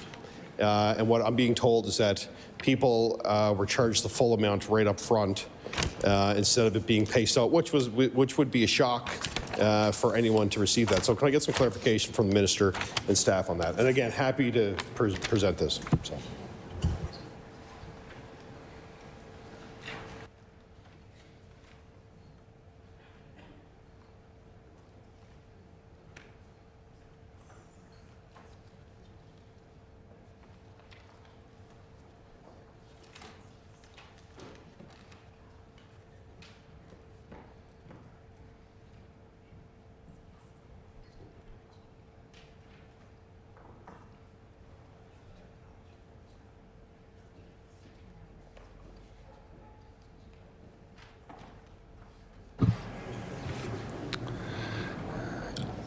Minister, would you like a copy of the document? Gotcha. Okay. I recognize the Minister of Growth and Development.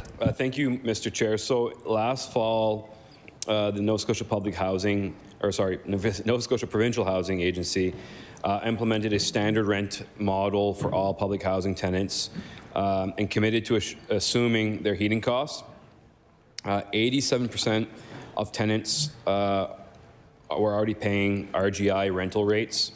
The remaining 13% will be transitioning to rent geared to income, never paying more than 30% of their income towards rent. So because the provincial housing agency is assuming their heating costs, some tenants will experience a significant reduction in overall costs. Other tenants will experience a rent increase based on their monthly household income. And so to help adjust to their new rental rate, the provincial housing agency is capping rent increases at 5% per year for the 3 years, as following the Residential Tenancies Act, or until they reach their full RGI rate, whichever comes first. So they can go up 5%, phased over 3 years, until they meet their full RGI rate, whichever comes first. But again, tenants will never pay more than 30% of their monthly household income on rent. I'd be happy to have a look at the document that the member is discussing, and we can continue this offline if he wishes.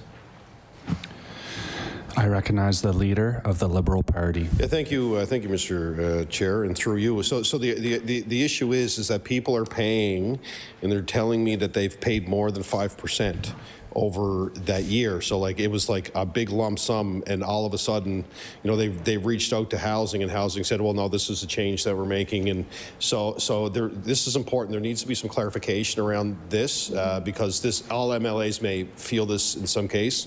I have what was actually sent to the person's name's not on this. It's just I took a picture of the page, but they're saying that that full RGI was implemented like right away. Like it wasn't implemented over the 5% that was indicated that it was supposed to be. So can we confirm that that's actually not happening and people are paying all of that up front, which would be like, you know, in some cases, you know, big money. Yeah, one payment. I recognize the Minister of Growth and Development. Thank you, Mr. Chair. So my commitment to the member and any member of the House, frankly, if they have a concern with a matter with the Nova Scotia Provincial Housing Agency, of course, we encourage tenants to work directly with staff. But if there are outstanding or extenuating circumstances like the one that the member is discussing, happy to look into that. So we'll take a copy of that document and we'll follow up accordingly with the member.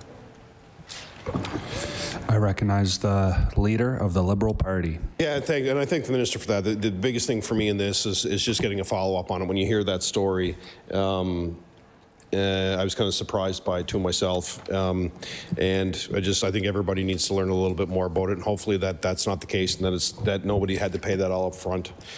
As we know, the cost of living is tough enough as it is when it comes to support. So I appreciate the Minister happily table that so they can have that for their records. And at this point, Mr. Speaker, I'm going to give my time to the member for Cumberland North. I recognize the member for Cumberland North. Thank you, Mr. Chair, and thank you to my colleagues. Minister, I've just got a few questions to start around housing, if that's okay. I'm wondering if the Minister and the Department are working with CMHC to change the average of rent or cost that CMHC are using in the northern zone. So advocates for housing and affordable housing in particular, Mr. Chair, have told me that the numbers that are used to determine rent supplements, for example, in the northern zone, are based on what CMHC see as an average rent, which they believe is not accurate.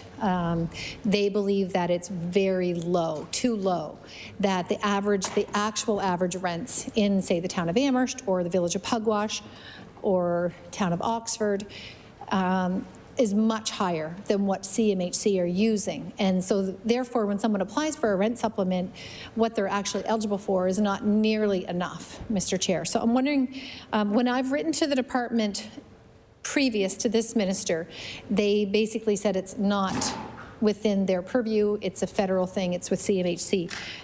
But I'm wondering, how do we get that change? And is that something the department is maybe already working on? Thank you, Mr. Chair.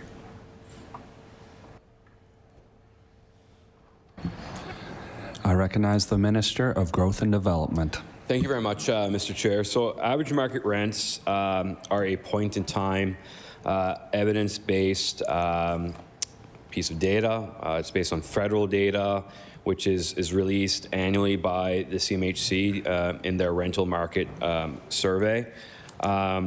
We use it for a number to assess eligibility for a number of programs, to set limits on rental rates in our programs.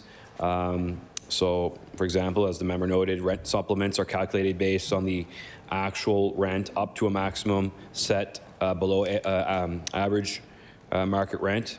And then, therefore, higher average market rent means more households are eligible. They are the most effective tool. Again, they are released, AMRs are released by CMHC. We don't control that because that's data. Like, we don't control the data. It's based on the market. As I noted yesterday in estimates, it is an average. So we have some rents in that average market rent that fall below. And then there's some rents that fall above. So it is the average. So recognizing, yes, that some may pay higher, some may pay lower than the average market rent. But and it's important to note that rent supplements aren't designated to cover the entirety of a rent, the cost of rent. And we've made a number of program changes to improve the policies, to ensure improved equity and fairness, to ensure that more Nova Scotians can that need rent supplements are actually getting rent supplements. We've shaved off time. We've shaved off more than 5 months of our processing time, even though applications have gone up 19%, Mr. Chair. We've quadrupled our investment, and even though as a provincial government we've increased our provincial contribution to this budget line item year after year after year, unfortunately the federal government hasn't stepped up to the plate to take a swing at it. So we'll continue to lobby the federal government. We believe that as part of addressing affordability within the housing sector, rent supplements are a tool. They're not the only tool. We believe that improving supply will and is showing to improve the housing market in right across the province. CMHC report recently released shows that vacancies or supplies are starting to go up. That vacancy is starting to go up. That rents are starting to stabilize. We've seen with average market rents actually a cooling off. So last year the jump in average market rent was about 11%.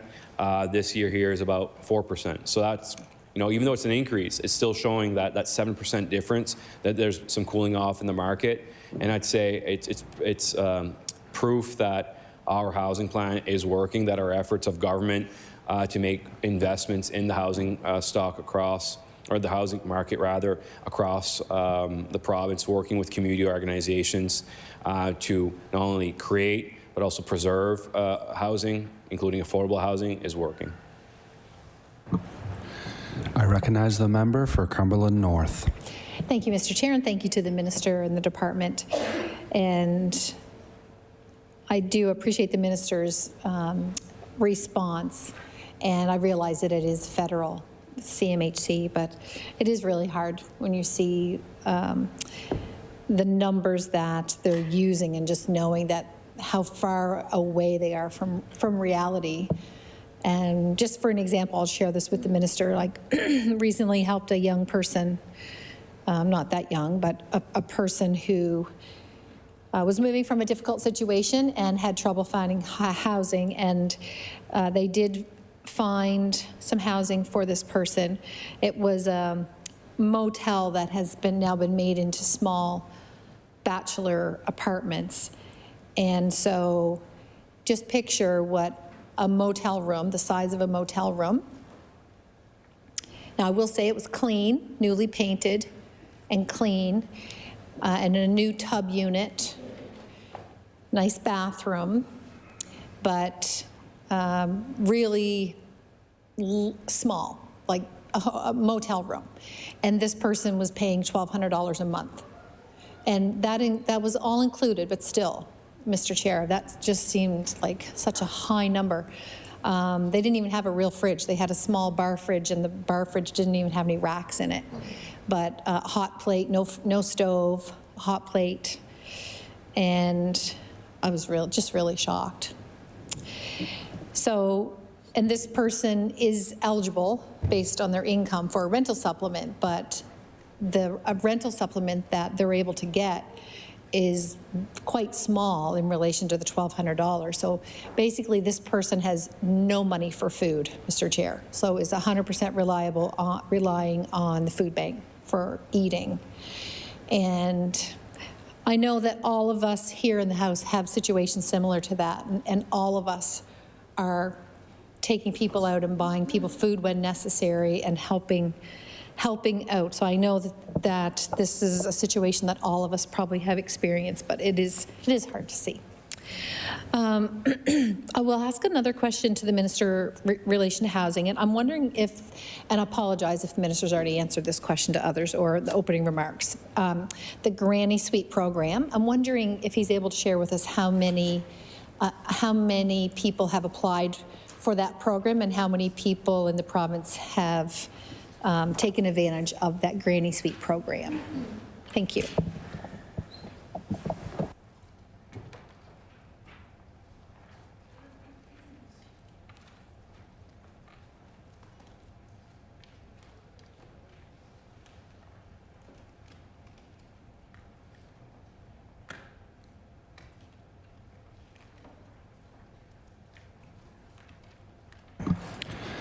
I recognize the Minister of Growth and Development.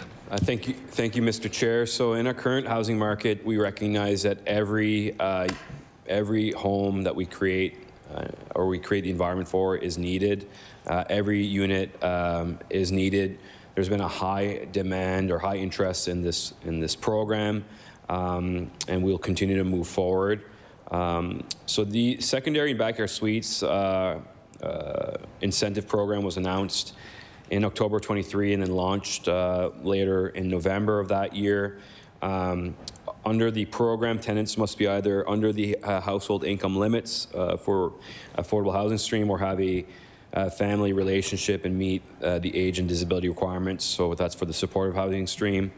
Tenants under the stream or the affordable housing stream will pay no more than 80% of the average market rent for the area as determined by the CMHC. There was some feedback from clients and staff, so we made modifications April of last year. We actually increased the maximum amount of loan from $25,000 to $40,000, up to 50% eligible up to 50% of the eligible cost. We broadened the definition of family, including persons with disabilities, and making it easier by easing administrative requirements and by not requiring initial permits and drawings. So in 23-24, we approved 26 new units. In 24-25, we approved 286 units, but that number probably has gone up maybe a bit. So more than 300 new units. And as of late, 63 of those are now complete. It is our estimate that construction is completed within 9 months. So it's a quick solution to get more affordable housing built faster. I recognize the member for Cumberland North. Thank you, Mr. Chair, and thank you to the Minister for that information. And I'm wondering if the Minister sees any pathway for making that even more accessible for more people in the province. I think it's a great idea.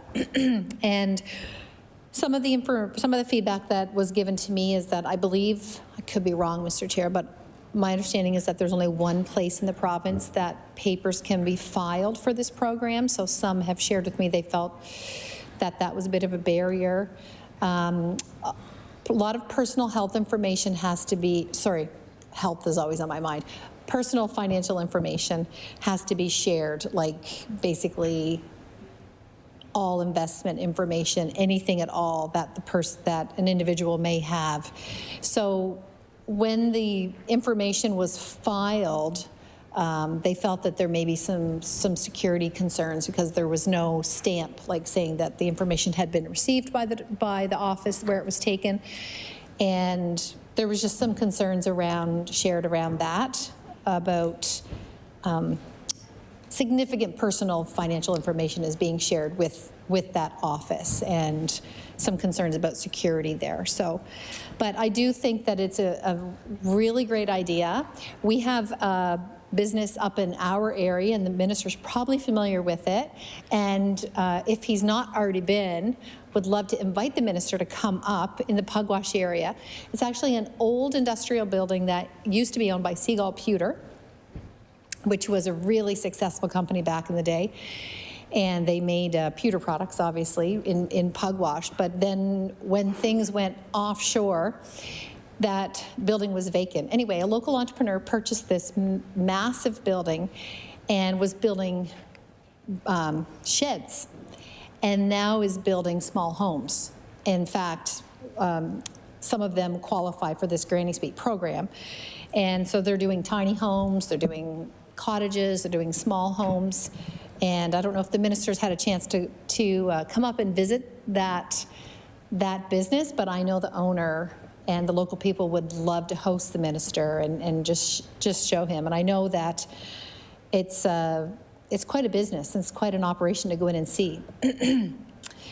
So I guess my question to the Minister would be, does the department have any plans to grow and expand this Granny Suite, this secondary backyard suite program, and try to find ways to make it more accessible to more people in the province? I recognize the Minister of Growth and Development. Thank you, Mr. Chair. And of course, we share with Nova Scotians their excitement to be part of the solution and build out more housing, whether it be themselves being builders or if it's coming up with different technologies, whatever it may be. So, of course, that's of great interest to my department. What I'd say related to the member's question, of course, there's always interest to do more, but and we have done more. We've actually increased the budget for this program.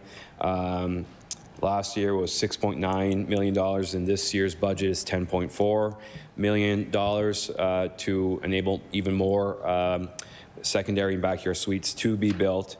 Not sure where the member's going with. There's only one spot to drop off information that can be done at any regional office, and living in today's digital world, actually applications are done online or we can go through regular mail. But more concerning with the understanding that there's financial information being required to be submitted, that's not true. During the construction, there's some, as I mentioned, there's the elimination of building permits being provided up front. The only information of financial sensitivity that would be required would be from the tenant when they occupy the unit, to ensure that they are meeting the program eligibility criteria and making sure that there's some rigor and following through with the rigor when it comes to the different thresholds for the affordable housing stream and the supportive, for the affordable housing stream, that they're paying no more than the average 80% of the average market rent. And when we look at the requirement for folks based on their income levels as well. I recognize the member for Cumberland North. Thank you, Mr. Chair, and thank you to the Minister. And some applicants did share with me some security concerns, so I can only convey what I was told, Mr. Chair. And now that I recall what the Minister said, it can be mailed, but because they had told me, Mr. Chair, that they did have to share financial information, like any investment, all investment information had to be provided, all personal financial information had to be provided for the application. So maybe that's changed, or maybe I misunderstood. That's always a possibility. But this was concern shared to me that people wanted me to convey to the Minister of things that and they did tell me that because of the sensitivity, I guess, or the personal information, they weren't comfortable putting it in the regular mail. And so they did take it to one of the offices, but it wasn't stamped or received or anything. So I'm just sharing that with the Minister as far as from a security standpoint. Those were concerns shared with me with the program. So, all right. So my last question on housing, I think it's my last question on housing for the Minister, is can the Minister share with me any affordable housing projects that the department is currently working on in Cumberland County? Thank you.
I recognize the Minister of Growth and Development. Thank you, Mr. Chair. So I don't have the entire breakdown of every specific project. I know there's a number of projects that haven't been publicly announced yet. I believe there were approximately 50 units in that region. I do know that also up in Spring Hill that we have 4 public housing units as well as public housing, I believe, in the Amherst area. And that said, you know, we, as a government, build within the spectrum of public housing. But we do also invest in the Affordable Housing Development Program. We help with acquisition programs for community partners, nonprofits. We've increased our budget. In the last 2 years, we've invested $120 million, which is a significant uptick or a significant, rather, increase in that budget line item, because for years it was frankly neglected. So we'll continue to make those investments and work with our community partners to not only build but also preserve existing units, including affordable units. We also have land that's made available through the Land for Housing program through the province, which there's a number of parcels of land available throughout the province that are posted for property opportunities notifications. So we have more in the hopper. I believe it's 33 as of last count have been put out there. But we have to make sure that those sites are ready, that they're zoned appropriately. You know, of course, if they're serviced, that's even better by different services, by municipal services. So lots of moving parts on that front. I do want to go back again to the member's question on concerns about security. You know, government as a whole deals with lots of sensitive information, deal with person's financial information. As employees of government, they have some of my financial, or as an employee of government, they have access to some of my financial information. And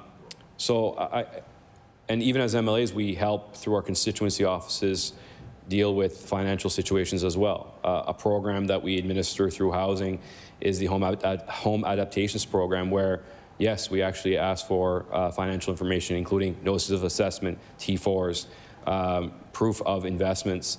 So I don't think anybody, I hope nobody is living in fear when they come to deal with government and asking for help. Because at least within our staff, I can speak within my department, and as an MLA, my staff have the utmost, take the utmost, their highest precautions to maintain that safety of that sensitive information and make sure it gets in the right hands to support people and give them the help that they need when it comes to housing. I recognize the member for Cumberland North. Thank you, Mr. Chair, and thank you to the Minister, and thank you for those comments. And certainly the reason that I shared the concerns that were brought to me, Mr. Chair, was that this was, in particular, an individual that's used to dealing with documents and that. So their feedback was a lot of times when you're sharing those kinds of sensitive documents, usually, like, sometimes there'll be a stamp that it's been received or some type of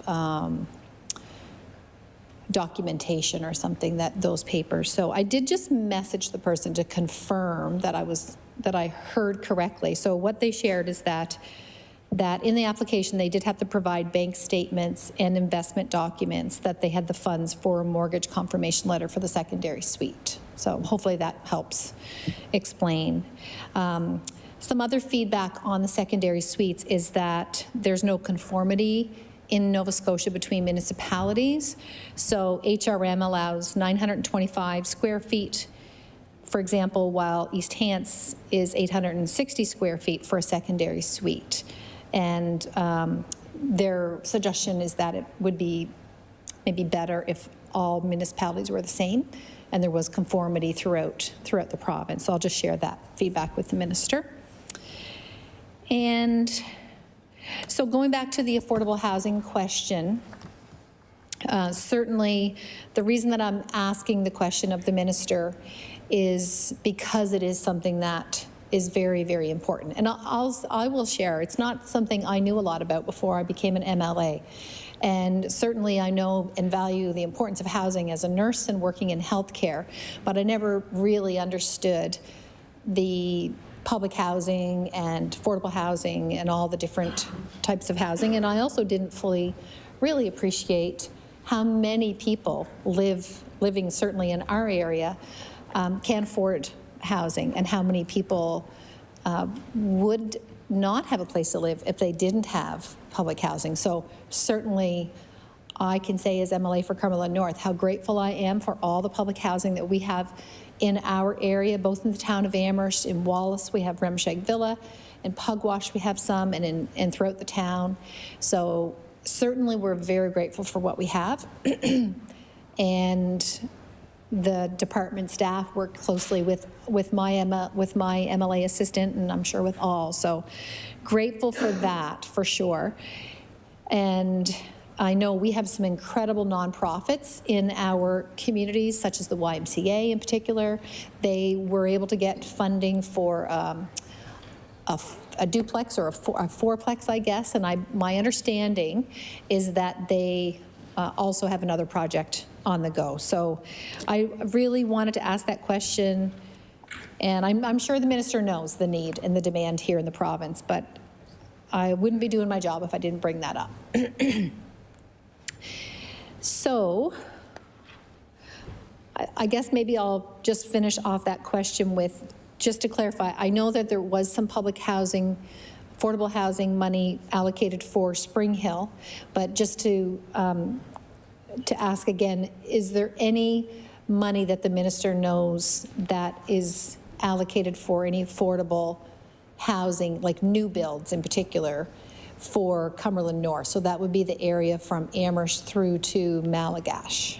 Thank you, Mr. Chair.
I recognize the Minister of Growth and Development. Thank you, Mr. Chair. To go back to the members' feedback, which is appreciated on the Backyard Suites Incentive Program.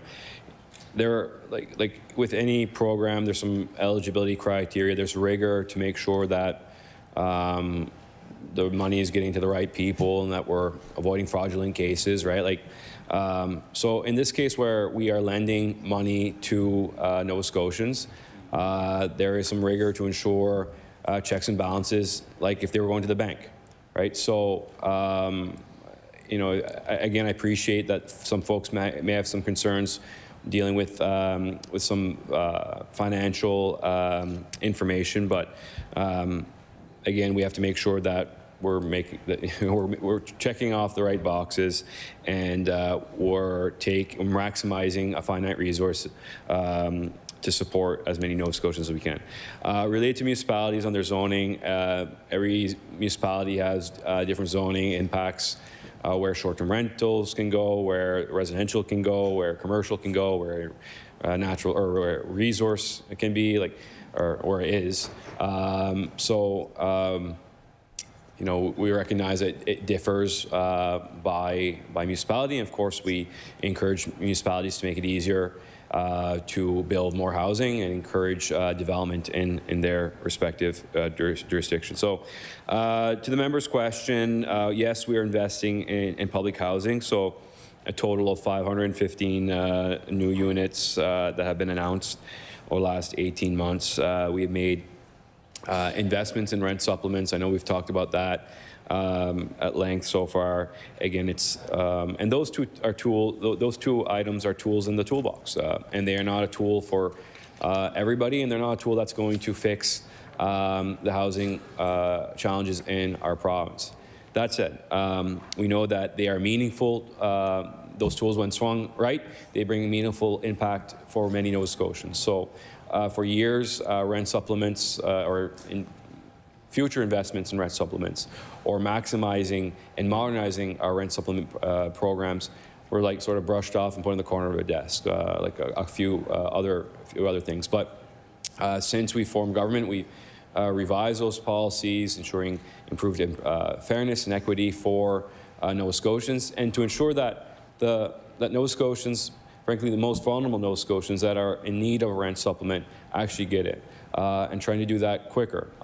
Because as a member yesterday noted, a couple months is a long time when you're trying to make ends meet, and I agree. But so we've shaved off 5 months of a processing time, or of a wait time. So yes, there's still room to improve. Yes, we will continue to make improvements to the policies and programs. And that said, shaving off 5 months, or more than 5 months, when we also had a 20% increase in applications. So the dedication, the determination, and the will is there, not only from a policy improvement side of things, but also on an investment side of things. I mean, 4 years in a row, our government has improved in rent supplements, recognizing the need and the use of that tool. On public housing, the previous minister, now Minister of Finance, announced 222 back in 2023. There was also 51 modulars announced. We've also, and so a couple weeks ago, I announced part of our capital 25-26 budget, 242. So that alone, the largest single investment in new public housing in the province. So all that together, 515 new units, needed units, recognizing, yes, there's over 7,000 people on the wait list. And again, when it comes to public housing, we're also looking at program policies review and ensuring that we can maximize the number of units in our portfolio that we have. I don't believe that government should be the only landlord in this province. There is a role for public housing, but it's not the be-all, end-all solution to the housing challenge. Staff do a great job to manage 12,000 units. We have over 20,000 tenants in the province. But we also recognized over the last number of years that within those finite resources that we have, that there's some folks that are overhoused. So perhaps a situation has evolved. We all, our own individual situations evolved year over year, sometimes for the better, sometimes for the worse. So in some situations, we have units that are multi-bedroom, that that tenants are now have 2, 3 vacant bedrooms. But at the same time, we also have families that are on the wait list and need public housing and identified need. So we're addressing the overhousing issue.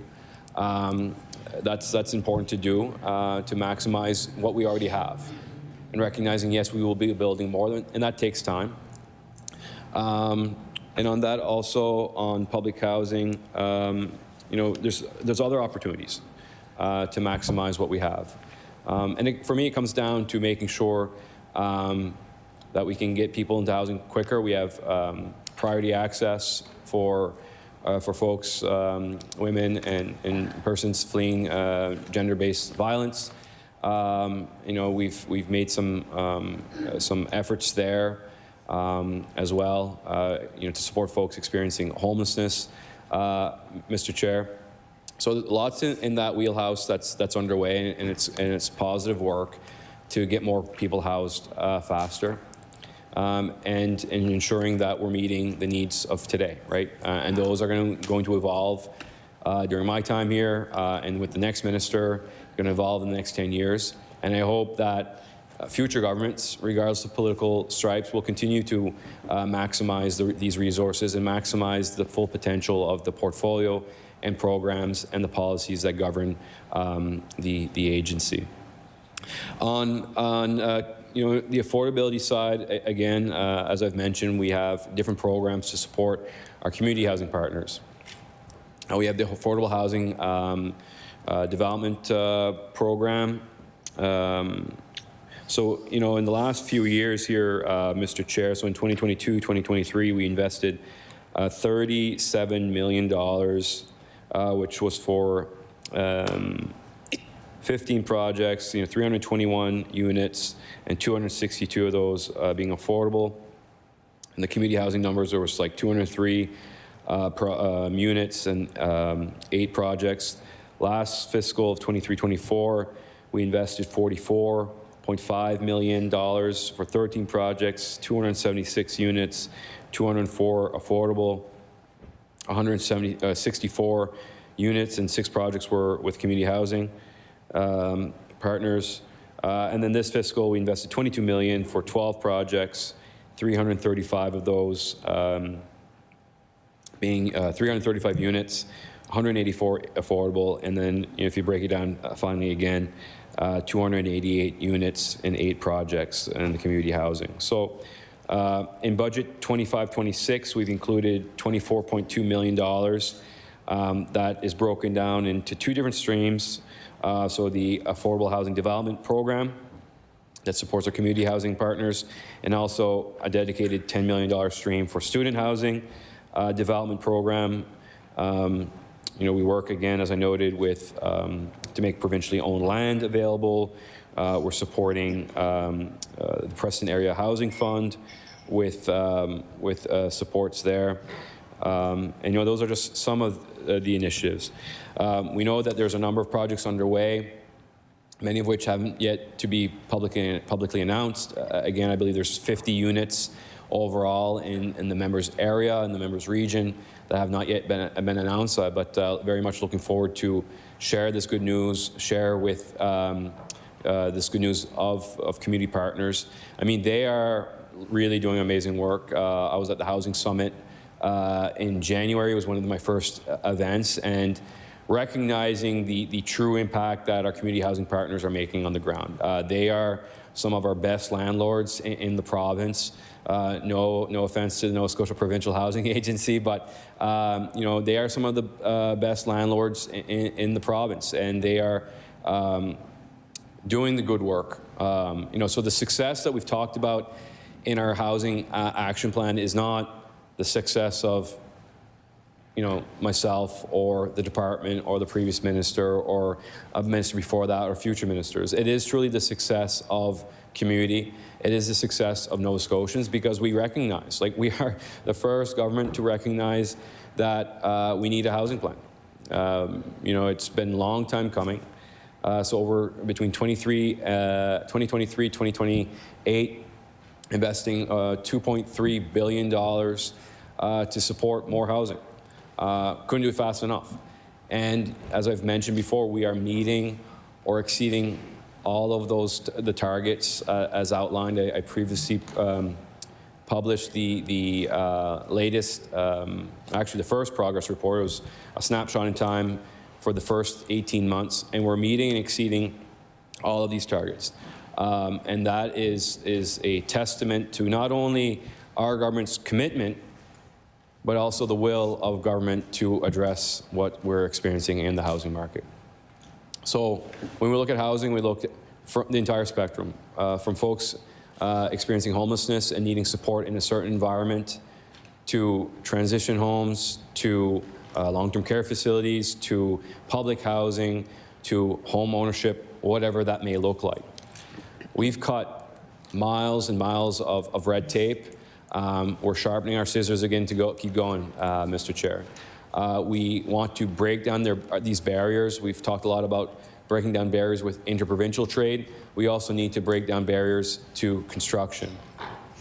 But we know that there's a need for housing. We know we had a target of, I believe, 42,000 and some change new units to create the conditions for that number from here to 2028.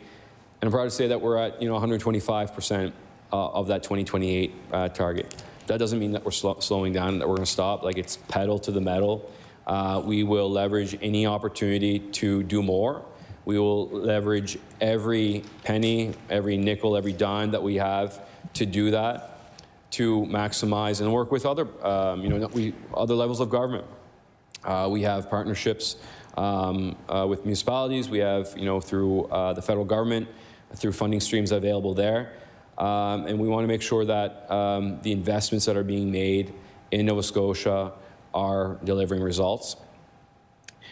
Part of the housing equation, it's of course nice to have the building itself, but also we have to talk about roads. Roads to get people and goods in and out of communities across the province. And, there's significant investment in this year's budget to do just that. The Minister of Municipal Affairs and Housing has talked about significant money that's on the table for municipalities to tap into funds that we are ready to partner with for water and sewer projects, right? Nobody thinks of water and sewer until it's not working right. You can't flush the toilet, you got a problem. You turn on the tap for water and you don't have it, that's a problem. So having that invisible infrastructure is critical, is key. It's also key when we look from an economic development perspective, Mr. Chair. I know in certain parts of the province, there's aging infrastructure when it comes to water lines and sewer lines. So I know back down home in Yarmouth, joined the town and mayor there last year for investments there, actually investment in the water tower in East Pumlico, investments to ensure that this type of critical infrastructure can ensure not only building more homes, which we all need in all of our constituencies, but also that we can support the growth of our traditional industries, growth of new opportunities for our communities alike. So there's lots of good work happening there. We know that affordable housing is part of the continuum. Like I've mentioned before, we've made groundbreaking or significant investments in that sector, $120 million. For the creation or preservation of 1,400 units. 1,400 units, some might say that's nothing to shake a stick at, but I mean, every unit matters, right? So we've heard of situations where developers have not taken the opportunity to tap into provincial resources. It was the member from Halifax, Needham, yesterday talking about Ocean Breeze.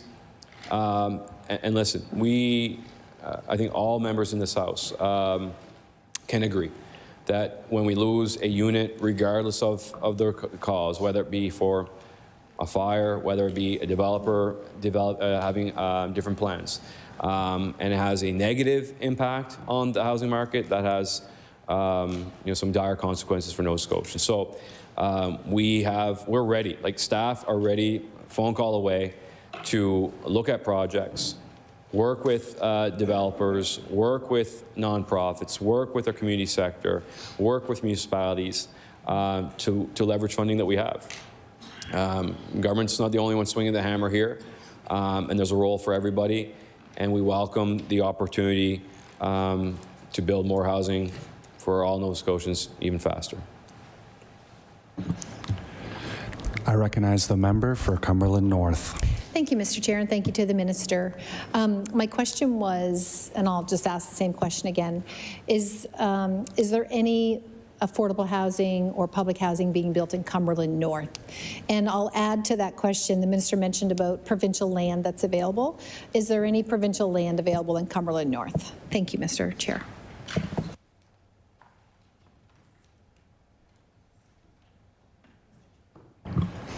I recognize the member for Cumberland North.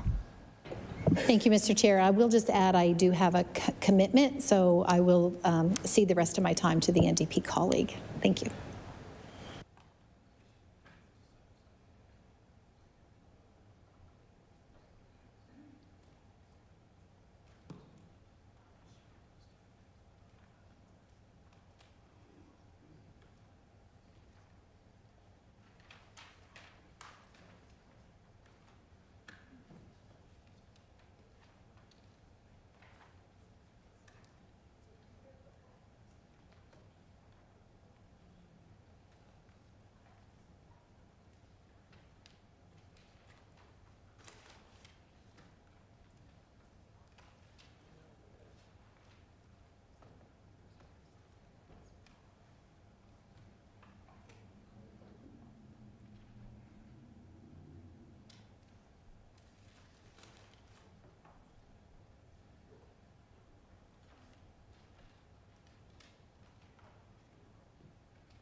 I recognize the Minister of Growth and Development. Thank you, Mr. Chair. So, related to the land, there's a parcel of land that is publicly posted as a what's it called? Yeah, through a partnership opportunity through the Land for Housing program. That's in Spring Hill. Under the Affordable Housing Development Program, there are 3 projects for a total of, again, as I noted, 50 units that have not yet been publicly announced. And as I mentioned, looking forward to sharing more of that information in the members' area. Related to public housing, there, as was previously announced, within the 51 modular units that were announced previously, there are a total of 12 people housed, so a total of 4 units in the Spring Hill area, and then there are 2 modular units in Amherst that have been posted there. I'll remind the member the 242 new public housing units that I announced a couple weeks ago. There has been no site selection completed yet. That work is underway to complement what has already been announced. So those conversations are underway, and I very much look forward to being able to share more information there.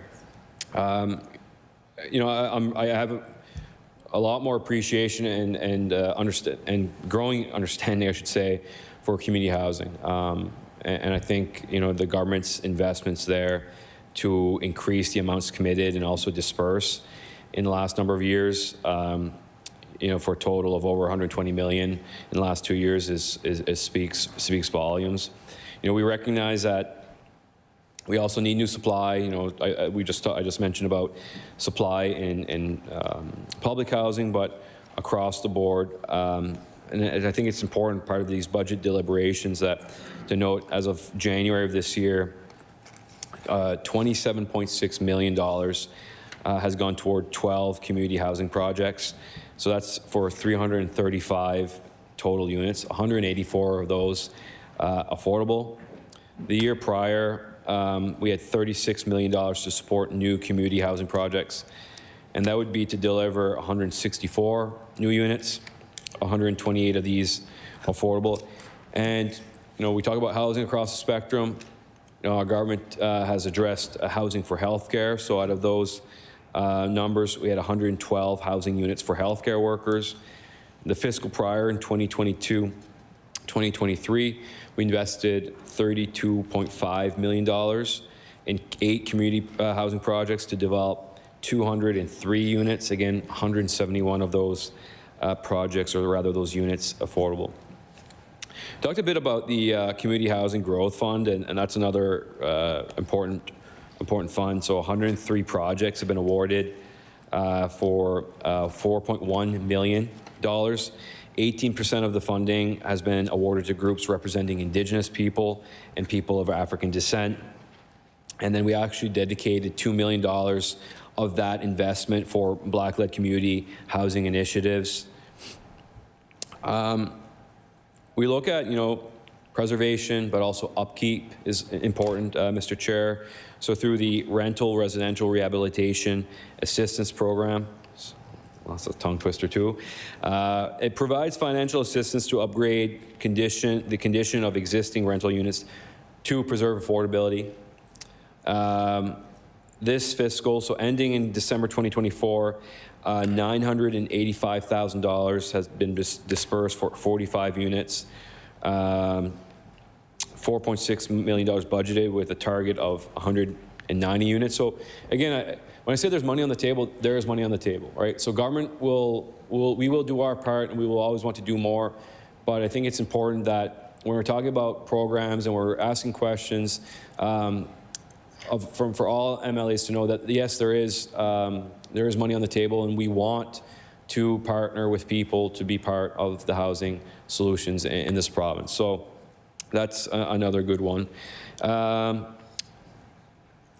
The Community Housing Infrastructure Repair Program. So This, again, we're working with our nonprofit housing providers to repair existing affordable housing units.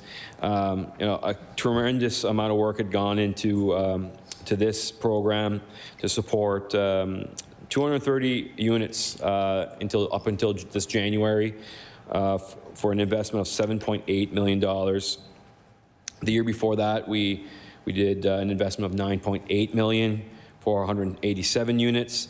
And then in 22-23, $19.7 million for 450 units. So every unit matters, Mr. Chair. One that I spoke about before, the Community Housing Acquisition Program, another one ready to help. It's repayable loans for the nonprofit housing sector for those providers to acquire affordable units.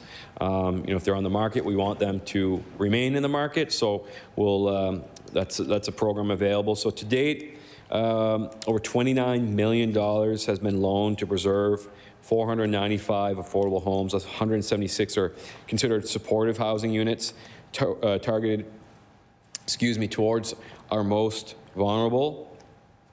And finally, Mr. Chair, the Community Housing Capital Fund. So an initial investment of $3.5 million to provide equity contributions to pre-qualified community housing organizations that have a desire, the capacity, and a robust business plan. Like, we want to make sure that we're putting our money in the right to open up new markets appropriately, or new doors, new units appropriately, to grow their housing portfolio through the acquisition of existing residential properties. Order, please. It is now the turn of the official opposition.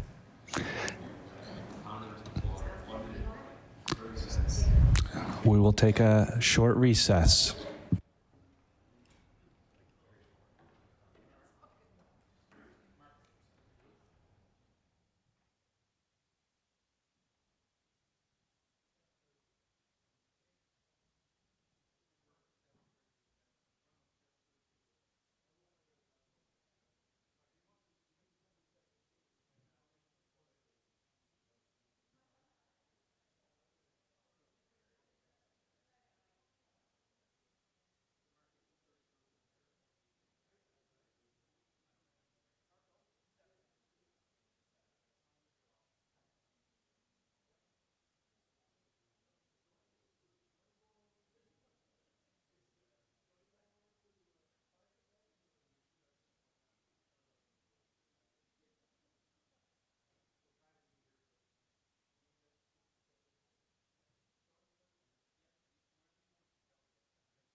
Order.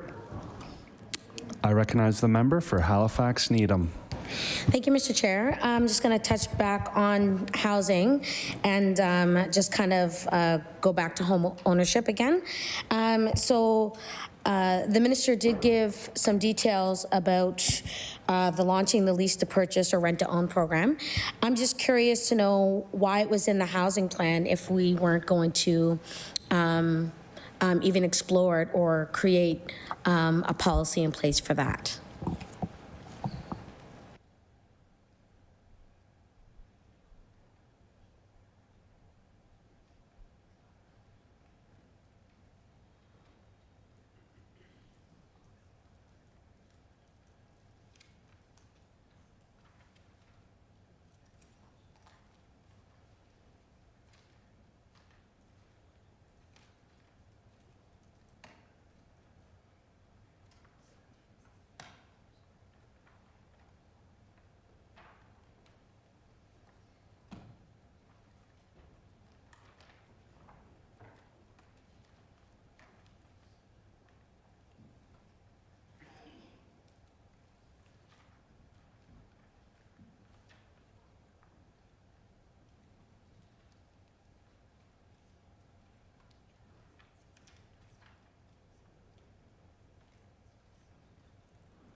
I recognize the Minister of Growth and Development. Thank you, Mr. Chair. So I will quote directly from the housing plan. So it's on page 22. The second bullet, we will explore innovative tools and programs such as lease to purchase options to make home ownership more accessible and attainable for Nova Scotians. So I don't want to get into wordsmithing. We are looking into options. I guess exploring doesn't mean that you're going to find something that you necessarily want to perhaps run with. We know that there are other jurisdictions. I believe PEI has a pilot program on this initiative. So, of course, we're interested in test try initiatives. We like to see what other jurisdictions have tried. Sometimes they work, sometimes they don't. But with this type of program, the success has not been as favorable as perhaps hoped for in other parts of the country. So we will continue to look at solutions and perhaps, that best meet the needs of Nova Scotia. And, nothing's off the table, but we want to make sure that when we're investing millions and hundreds of millions of dollars, that they are having a big impact for the province, and that we're helping bridge that gap for not only home ownership, but also supply and affordability. I recognize the member for Halifax Needham. Thank you, Mr. Chair. And before I get going, I wanted to say the member from Cumberland North says thank you. Sorry they had to leave, but we're being pulled in many directions in here sometimes. And as well to the staff, the member from Cumberland North says thank you. So back to, we could talk about this for a long time, but I will say that, just listening to the minister talk about how, there's money on the table, we got to do our part, we got to do more. And yes, we have a difference of opinion at times on a number of things. But when we talk about how we can do things for all Nova Scotians, you're right. One, size does not fit all, and we have to explore all these options so that we know that there can be an option for all Nova Scotians and not just a few or a couple. And there are programs that are there, which I'm grateful that the minister had spoke about DPAP and raising that price, because when you think about buying a home in HRM, $575,000 is really not a whole lot when you think about the price of homes right now. So I just wanted to say that I'm going to move on from home ownership, and I'm going to go into public housing. And I'm going to ask a couple of questions for some specific numbers. How many are currently on the wait list for public housing? And can the minister provide a clear breakdown on how many are on the wait list in each region of the province?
I recognize the Honourable Minister for Growth and Development.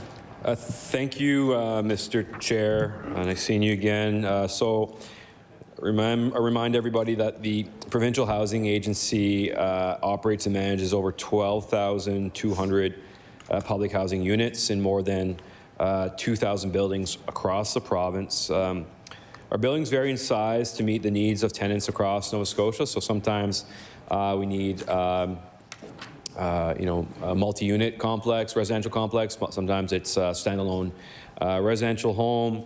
Sometimes there's duplex. And what we're seeing now, we're building modules, for example. As of end of December 2024, about 97% of the units were occupied. So the vacancy rate is 2.8%. That's down from 3.3% the year prior, but our target is 3%. You don't have to jump into action, right? No, okay, good. As at the end of 2024, the average unit turnaround time was 101 days. And between December 23, 24, we had a number of move-outs who actually resulted in a net move-out. Again, we know that there's a number of folks that are overhoused, so there are 1,807 overhoused units, overhoused households living in public housing with one or more bedrooms over the guidelines, down from 1,986 overhoused households in December 2022. So we're making progress, and we'll continue to address that. If we look at the breakdown by household type, Mr. Chair, seniors represent 69% of households, families 25%, and individuals and couples represent 6%. So, that 25% that requires more than one bedroom, it is a challenge when because of perhaps the portfolio, the composition of our portfolio.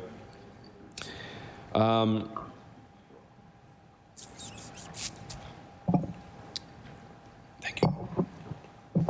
When you look at the wait lists, as the member has been asking, we can break it down. The number as of, I believe this is December 31st, 2024, is just north of 7,700. So 7,737 households waiting.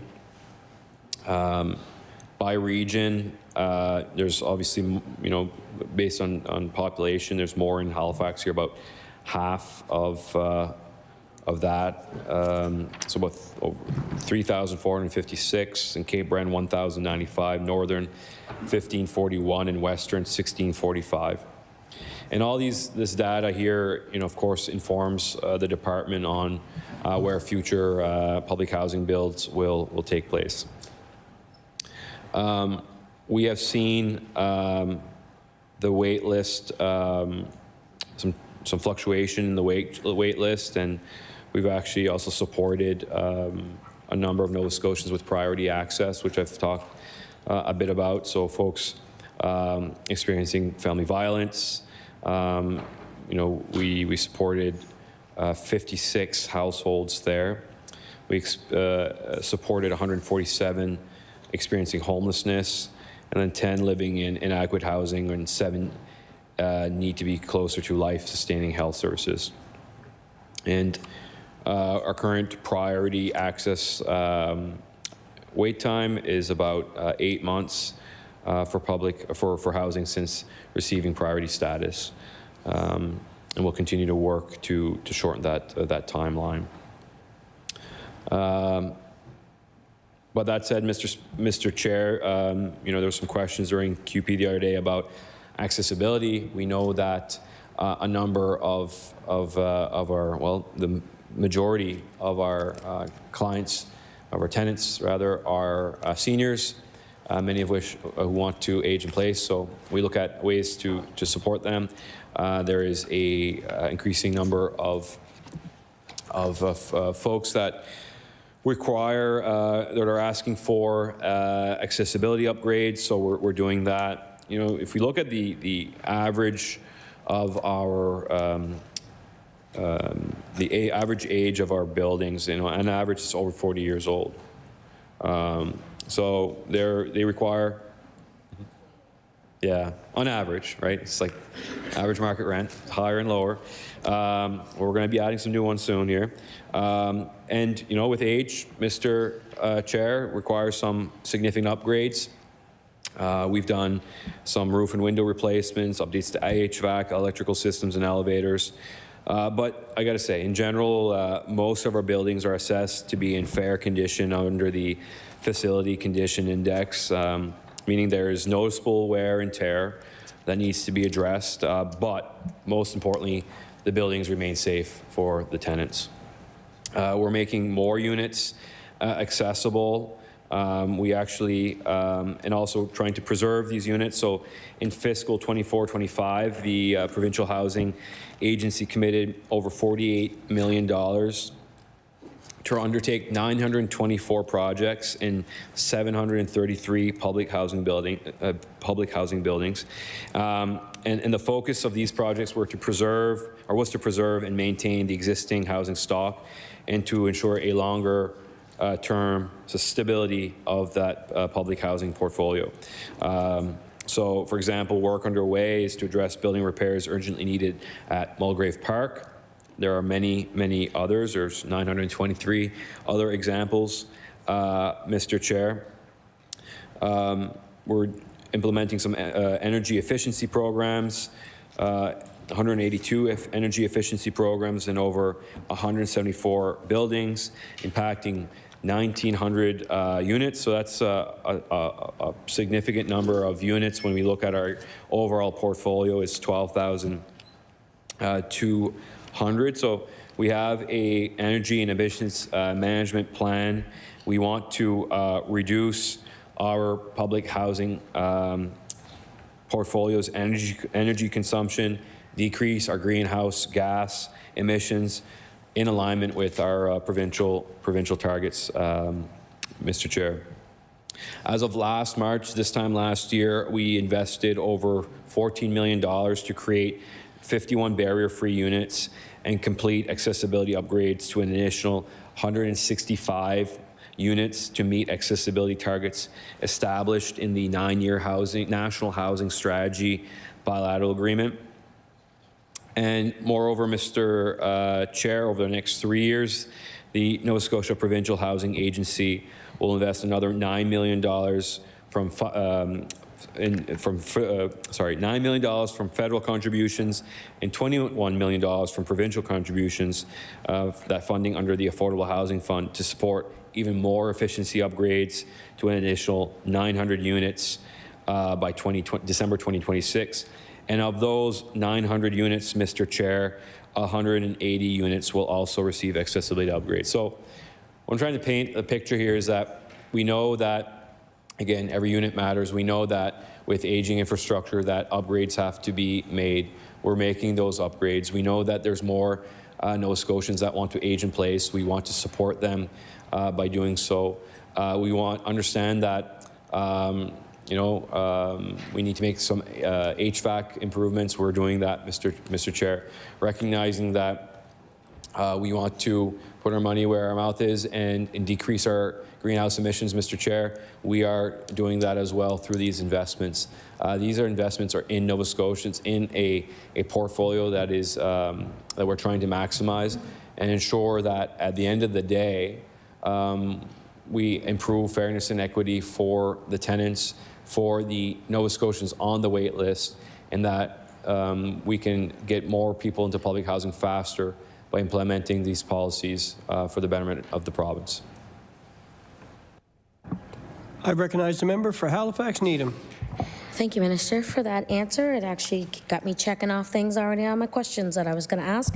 For the new public housing units that this government has announced, how many have already been delivered, and has land been selected for all those units announced?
I recognize the Honourable Minister of Growth and Development.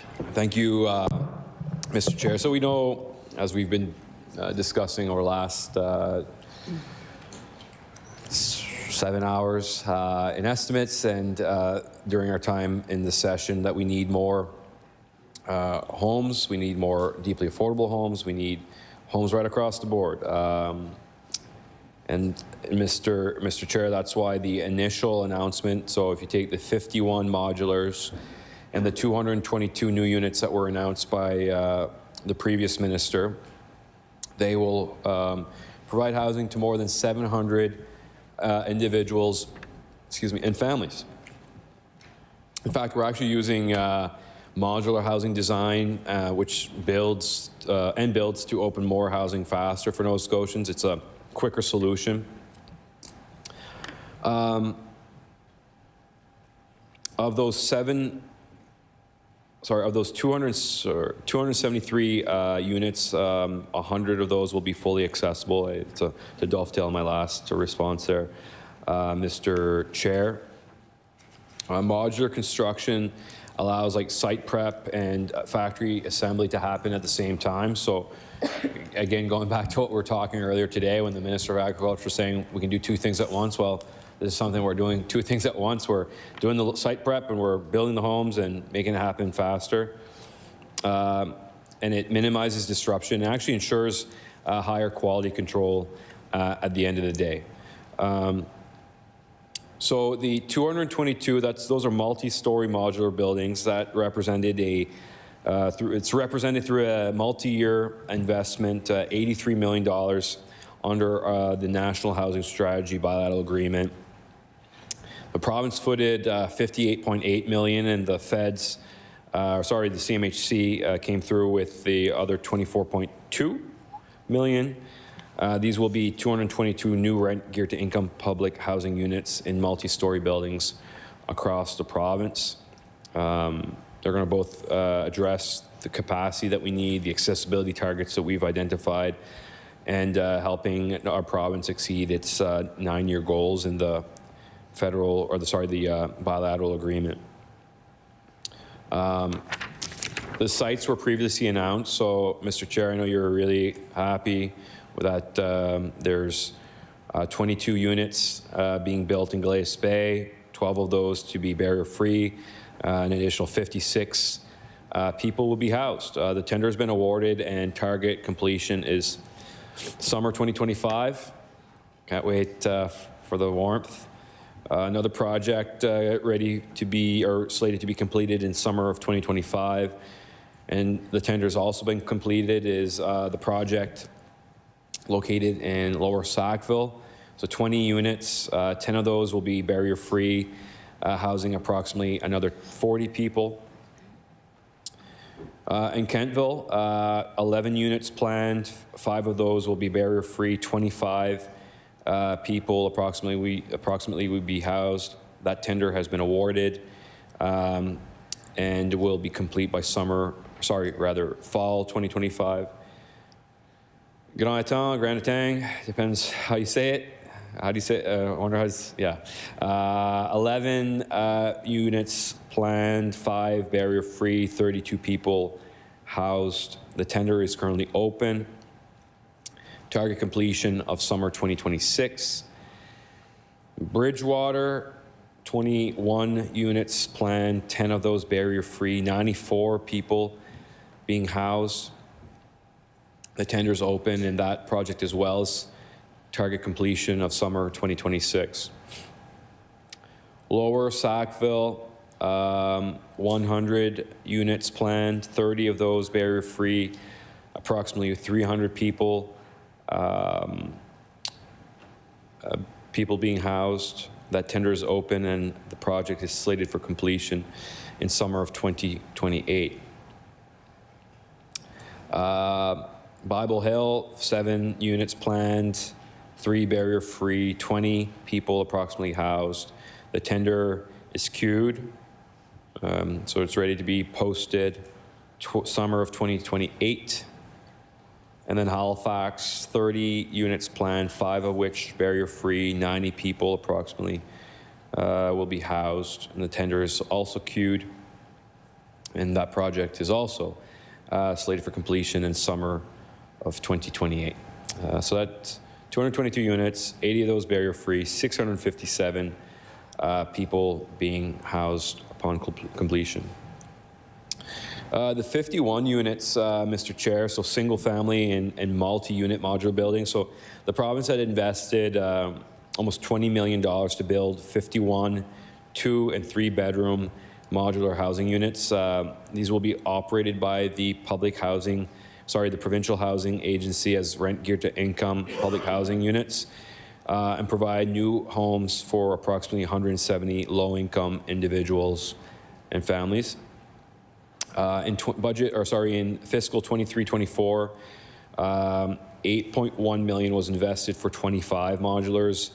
And this current fiscal, 11.8 has been allocated for a further 26. The funding for all of those 51 units, Mr. Chair, is provincial funding. It's redirected from wildfire emergency housing support. So for the single family building types, they're at various locations, which I apologize, I do not have at my fingertips. So 13 units, none of which are barrier-free, but have housed and are housing 51 people, and those are completed single-family builds. Mr. Chair, again, Glace Bay, more housing there. A total of 8 units for a total of 4 barrier-free units for a total of 24 people being housed, and that project is completed as well. And that's a 4-plex. In Spring Hill, 4 units there, 2 of which are barrier-free, 12 people approximately being housed, and that project there as well is completed. Taking a drive down the 101, 8-plex in Digby, 8 units, 4 of which are barrier-free, 24 approximately people being housed, and that's scheduled for completion in summer of 2025. Keep going down the shore, skip over Yarmouth and go to Shelburne. 8 units. Actually, no, I'll go back. We'll have to dig a detour. 8 units in Shelburne, 4 of which are barrier-free. 24 people approximately are being housed, and that's completed for scheduled for completion in spring 2025. We got to go detour and go back down to Argyle, go to Wedgeport specifically for a duplex, 2 units, both of which will be barrier-free, approximately housing 10 people, and that project's currently scheduled for completion this summer. Going back up towards the 103 and final stop in Liverpool, 8 units, 4 of which are barrier-free, and approximately 24 people being housed.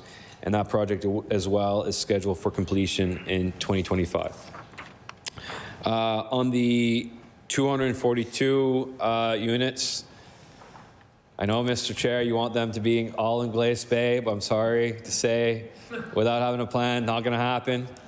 But for the member, you know, I'm really excited that we've invested north of $173 million in these new housing units, needed housing units to build on that supply.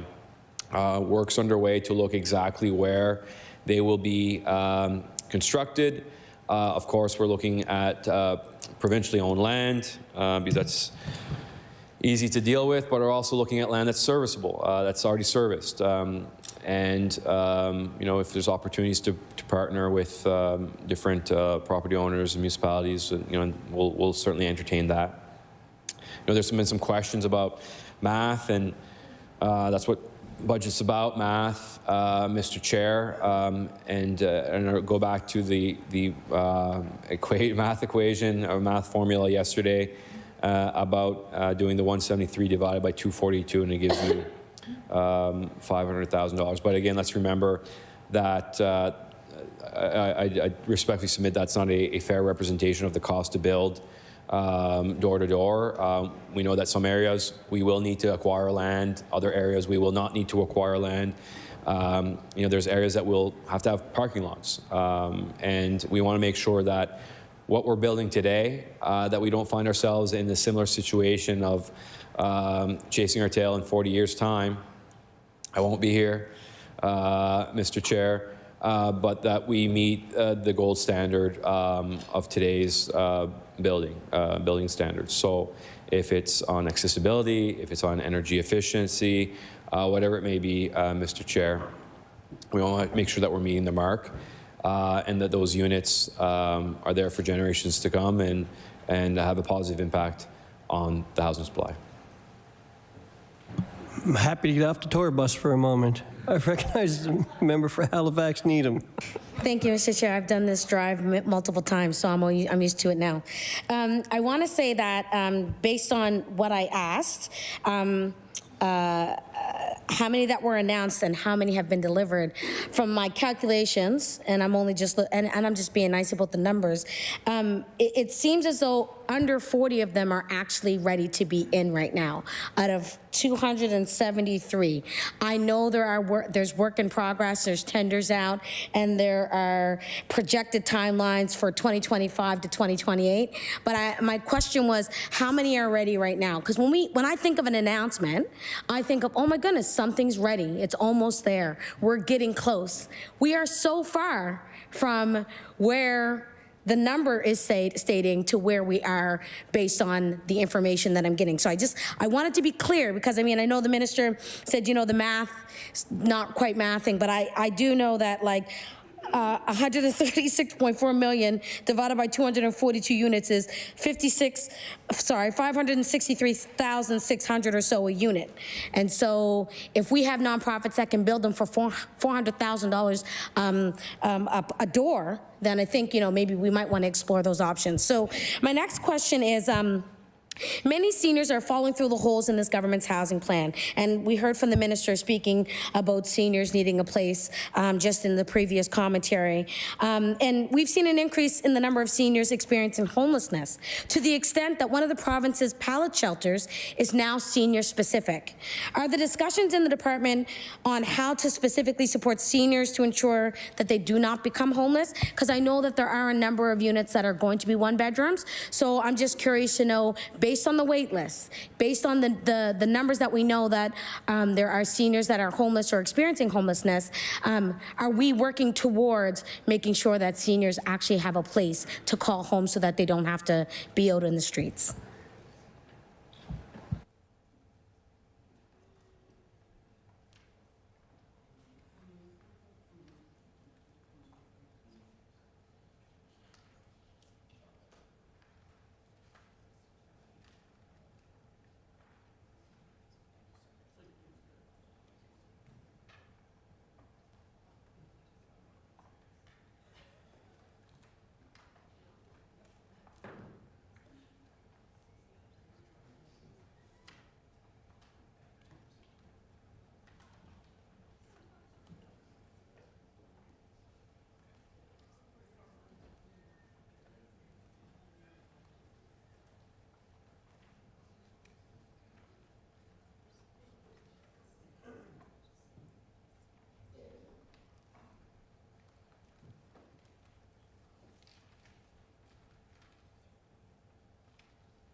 I recognize the Honourable Minister of Growth and Development.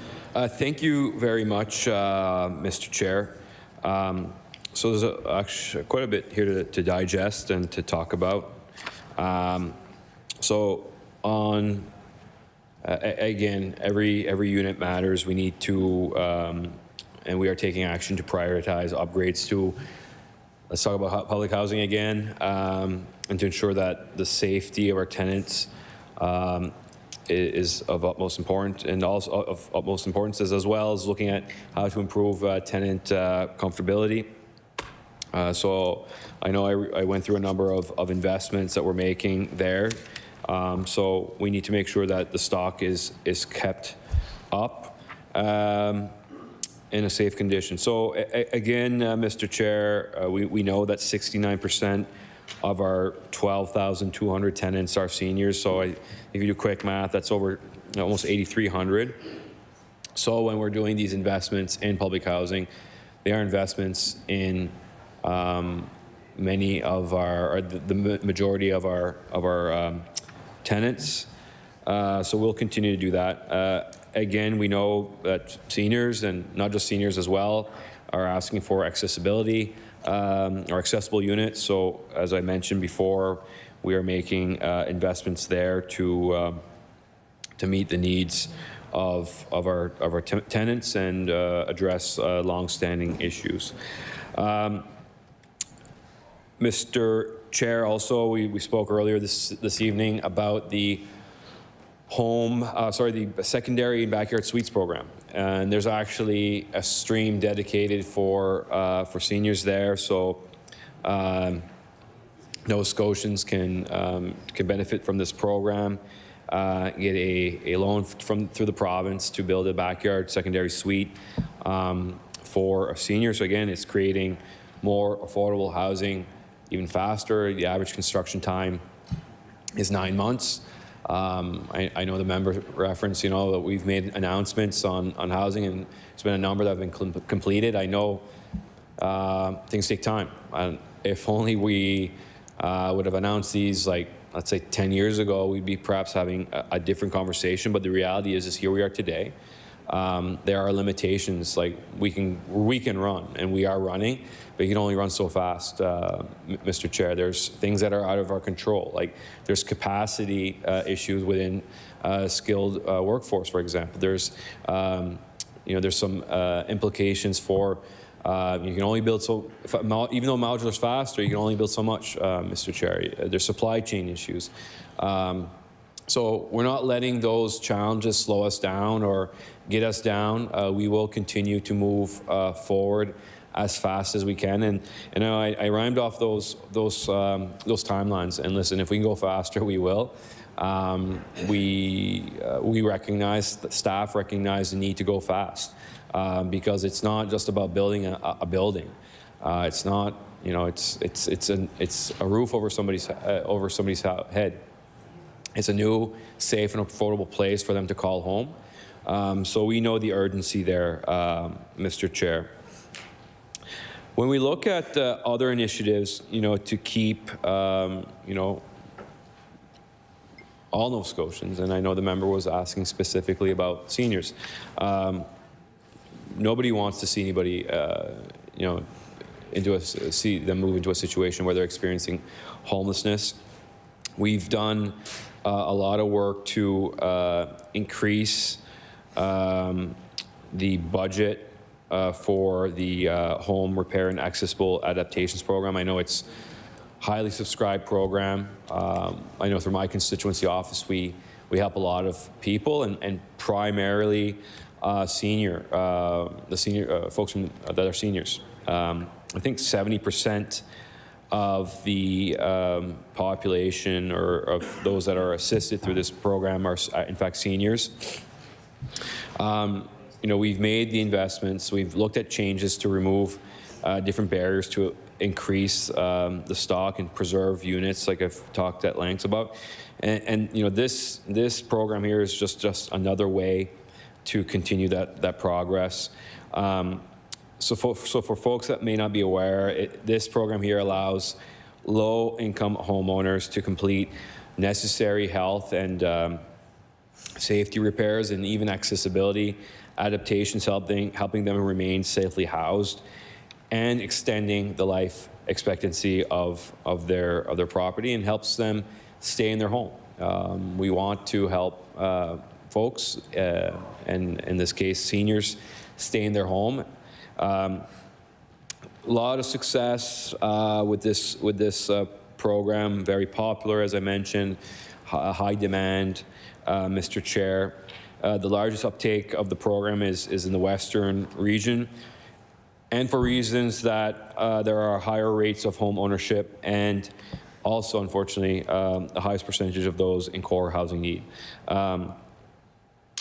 Core housing needs, it's defined as like a two-stage indicator to identify households living in dwellings that are considered unsuitable or inadequate or unaffordable. So this program here is having a real impact for Nova Scotians, and we will continue to make these investments.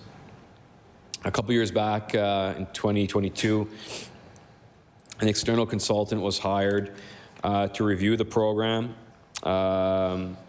and the delivery process and identify opportunities to streamline the application process to help reduce waits. I think any time in government that we can make it easier for Nova Scotians to ask for help is a step in the right direction, Mr. Chair.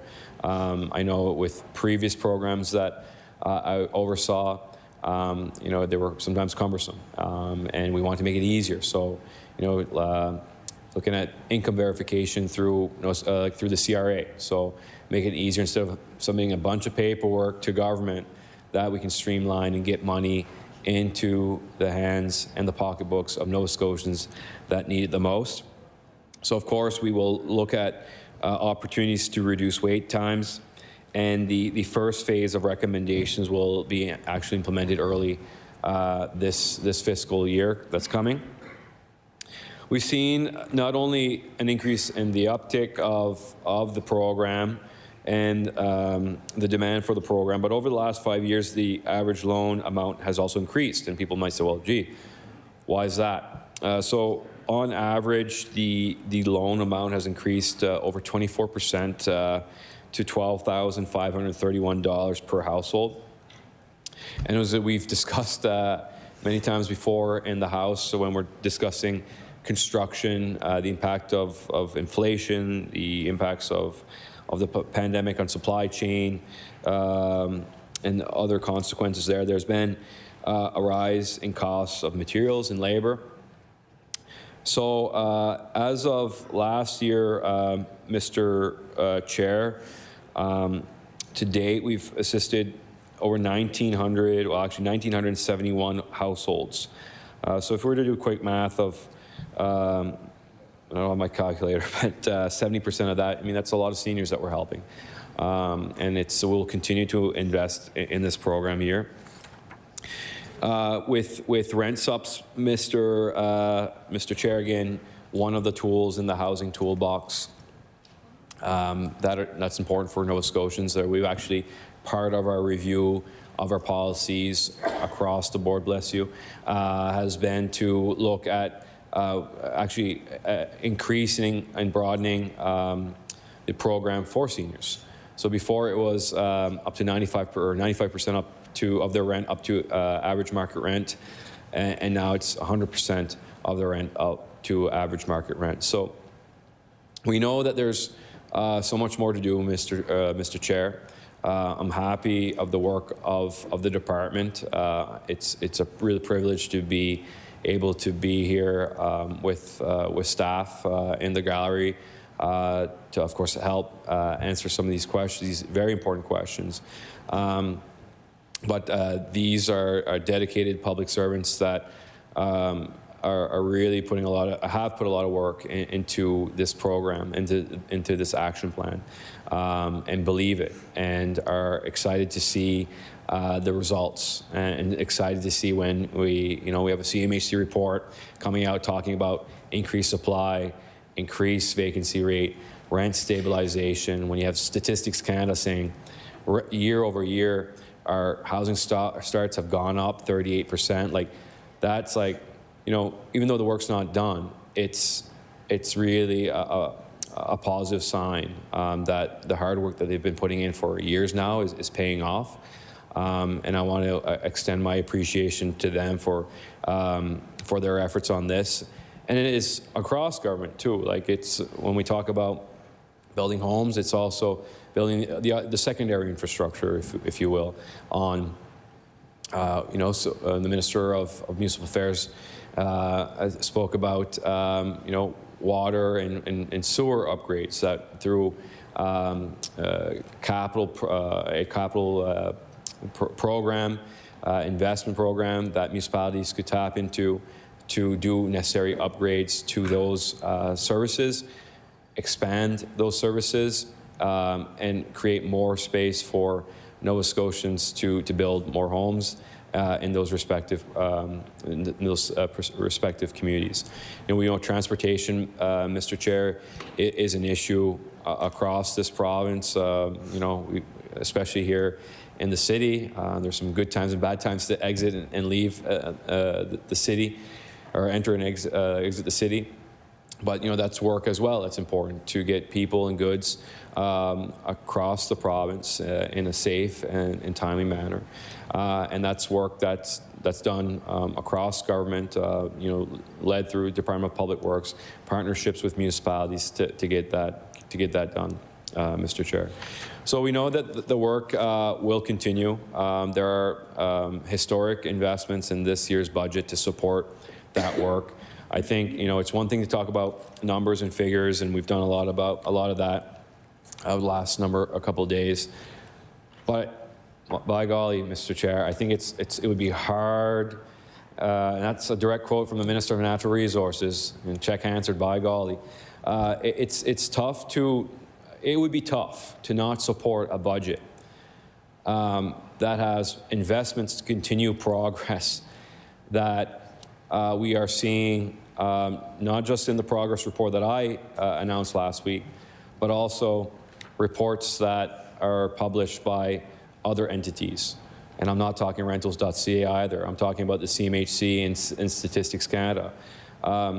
So if we are truly on the same page and believe in building more supply, building more housing, increasing the vacancy rate, and ultimately stabilizing rents and perhaps decreasing rents, seeing rents start to come down. We see on some of these websites, not to be named anymore, moving forward, some of these units may be on there for a long time, and for obvious reasons. Sometimes they're priced too high, and if the rent is too high, they're not gonna get off the market. So, we believe in a free market, Mr. Chair. We believe of partnerships and collaboration with private developers. We believe in partnerships and collaboration with our community housing, Mr. Chair. And then, we're starting to hear a different narrative out there, Mr. Chair. We're hearing about landlords offering incentives for new tenants to come in. So, whoa, like, hold your horses. Like, if units aren't coming off these websites that quick, and landlords have to pivot to a different strategy to get tenants in, and we're talking about incentives. I think we're having a positive discussion. And with that, Mr. Chair, I know that on the affordability piece, there's still some work to be done. But I'm a believer in that free market, that we can get to a spot where our vacancy rate is healthier. It is getting healthier, Mr. Chair. We were at 1.1%. We are at 2%. That's impressive. And we will not, and I know it takes time to build. It takes time to do things, but we are moving as fast as we can, Mr. Chair. We will continue that work. Again, like I said, not my words. It was in the CMHC report that was parceled off, and a section of it was used for a story, and I took my time to correct the record there. But that report, yeah, there's some areas of improvement, Mr. Chair. But there's also some good things, and I hope that they will be highlighted, not just here on the floor of the legislature, but will also be highlighted perhaps in a media story.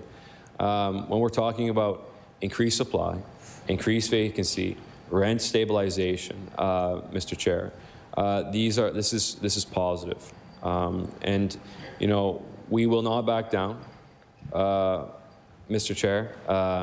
The work of the commitment of this government to address the housing situation across the board will continue under my watch and as long as we're in power. And I hope that those initiatives, I know we're not going to be here forever, Mr. Chair, but I hope that the dedication, the determination to get it right and to address the housing supply in this province will continue under a future government. But there's still a few years before that happens, Mr. Chair. So, you know. Order. Order. The minister has the floor, and he will finish speaking when he's done, and I will recognize you when he's finished. I recognize the Honourable Minister of Growth and Development. Thank you, Mr. Chair. So, you know, part of the housing is across the board, Mr. Chair. We as a government, we do some building. I've been proudly speaking of the public housing initiatives, and yes, I acknowledge they take time. But, Mr. Chair, you know, I'll remind all members of this House that this is the first government to invest in new public housing in 30 years. The need for public housing did not start on August 17th, 2021. Mr. Chair, it started I think it was the 17th. It started a long time before that, Mr. Chair. The need for more rent supplements did not start August 2021, Mr. Chair. It started a long time before that. So if you look at our track record, say it's pretty good. Say it's pretty good, Mr. Chair. And recognizing that there's more work to be done, but we have that will. We know that housing means so much to people. We know that it is essential for people to not only succeed in life, Mr. Chair. And again, I go back to some of my opening comments about that direct correlation with the economy. There are people that struggle to access housing, that have that always back of their mind, that don't know where, you know, when if they can make their next rent payment, Mr. Chair. There's help there. We made some changes to programs. We'll continue to make different program changes. But when you look overall, and I know there's some differences of opinion on the housing market, and there's a belief there that a rent control regime will fix the housing stock and the housing market. I don't agree with that. And we believe that the free market and investment from government and investment from partners and collaboration with partners will get us to that spot. So it's easy for me to look back and say, well, you know, if only a number of years ago, if only another government would have done this, if only. The fact is, like, it's too easy to do that, and I'm not that type of man, Mr. Chair. The reality is that we're dealing with a situation today. All ministers are dealing with situations of today. Our government is dealing with the situation of today. And we will continue to move forward on these initiatives, Mr. Chair. We will invest in Nova Scotians. So housing, for me, we will continue those investments. You know, if only we had a magic wand to make things happen faster. It's not that easy. And I recognize that we need to do things faster. And my commitment, and the commitment of this government, is to do everything that we can to go faster. We've cut the red tape. We're sharpening the scissors again. We're going to cut more red tape. We're working with our post-secondary institutions, Mr. Chair, to look at, getting our skills, getting our skilled workforce. I was listening to the news this morning. I was getting ready for work this morning, Mr. Chair, and I heard a very interesting story. And you know, down home in Tuscott at my old high school, they built a skilled trade center, and there's a number of these skilled trade centers across the province, and government has worked with communities to say, well, what kind of skilled trade center will work best in your community? So some may be culinary arts, the one down home is skilled trades. The one in my constituency is skilled trades. It is introducing to the next generation, to our next generation, it's introducing them to the opportunity of joining the skilled trades. I know, Mr. Chair, that you have a strong passion for skilled trades. We need skilled trades people in our workforce to build this housing, whether it's modular or whatever the style may be, to build our roads, to build our schools, to build everything that's in the $2.3 billion capital plan, Mr. Chair. But moreover, you know, I had the opportunity to go to the grand opening, time's flying by, a couple of years ago, let's say. And students get to build pretty much a tiny home. Like it's based on like a one tiny bedroom hotel size, where they learn to weld, they learn to plumb, you know, on the construction side, on the electrical side. But then my understanding, if memory serves me correctly, Mr. Chair, is that at the end of the semester, they'd tear down apart their project. So I guess it's nice to know how to build things, but it's also probably important to know there's probably value in that to take things apart for future repairs down later the road. And then they're actually introduced into to co-op opportunities with their with businesses, with trades organizations in trade companies and construction companies in the constituency.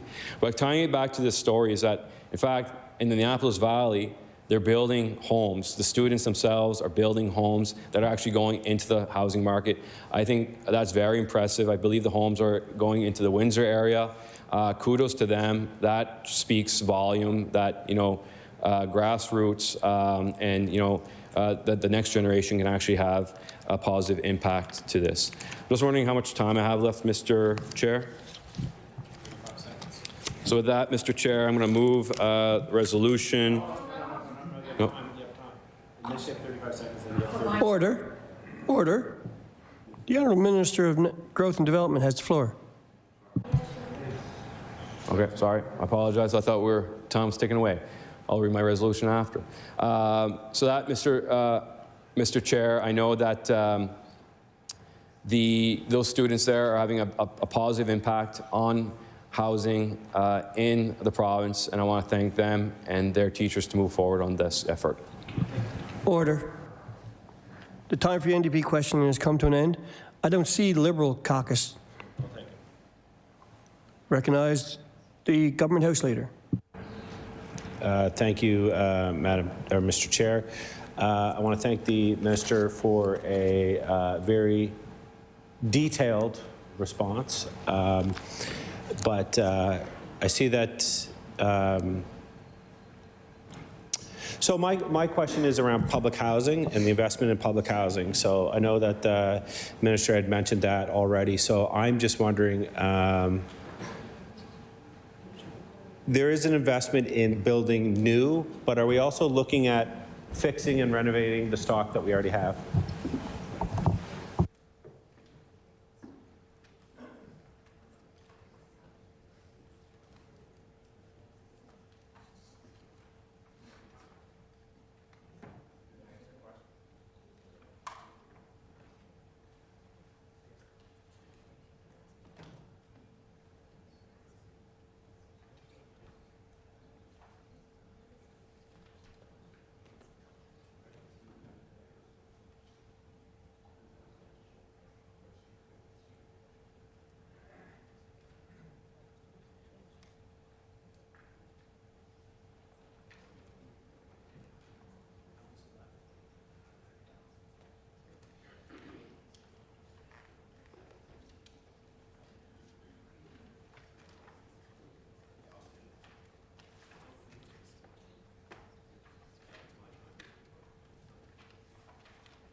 I recognize the Honourable Minister for Growth and Development.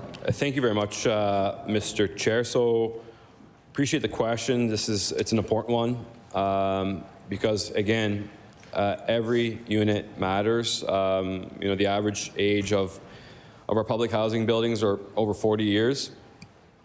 And has been discussed before,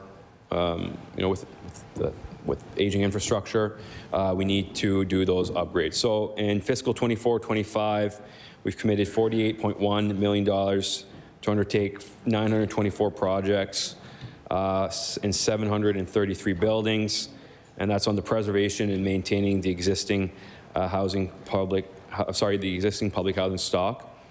And then, Mr. Chair, as of March of last year, we've invested $14 million to create 51 barrier-free and complete accessibility upgrades to an additional 165 units to meet accessibility targets established in the bilat agreement.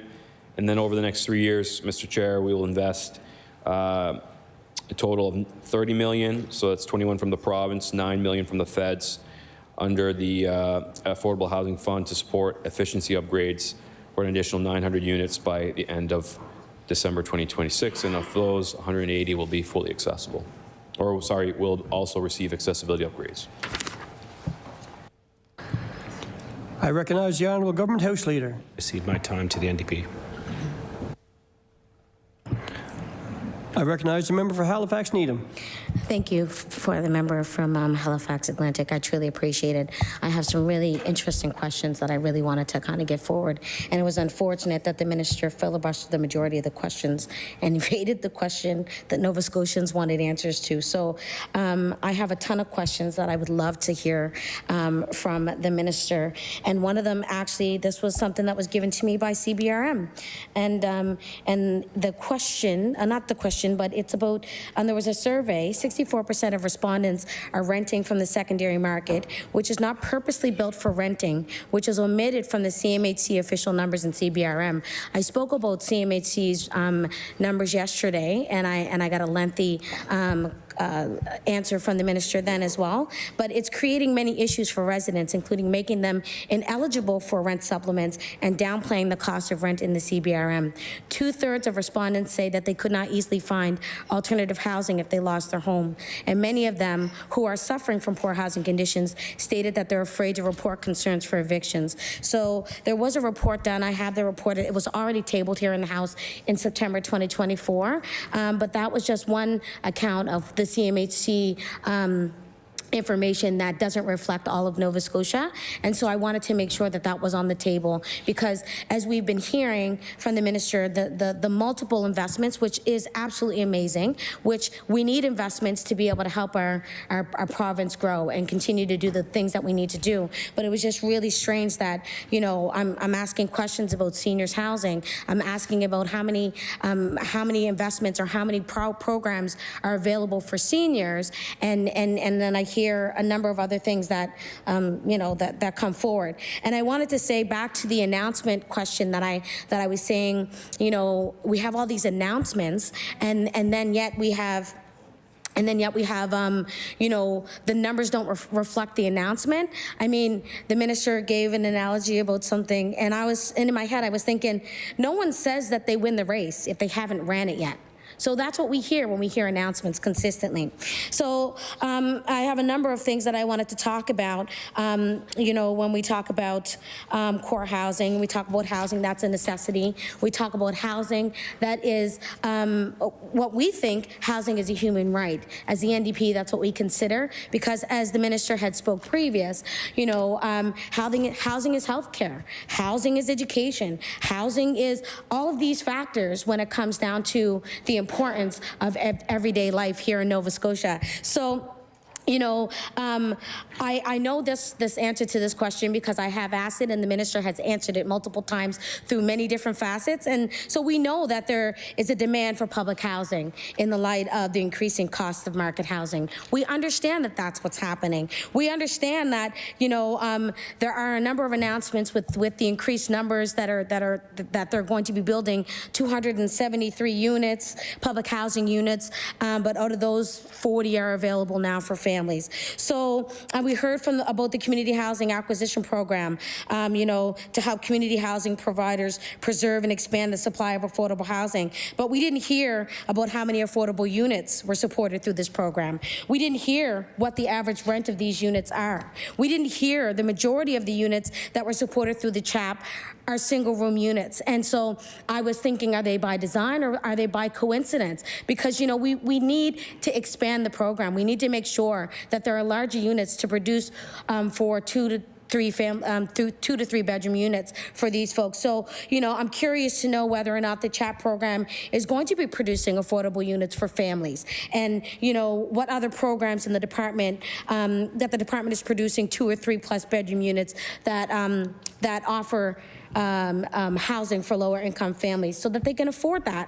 I wanted to also talk about the Trusted Home Partnership program. We wanted to know, has it been launched yet? How many developers and builders have had access to this approval process? There's a number of questions that I have that Nova Scotians have sent and have asked me to ask specifically to the minister. So, we know that there was a report prepared for the Trusted Home Partnership program. And at that time, it was going to save time by reducing public engagement. We wanted to know what was the reduced public engagement process. Well, through the minister's discussions, I know that, they like to save time and cut red tape and do all of these things. So it's really important for us to know these things, when the minister is answering questions that are put forward by the members. And I say this because, as a member, I've been the spokesperson for housing.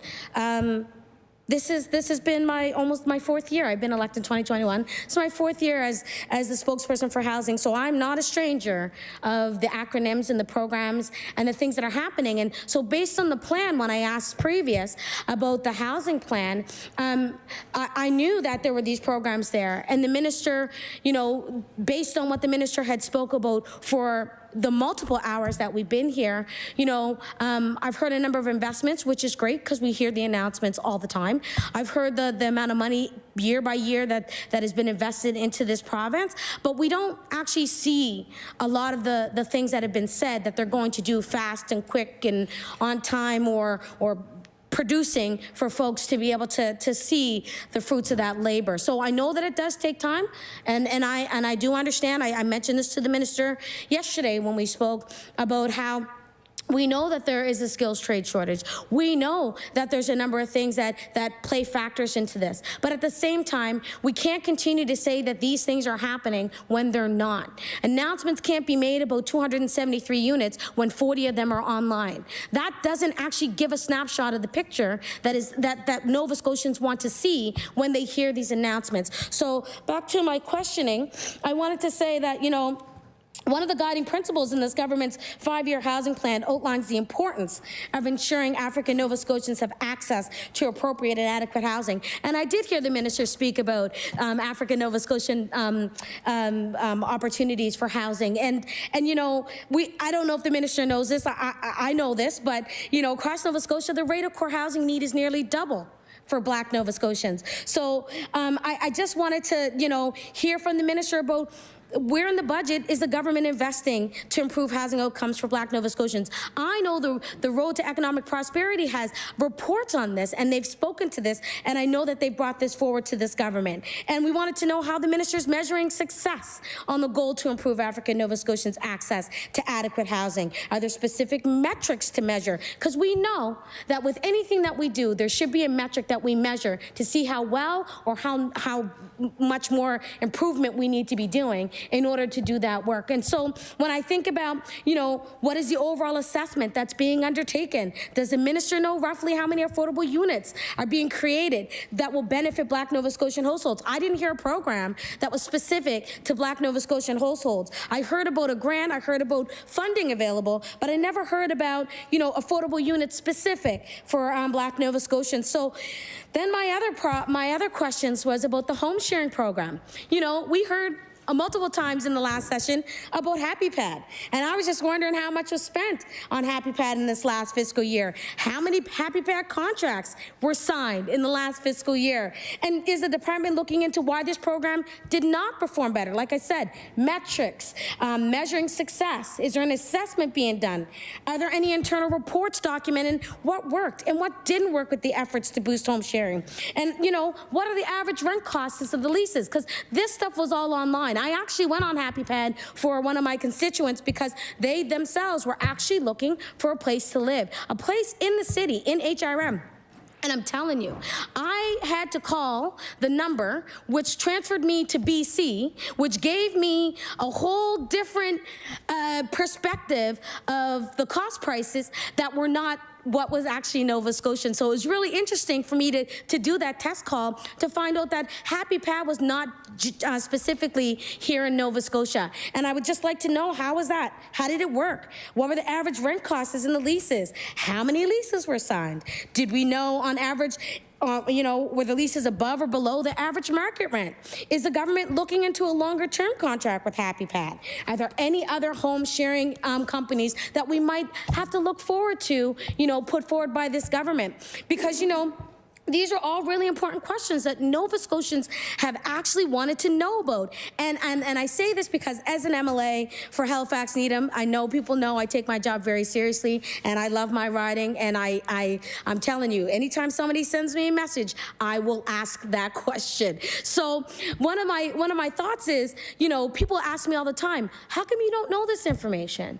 Like, you know, I reach out to the department or I reach out to folks, staff, and how do you not know these things? Like, you would think that we would have our finger on the pulse and have a better connection when it comes to gaining information, or else I wouldn't have had to ask 50, 60 questions to the minister on a budget based on the one line that I see in the budget plan. So when I think about, you know, the importance of making sure that the information is robust and it's actually accurate and it's the information that Nova Scotians are asking, this is really important for us. This is why the budget session, and I take it really serious when we talk about line by line, going through what the budget is. You have a whole number of staff that are in the balcony that are doing amazing work, that actually we have access to the information right at your fingertips. And yet, I'm here having to put all of my questions, or a majority of them, in my 10-minute that was deferred to me by the member,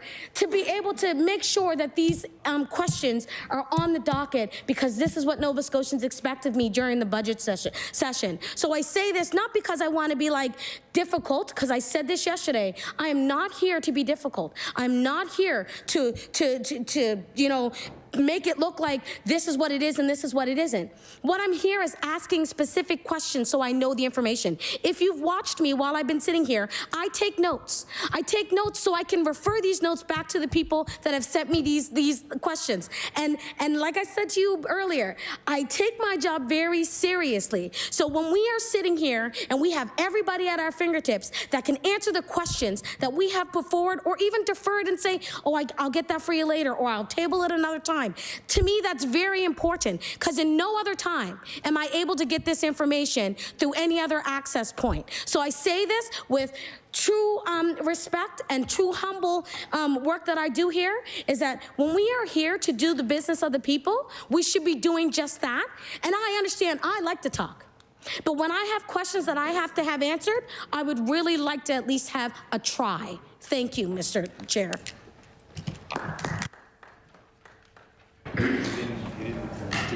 Order, the time allotted for consideration and supply today has elapsed. I recognize the Government Deputy House Leader. Chair, I move that the committee do now rise and report progress and beg leave to sit again on a future date. The motion is carried. The committee will now rise and report its business of the House.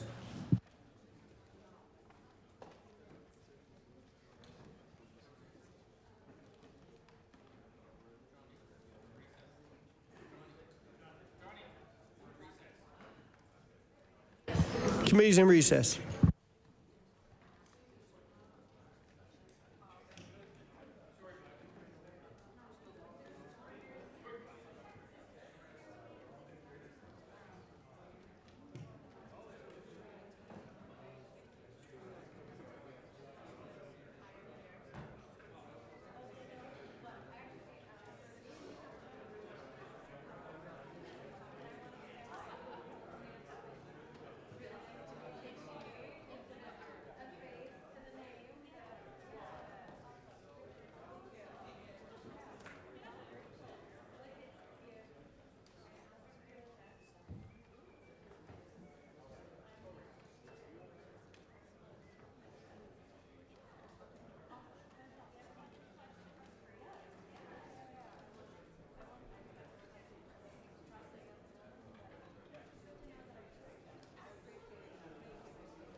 Ready. Order. The Committee of the Whole on Supply reports. That the Committee of the Whole on Supply has made significant progress, and begs leave to sit again. I recognize the Honourable Government House Leader.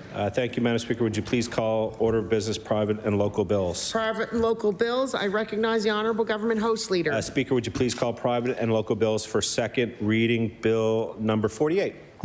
Private and local bills for second reading. I recognize the Honourable Member for Kings North. Madam Speaker, this is an act to incorporate the trustees of the 3rd Cornwallis or Billtown Baptist Church in Kings County. This is an act to update the incorporation of a small church, an active church, which makes more gender-inclusive language more reflective of how they operate. Billtown is a very small community between Lakeville and Centerville in Kings County, and with that, I move second reading of Bill 48. Bill 48. 48. Yep. Okay, good.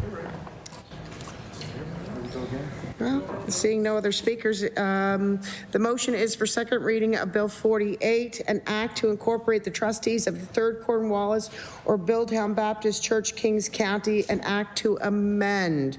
Would all those in favor of the motion please say aye? Aye. Contrary-minded, nay. The motion is carried. Bill 48, an act to amend Chapter 211 of the Acts of 1902, an act to incorporate the trustees of the 3rd Cornwallis or Billtown Baptist Church, Kings County. I recognize the Honourable ordered that the bill be referred to the Standing Committee on Private and Local Bills. I recognize the Honourable Government House Leader. Thank you, Madam Speaker. Would you please call Bill number 30? Private local bills. Bill 30, Windsor Curling Club. I recognize the Honourable Member for Hants West.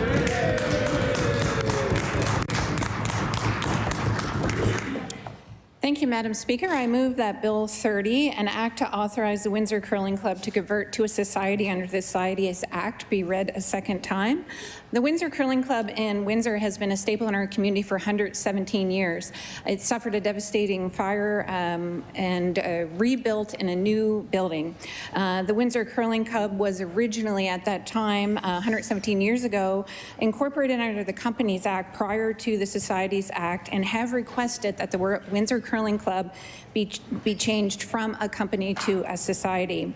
This change, Madam Speaker, is a big deal for the club and its 240 members and the long-standing term success of the overall club. And with those few words, I will move to close debate. Close second reading. Yeah.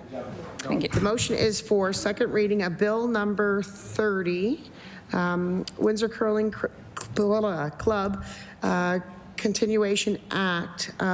Would all those in favor of the motion please say aye? Aye. Contrary-minded, nay. The motion is carried. Bill 30, an act to authorize the Windsor Curling Club to convert to a society under the Societies Act. Ordered that this bill be referred to the Standing Committee on Private and Local Bills. I recognize the Honourable Government House Leader. Thank you, Madam Speaker. Would you please call order of business, public bills, and orders? Order of business, public bills. I recognize the Honourable Government House Leader. Speaker, would you please call public bills for second reading? Public bills for second reading. I recognize the Honourable Government House Leader. Speaker, would you please call Bill 1? Bill 1, Government Organizations and Administration, an act respecting. I recognize the Honourable Leader for the Official Opposition. Thank you, Madam Speaker. I'm pleased to rise and say a few words about Bill 1, an act respecting government, organization, and administration. This is an omnibus bill, and although the Premier did open debate on second reading, he didn't actually say much about the bill or about what the bill does. And so I'm going to make an effort to go through it, because in my time as an elected official, I have received more individual correspondence, so not like email chains or campaigns, individual correspondence from people in every corner of this province on this bill than I have on anything before.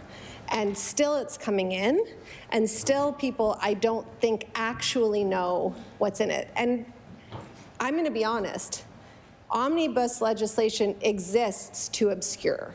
That is why it's used. Why you would put so many amendments to so many different bills that do so many different things in a single piece of legislation, there is no other reason other than to obscure the purposes of pieces of the bill. And we've been told that some of the bill will be repealed. And we are glad, but that hasn't happened. And so I am going to go through this in some detail, although I'm going to save the bulk of my remarks for Committee of the Whole House and third reading after we've had a chance to hear from people at public bills. So Bill 1, the last time Bill 1 was introduced at the beginning of a session, folks might remember who were here that it was fixed election dates. That was the first bill that this government introduced upon ascending to government. And good news, it's being repealed in this piece of legislation. And so we are hopeful that one day, too, the bulk of this bill will be repealed. But in the meantime, let's go through what's in here. There are some huge issues with this bill, but the overriding one, and not to beat a dead horse, but it's something we have talked a lot about, is the, I would say, shocking lack of consultation that led to this bill. So we're going to talk about changes to the role of the Auditor General. We're going to talk about proposed changes to the Freedom of Information and Privacy Act, some lesser known changes to the Municipal Governance Act, to the Executive Council operations. In most of these cases, it is clear that conversations were not had with the impacted parties. And I hope that someone on the government side can get up and explain the rationale for some of these changes to us, because we have yet to hear good explanations about many of them. And what we know is that aside from the lack of consultation, the other thing that many of these provisions have in common is that they reduce accountability, they reduce oversight, and they, I guess, to put it more kindly, streamline processes. But streamline for who is the question, Madam Speaker. This bill amends 9 pieces of legislation. It amends the Public Service Act, making changes around salaries. It amends the Executive Council Act. And here's something we haven't really had a chance to talk about. Ministers will know, but most others probably don't, aside from the press corps, that when a decision is made by the Governor and Council, there is an order in council that is produced as a result of that decision. So when Cabinet is required to approve an agreement with an order of government or a municipality or an organization, you know, and there's been lots over the years, of course. We're dependent on funding and relationships with all kinds of entities and bodies. That is then published as an order in council. And it's one of the only ways, particularly if it's not something the government feels like announcing, or it's not part of a not part of the story that any government of the day is wanting to tell at that particular moment. We find out about a lot of things through looking at orders in council. That's how we know what our government is doing. But the amendments in this bill clarify, according to the notes, when government and council approval is needed. And by clarify, they mean reduce. So in fact, there will be many decisions now that do not have to go to cabinet, that can be entered into by ministers in their own authority, and therefore, there might be no record. We already have such a hard time getting information from this government. We haven't seen the contract for our hospital. We talked today in question period about the number of reports that have been done but not produced. This is a hallmark of this government. And now we may not even know of the existence of these arrangements because the government is giving themselves an end around to public accountability. This bill amends the Civil Service Act, which stipulates that non-unionized employees, which is a big chunk of the public service, can be dismissed without cause. Those are the folks that have been filling the gallery. Those are the folks that are helping all these ministers to do their work. Those are the folks that we rely on in opposition to help our constituents and to help navigate government services. Those are the people, as my colleague in the Liberal Party mentioned earlier today, and no doubt will again, who will be relied upon to take the point on our tariff response to help businesses and communities and individuals navigate that.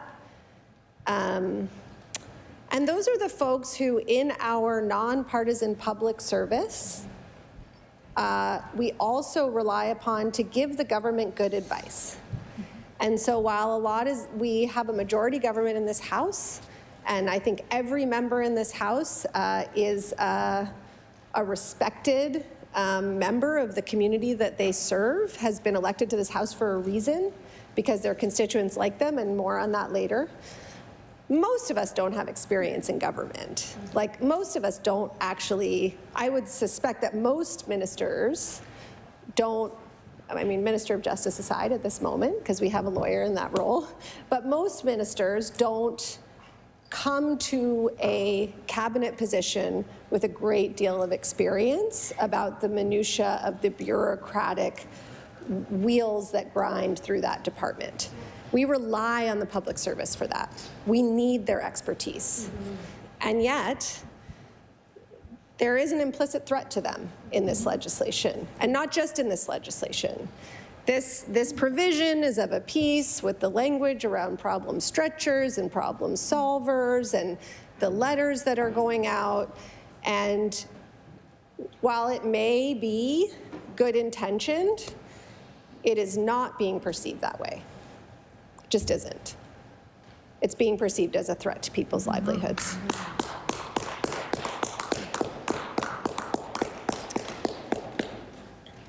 This bill amends the Elections Act. No more fixed election dates. And I think the Premier the other night said, we figured out that doesn't work. I think maybe the Premier decided that it didn't work for the Premier and the Premier's party and their electoral success, which in our system is his want. But I don't think it's entirely accurate to say it didn't work. And I think, in fact, when that bill was introduced, we really fought against the fact that they were trying to legislate a summer election date. Like, we thought, what an absurdity. Why are you going to bring everyone to the polls in the summer? It's going to depress the vote. There's going to be lower turnout. It doesn't make any sense. Well, that's true. We saw that.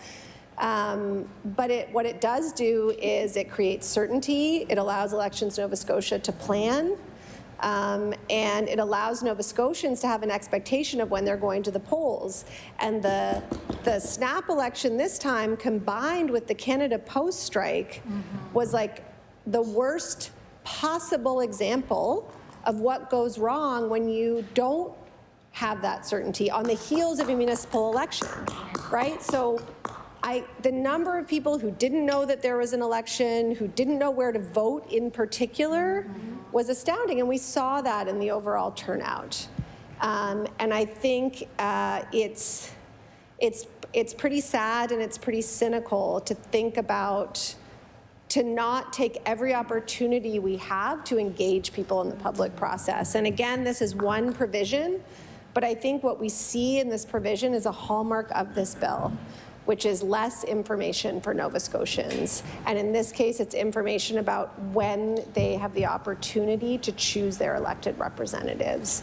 So I think that repealing the fixed election date is a real missed opportunity. Because as we know, fixed election date or no, premiers can still call a snap election. That's the Westminster system of government.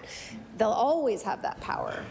But this was a nod to the fact that it is challenging from an organizational point of view, and it's challenging for people in communities to keep up with when elections are happening. And I would say, far from seeing that this doesn't work, we actually saw the need for this in the last election.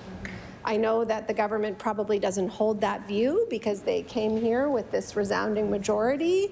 But I think if you look at the challenges people had finding their polling station, if you look at the challenges Elections Nova Scotia had communicating with people, if you look at the challenges that we had around information, I think an objective analysis bears that out. And so I think this is a real missed opportunity.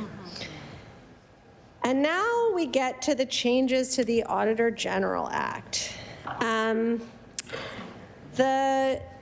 The government has said that they will be repealing these provisions in whole, and I will take them at their word. But I still think, to the point of the hallmark of this bill being a lack of consultation, I do want to say a couple of words about how damaging and ill-considered these provisions are. First of all, to be clear, these provisions allow 2/3 of this assembly to fire the Auditor General without cause.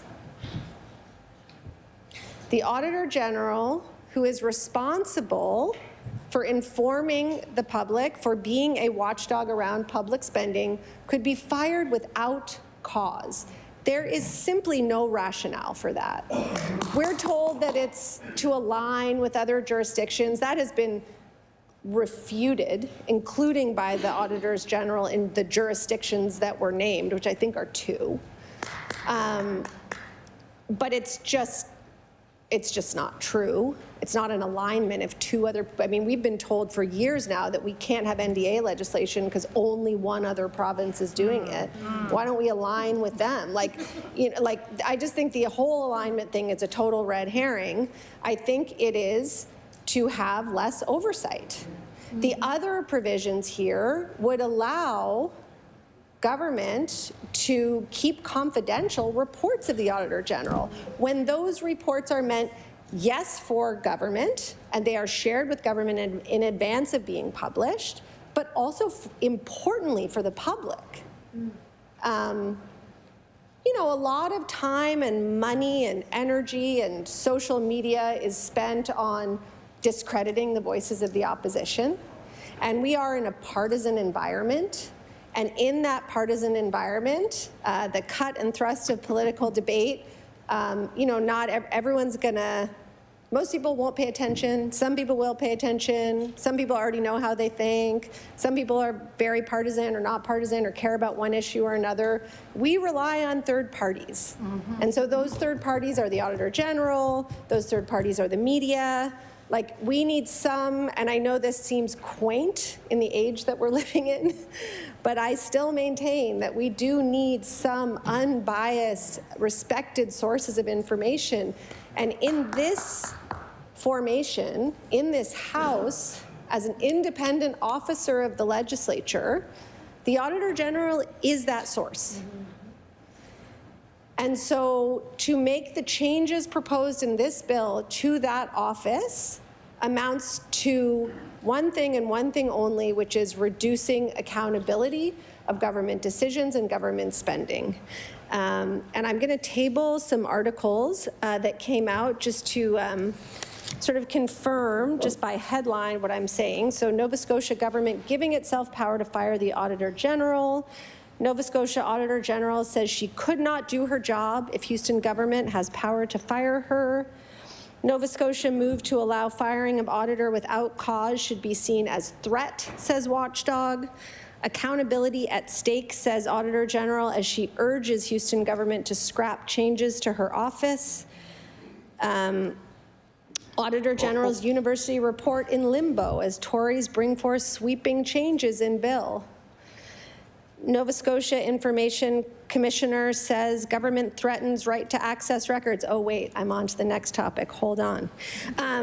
So those are a few of the titles. And again, I want to bring us back to, if that many articles could be written with multiple sources, watchdogs, former auditors general, current auditor general, unbiased information sources, if this government had bothered to ask literally anyone, they would have been told that this was a terrible idea. And it's clear that either they didn't, that's the generous interpretation, or they did and they decided to do it anyway. And in both cases, it represents a dramatic overreach. And I want to say that I am glad to see that it is coming back, that they are pulling back from this. And if there's a silver lining, it's that as soon as these changes were introduced, as I said, there was this public outcry. And if you had asked me 6 months ago, now if they try to make big changes to the Auditor General's Act, do you think people are going to freak out? I would have said no. I would have said no. I would have said, I've been around here long enough to know what people care about. They care about the cost of groceries. They care about whether they can find a home they can afford. They care about health care. You know, we've seen even in the polling over the last year in particular that people broadly care about the same things, but there's different, ways to fix it, which hasn't always been the case. But I think that we're in a different moment, particularly today with the imposition of tariffs, but we're in a different moment where people are paying attention to politics in a different way, and where in particular, people are sensitive to government overreach because we're seeing it south of the border. And so I am heartened by the outcry over this bill, because I think it's a really good sign for democracy. I really do, that people are paying attention. And I am going to get through the other provisions, but I'll say that I mentioned that I received a lot of correspondence, and most of the correspondence I received followed a very specific formula, which was that most of it was I was copied on an email from a resident to an MLA. Most of those MLAs were PCs, and most of the emails said, "Dear blank, I really like you. I voted for you because I think you're a champion for our community, and I've loved the way that you've reached out to us in the past. But I gotta tell you, I didn't vote for you to do this." And I think, again, it's such a good sign of democracy. Like, people, again, they vote for people who they see as people who will represent their communities. And I think Nova Scotians are paying attention. So the next bill that this bill amends is the Freedom of Information and Protection of Privacy Act. And I think the headline for this one is that the heads of public bodies, stay with me, the heads of public bodies can refuse to administer frivolous, vexatious applications or applications that are too broad in scope. And the point has been made in here a few times that, well, the Freedom of Information officer asked for these powers. And I think that's true. But she asked for the powers. She did not ask for the powers to be given to the public service. And there's a reason. And that's because the heads of many public bodies serve at the pleasure of the Premier. And so if we are creating a regime where we say to people, your employment is dependent on whether or not the Premier is pleased with your performance, and we are asking you to make a decision about a Freedom of Information request from a body or individual that may displease the government, that may contain information that the government does not want released, you're putting people in an impossible position. By accepting a request, in theory, they could be risking their employment. And we're heading into tough times and rough waters. And I don't think many people want to risk their employment right now. And I don't think they should be blamed for that. But this is not a responsible regime. And so while we've been told that this will be repealed, I think, again, it's worth making the point that we are convinced that there are indeed Freedom of Information requests that are vexatious and frivolous. I'm sure that's true. I think the Freedom of Information officer is absolutely the person who is best determined to make that call. And so we support that office having that power, but we do not support heads of public bodies in the way that it's laid out in this legislation having it. And again, it appears as though there were no conversations had about this provision. So another selection of articles, Nova Scotia Information Commissioner says government bill threatens people's right to access records. Nova Scotia wants to deny vexatious information requests. Critics say they are concerned. You know, these are, that's just a couple. But again, why the omnibus bill? Why the lack of consultation? Why Bill 1? Why now?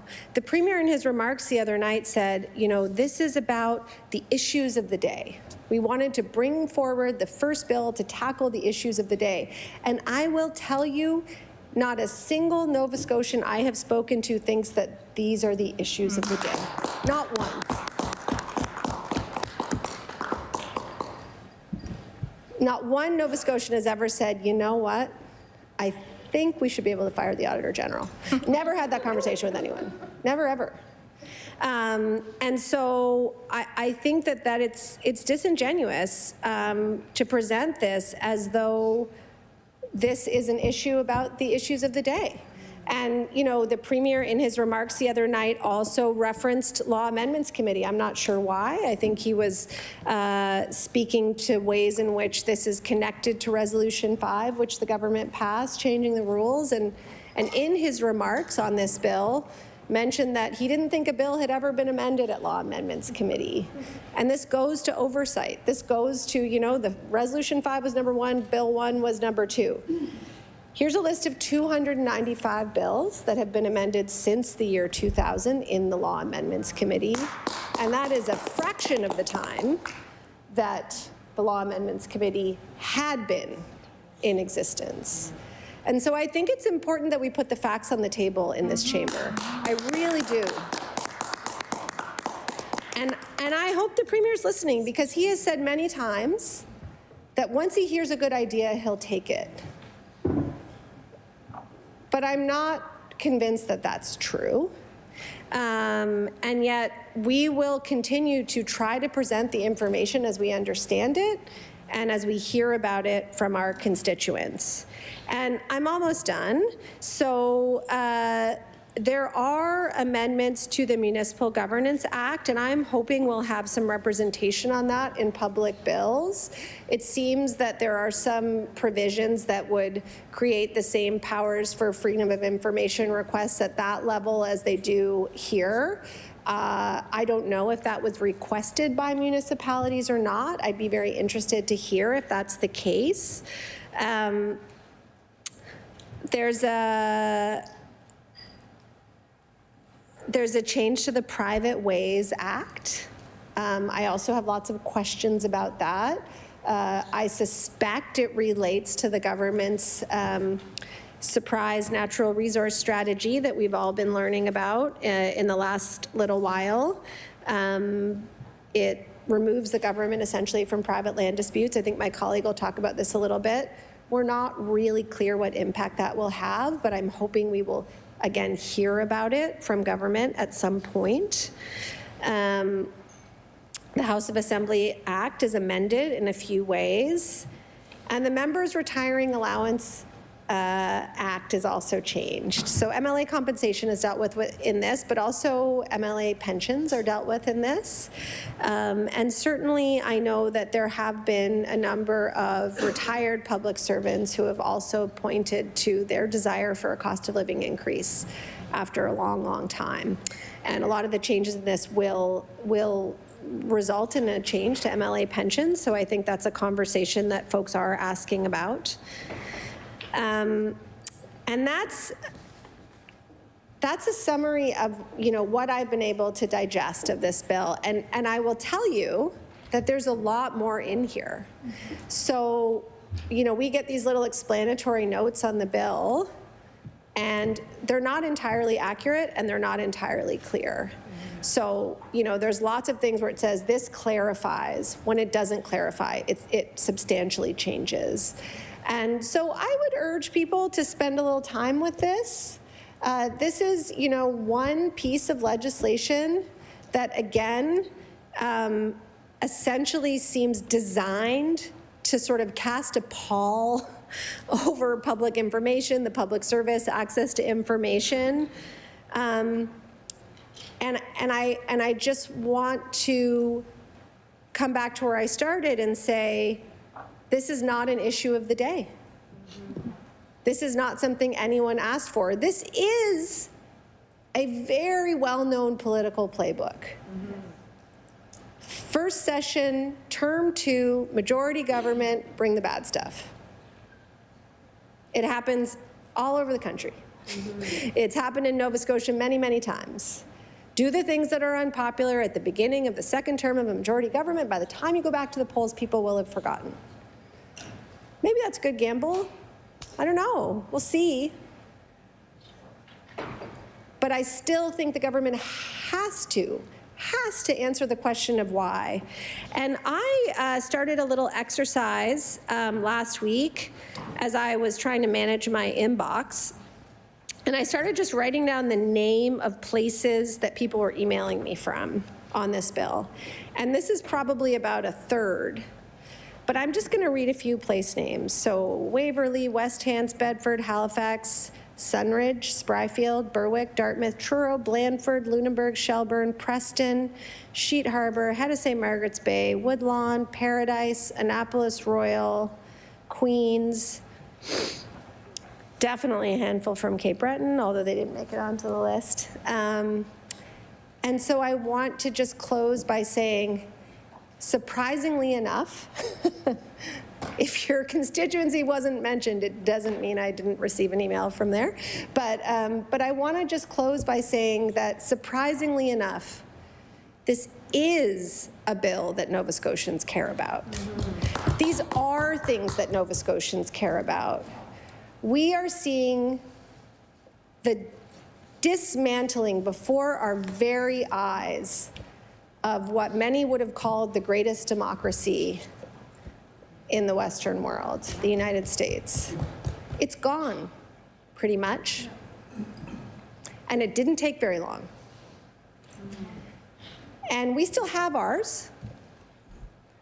and it's semi-functional, but it only works if we protect it. So much of what we do in this House is not in legislation. It's not in the rules.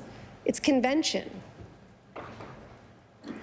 And so it's actually incumbent upon all of us to decide why we're here. Like, are we here to participate in a representative government that brings the concerns of the people into this chamber, debates them, and then comes out the other side with the best possible policies to serve Nova Scotians? Today, more than any other day, that is a question we all have to ask ourselves. And this bill, as it stands, does not do that. It does not address the concerns of Nova Scotians. It weakens our democracy, and Nova Scotians won't stand for it. So I look forward to hearing from people. I wish I could hear suggestions for amendments, law amendments. We can't. We don't have law amendments anymore. But I am certain that we will have many representations at public bills of people who want to have their voices heard on this. We will be listening. I hope the government will be listening too. And we will certainly be coming forward with amendments at Committee of the Whole House. Thank you, Madam Speaker.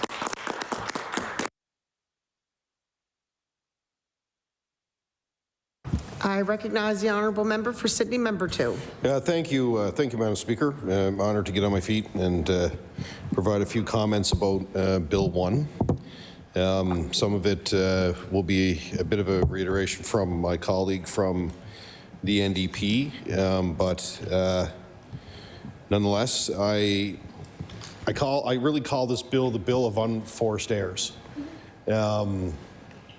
And I say, when I look at Bill 1, Madam Speaker, and I look at my colleagues who I've talked to on the government side, not one of them campaigned on the vast majority of what's in this bill. None of them, none of the members of the government, Madam Speaker, campaigned on firing the Auditor General. They didn't campaign on the changes that were going to be made around the Privacy Commissioner. They did not campaign on keeping reports confidential and releasing the ones that may be in their best interest. I'm sure most of the members probably had no idea that this stuff was coming in this session. And I bet, and I credit to them, because I'm sure, as my colleague said, they received many email that we all did, and I'm sure that they went back to their leadership and said, we have a problem. We have a problem. There's a problem with what we are doing to give ourselves the right to vote to fire the Auditor General without cause. I never expected in all of my political career the response from people from that. It was pretty amazing. And I've been in situations on all sides here where we've had some pretty significant decisions made, where you get a lot of feedback from community. But people were upset. And it was almost like the perfect storm. The stars aligned. And I said this in a speech earlier, Madam Speaker, that Bill 1 came right on the heels of Trump in some of the decisions that were being made in the States around the Trump administration trying to decide who was going to interview them. They were going to start making those decisions, that they were starting to consolidate power to the center, that certain people would make the decisions. And people were really paying attention to this. You know, lots of people watch American news, and this is all encompassing on the news. So when Bill 1 comes, people are seeing similarities around it. They're seeing this, oh, we're going to fire the independent Auditor General. We're going to change privacy rules. We're going to make it harder for FOIPOPs. We're going to have the ability to keep reports of the Independent Office of the Auditor General private. So all of this stuff was coinciding with one another. And as my colleague from the NDP said, I am heartened that like people were paying attention to this more than I thought. People were like, wow, like these are our public institutions. And when we're in a situation as a province and as a country where our sovereignty is questioned all of the time by new leadership coming out of the US government, you know, people are elevated. Their thought process and their emotions are elevated. So they're paying attention to everything that's happening in the political world. And they were really paying attention to this, and they started making the comparisons between Bill 1 and the US government.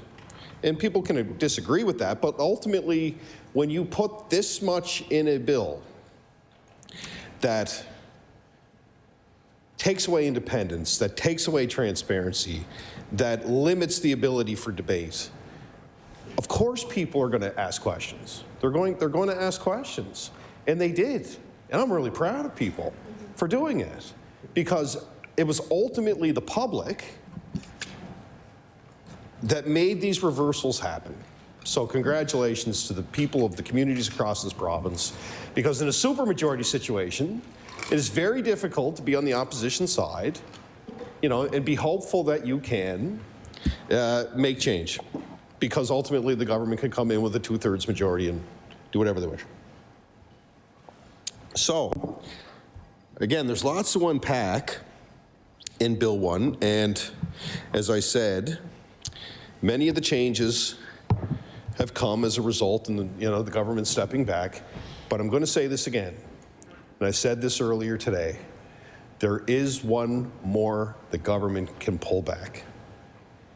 And as my colleague said, and as I said earlier today, and I said it tonight in estimates, Madam Speaker, when I was over across the street in the Department of Municipal Affairs, the staff were there. And I thank those staff. And I've said it on record with the staff in the room that there should be no piece of legislation held over their head that can fire them without cause. The message that sends, and we can debate the merit of it and why the government wants to do it, and I'm sure people will do that. But in a situation, as I said earlier, where we are in the most economic uncertain time of our history, one of them, definitely in decades, the people that are going to implement the decisions that government make are those people that we have the legislation over their head saying that we can fire them without cause. And I can tell you, they have reached out to me, they have reached out to other people in this House, and they've expressed that concern. It sends an awful message to them. And it's something, again, the government does not have to do, especially now. As I said, when they're going to go out and they're going to work day and night, when that company needs help, when stimulus programs are released, however they look, when the contingency funds are spent, when the negotiations need to take place, all across this province, it will be those people that will do the will of the government. And the message to them is to go out, work day and night for us. We're going to pass legislation that can fire you without cause. It would cost the government nothing to repeal that right now. Nothing. Motion on the floor, repeal it. Costs the government nothing. But as I said earlier, what do they gain? They gain goodwill in a very unstable time, where these are thousands of people who could be impacted by this, who are talking to their families. We're all having tough conversations. We don't know exactly what the future is going to look like. But these are real people that go to work for the government every day. Again, this is one of those decisions, along with the Auditor General and along with the Privacy Commissioner and along with all the things that we listed tonight. This is one of those things. I can wait. Order. There's someone speaking. I'd ask that there's quiet in the room. Thank you. I recognize the honourable member for Sydney, member 2. So, and again, I say this, Madam Speaker, not one of these members who I know, and I've said this is an all due respect for them because they respect their staff. I hear them talk about it in estimates. I hear them talk about the support they receive from staff, and not one of the members in this House campaigned on telling their employees that we can fire you without cause. Not one. And here we are, the first bill that comes through here sends shockwaves through the public service. Why? I've had to say why so many times. I've been called out of order for getting, I just don't understand this whole process around the decision making. All of these things that never had to happen. It was all a consolidation of power. But not only a consolidation of power, it was a consolidation of people.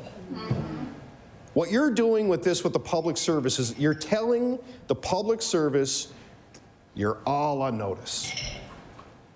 And if we decide we don't need you, you don't get to defend yourself, you don't get to defend the good work you've done on behalf of the people of communities and the departments that you've worked in, we can just fire you without cause.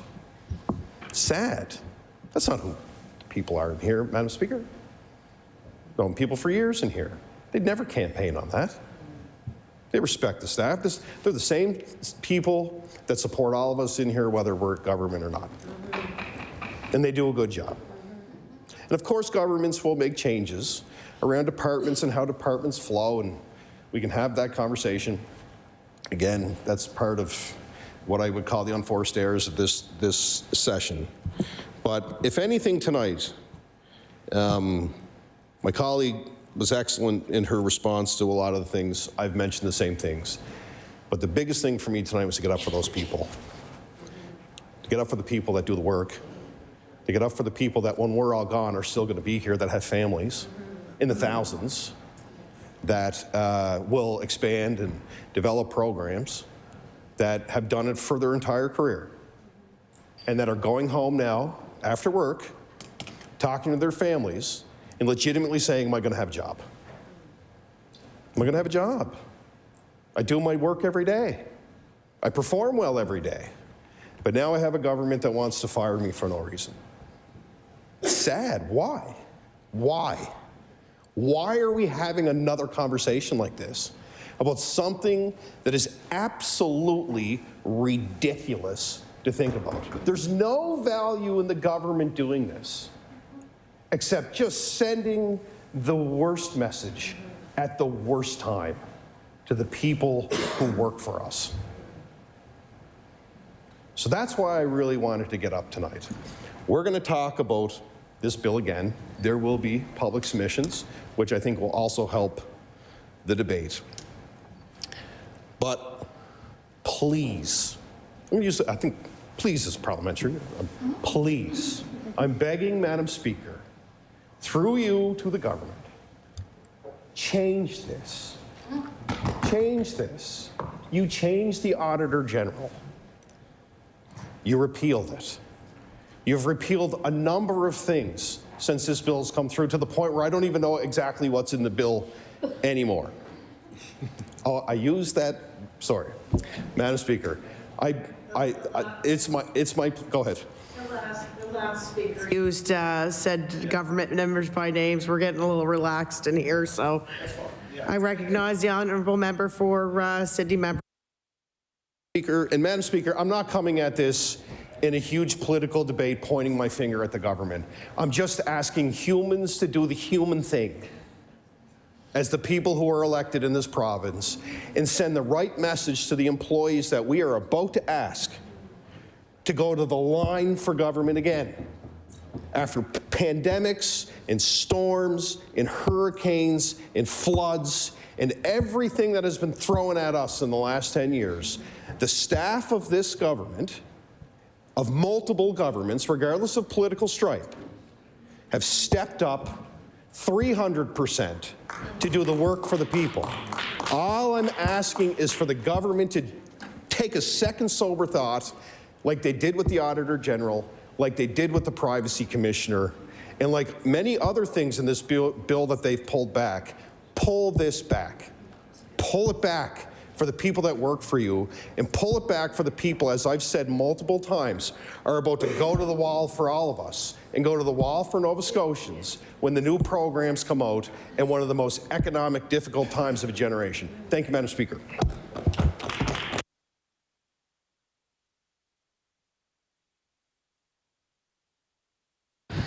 Recognize the honourable member for Halifax Siddle Sable Island.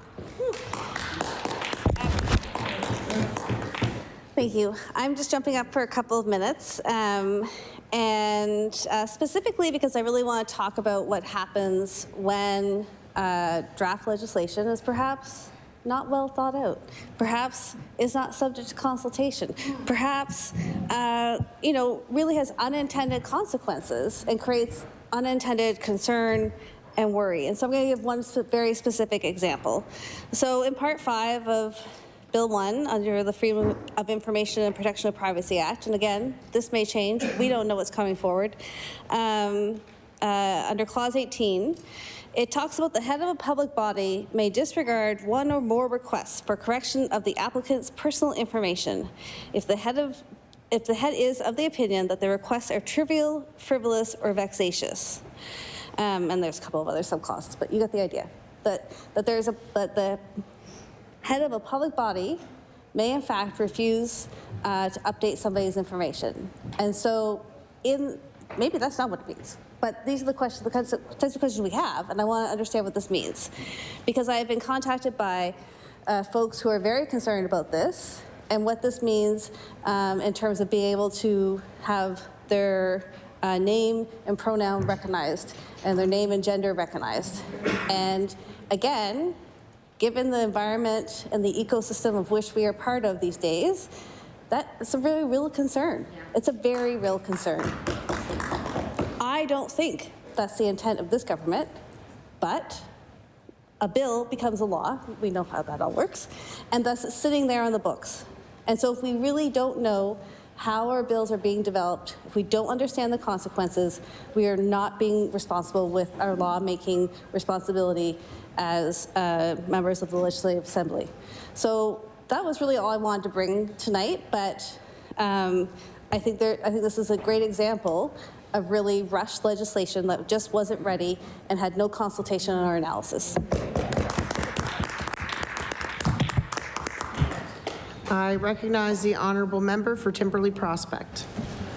Thank you, Madam Speaker, and pleased to say a few words on this bill. I guess I'll start with just saying that on principle, I am opposed to omnibus bills in the way that they amend legislation, several different pieces of legislation that have nothing to do with one another, and I resisted them when they were brought to me as consideration to effectively get multiple bills through the House quickly and not have longer days in the House and ultimately longer sessions. And I think this is a clear example of why they're bad. I've never seen what took place with not only one, but two parts of the bill being basically saying in advance that they will be changed in advance of the next reading, before the next reading even came to the House, before the public had their say on the former Law Amendments Committee. The bill's name itself, about respecting government organization administration, really is the opposite of what I think it's trying to achieve. It's not really respecting the offices that hold the independence, whether that's the Auditor General or the Office of the Independents. But it is a good thing that there is the commitment from the government that they are going to pull back on some of those commitments. And Nova Scotians should be congratulated for that. But the cynical side of me thinks that that when the public was outraged at what was happening, it wasn't necessarily about knowing exactly what the Auditor General does and the importance of independence and the importance of independence of the Freedom of Information Officer. And and not being as outraged at the other parts of the bill is that there is a lot of respect for the office of what the Auditor General does, even not knowing the importance of all the reports and the recommendations of the overspending and all the rest that the government is ignoring. But if you look at surveys in terms of respect for professions, what's in this bill still does take away the effectiveness of opposition members, so politicians, and takes away the ability for civil servants to do their job without the threat of being let go. And I would venture to say that the public may not have the same level of respect for what politicians do in general. I think that's fairly well known, that politicians don't rank high, and I think the government knows that. I think the government is finding it easier to beat up on opposition and the length of time that opposition members can speak, and even media. There's certainly a growing part of our population that doesn't have respect for mainstream media. We see that more and more. And there is, in some corners, a lack of respect for some of the work that the public service does, and this idea that it's a downtown Halifax thing. So I don't think there's going to be any more changes, despite what the Premier said about being open to more changes. I think he has read enough from what Nova Scotians had to say when the bill was introduced, and despite saying that he wasn't going to make any changes when the Auditor General first brought up her concerns that they were going to continue on with the bill, that he decided at a later date that there was too much noise around this and that it could become a problem. It is very odd to be debating a bill that is going to be amended and not having the information before us. Again, I've never seen that before. My colleague mentioned the parts of Part 2, several other parts in this bill. I'll mention Part 3 because that's repealing the fixed election date. And I have to say this because in 2021, I was asked about this many times. And I gave the honest answer that I believed that most premiers didn't respect the date. If we put it in law, history shows that premiers simply just don't follow the date. And the rebuke that we got from the now premier was fascinating, especially after he brought it to the House. And I have to say, I was surprised that his first bill, he brought the bill forward to repeal it. And he actually referred to the debate where I was asked that question, how shocked he was. I think he referenced he was talking with family members or friends. How shocked that I said that no premier really follows that date. I feel completely vindicated now. Not only did he not follow it on his first chance, but he is now repealing the fixed election date with no real reason other than he was wrong. And we actually did have technically a fixed date beforehand. It's a maximum 5 years. So when we brought in a fixed date, it just brought that down to a 4-year term. But it's illegal to go past a 5-year term in the province. Anyway, that's Part 3. And the other parts around the FOIPOP, again, hard to comment on when we don't have the amendments before us on what exactly they're pulling back. But I did note when the Premier spoke to debate in this reading that he said that we already are the best. We already are responding to more than any other jurisdiction, I think. I'm paraphrasing, but at least most jurisdictions. And so it just begs the question why the change is needed, but also why are we getting so many requests? And why is that growing exponentially every year? Is that a symptom of an open government? A government that is proactively sharing information with Nova Scotians, or is it that it is getting harder and harder to get information from the government? It just begs the question of what the problem is that the government is trying to solve with this bill. What this bill does do, and likewise with Resolution 5, is it clearly shows the government does not like criticism and does not like public scrutiny. I think that's a clear signal. And what makes that, I think, even more of a challenge is the concentration, and I can speak from experience with this, but the concentration of the power in the Premier's office. And that's increasing all parties. I think folks would know. I think consolidated power, this goes back decades, and certainly federally goes back a number of years. But with the reduction of transparency, the reduction of oversight, allowing fewer and fewer people to make decisions, makes that so much worse. And we don't even have mandate letters anymore. So it's an incremental erosion of public accountability. When mandate letters are now advertisements on the front page of the Herald, 10 grand.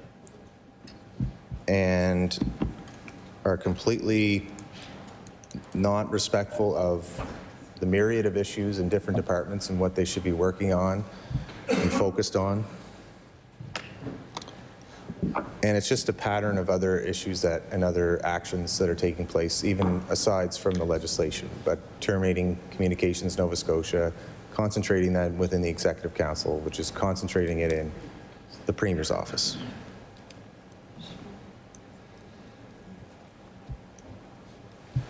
And so with my last 51 minutes, I'm going to speak about parts, we still have parts 6, 7, 9, 10, and 11, which I won't go through in detail. But obviously I have some issues with this bill. I look forward to what Nova Scotians have to say at Public Bills Committee. Thank you, Madam Speaker. I recognize the honourable member for Sackville-Cobequid. Thank you, Madam Speaker. I won't speak broadly on the bill. I think other colleagues and various parties for the opposition have captured a range of concerns and questions that we have about this omnibus legislation. But I do want to talk for a couple minutes about one of the concerns that I have that intersects with other legislation that's on offer by this government. In particular, I'm concerned about the intersection of the portion of this legislation that gives this government very lightly checked ability to dismiss public servants without cause. Other speakers have talked about the impact on morale and the vital importance of the public service at the moment that we find ourselves in. But I want to talk a little bit about how the ability to terminate public servants without cause intersects with proposed changes in other legislation. If this legislation were to pass as presented and this government gave itself really a sort of Damocles to hang over staff, and then it turned its mind to Bill 12. One of the concerns that we have about Bill 12 is that the government, despite only funding universities on average of 30% of their operating budget, I'm talking about the intersection, the interplay of this legislation with other legislation on the docket. It's true. It's true.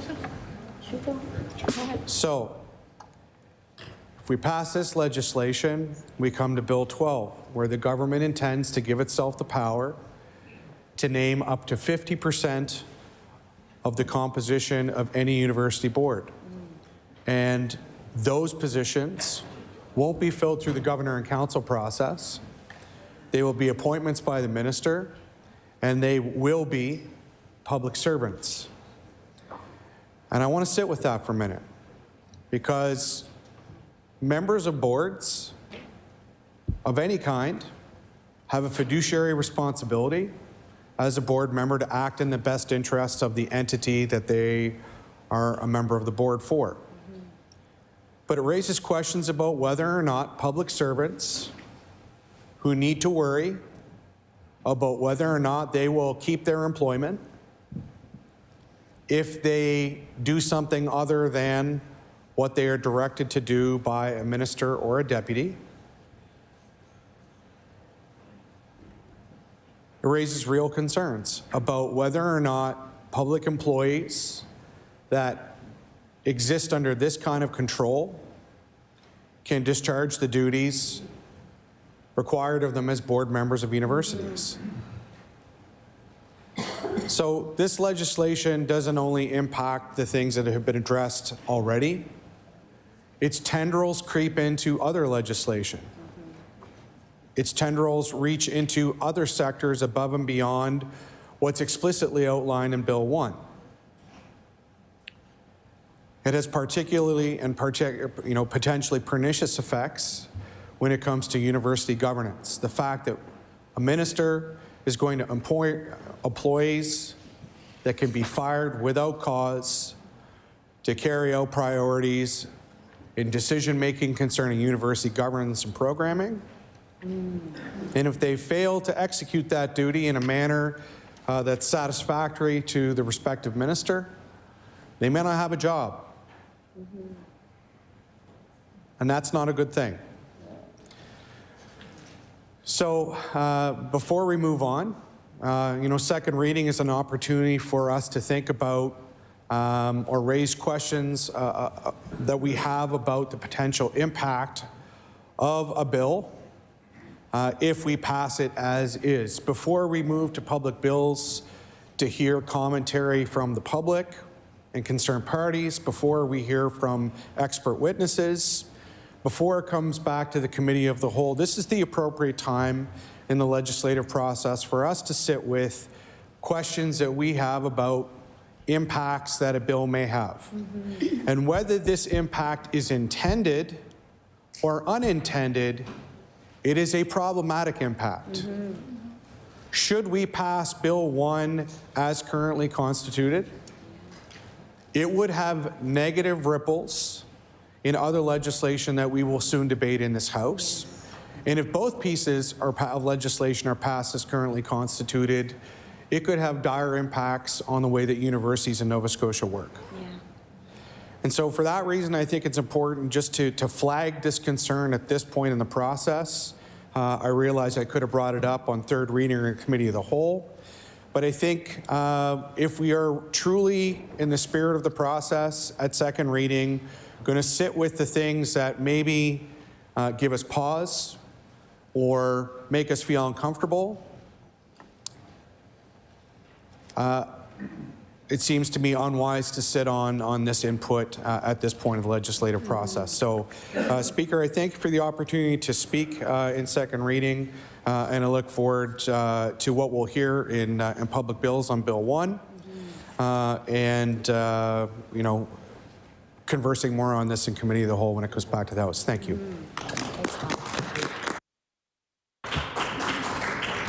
Is the House ready for the question? The motion is for second reading on Bill 1. Government Organization and Administration and Act Respecting. Would all those in favor of the motion please say aye? Aye. Contrary-minded, nay. The motion is carried. Bill 1, an act respecting government organization and administration. Ordered that the bill be referred to Standing Committee on Public Bills. I recognize the Honourable Government House Leader. Speaker, that concludes the government business for today. I move that the House do now rise and meet again. I've already given the hours, obviously. Following the daily routine and question period will be opposition business, and I will pass it over to the Honourable House Leader for the opposition. I recognize the Honourable House Leader of the official opposition. Thank you very much, Madam Speaker. I did have the numbers in front of me. Just 1 second. You'll find them.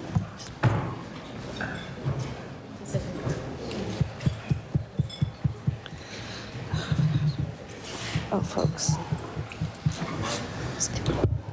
They're not on the list yet. Just say bills as. Bill 62, Bill 65, and the notice of motion that was tabled by the member for Halifax Needham on the issue of housing. Sorry.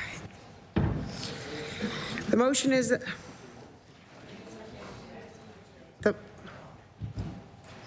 is there something going on here?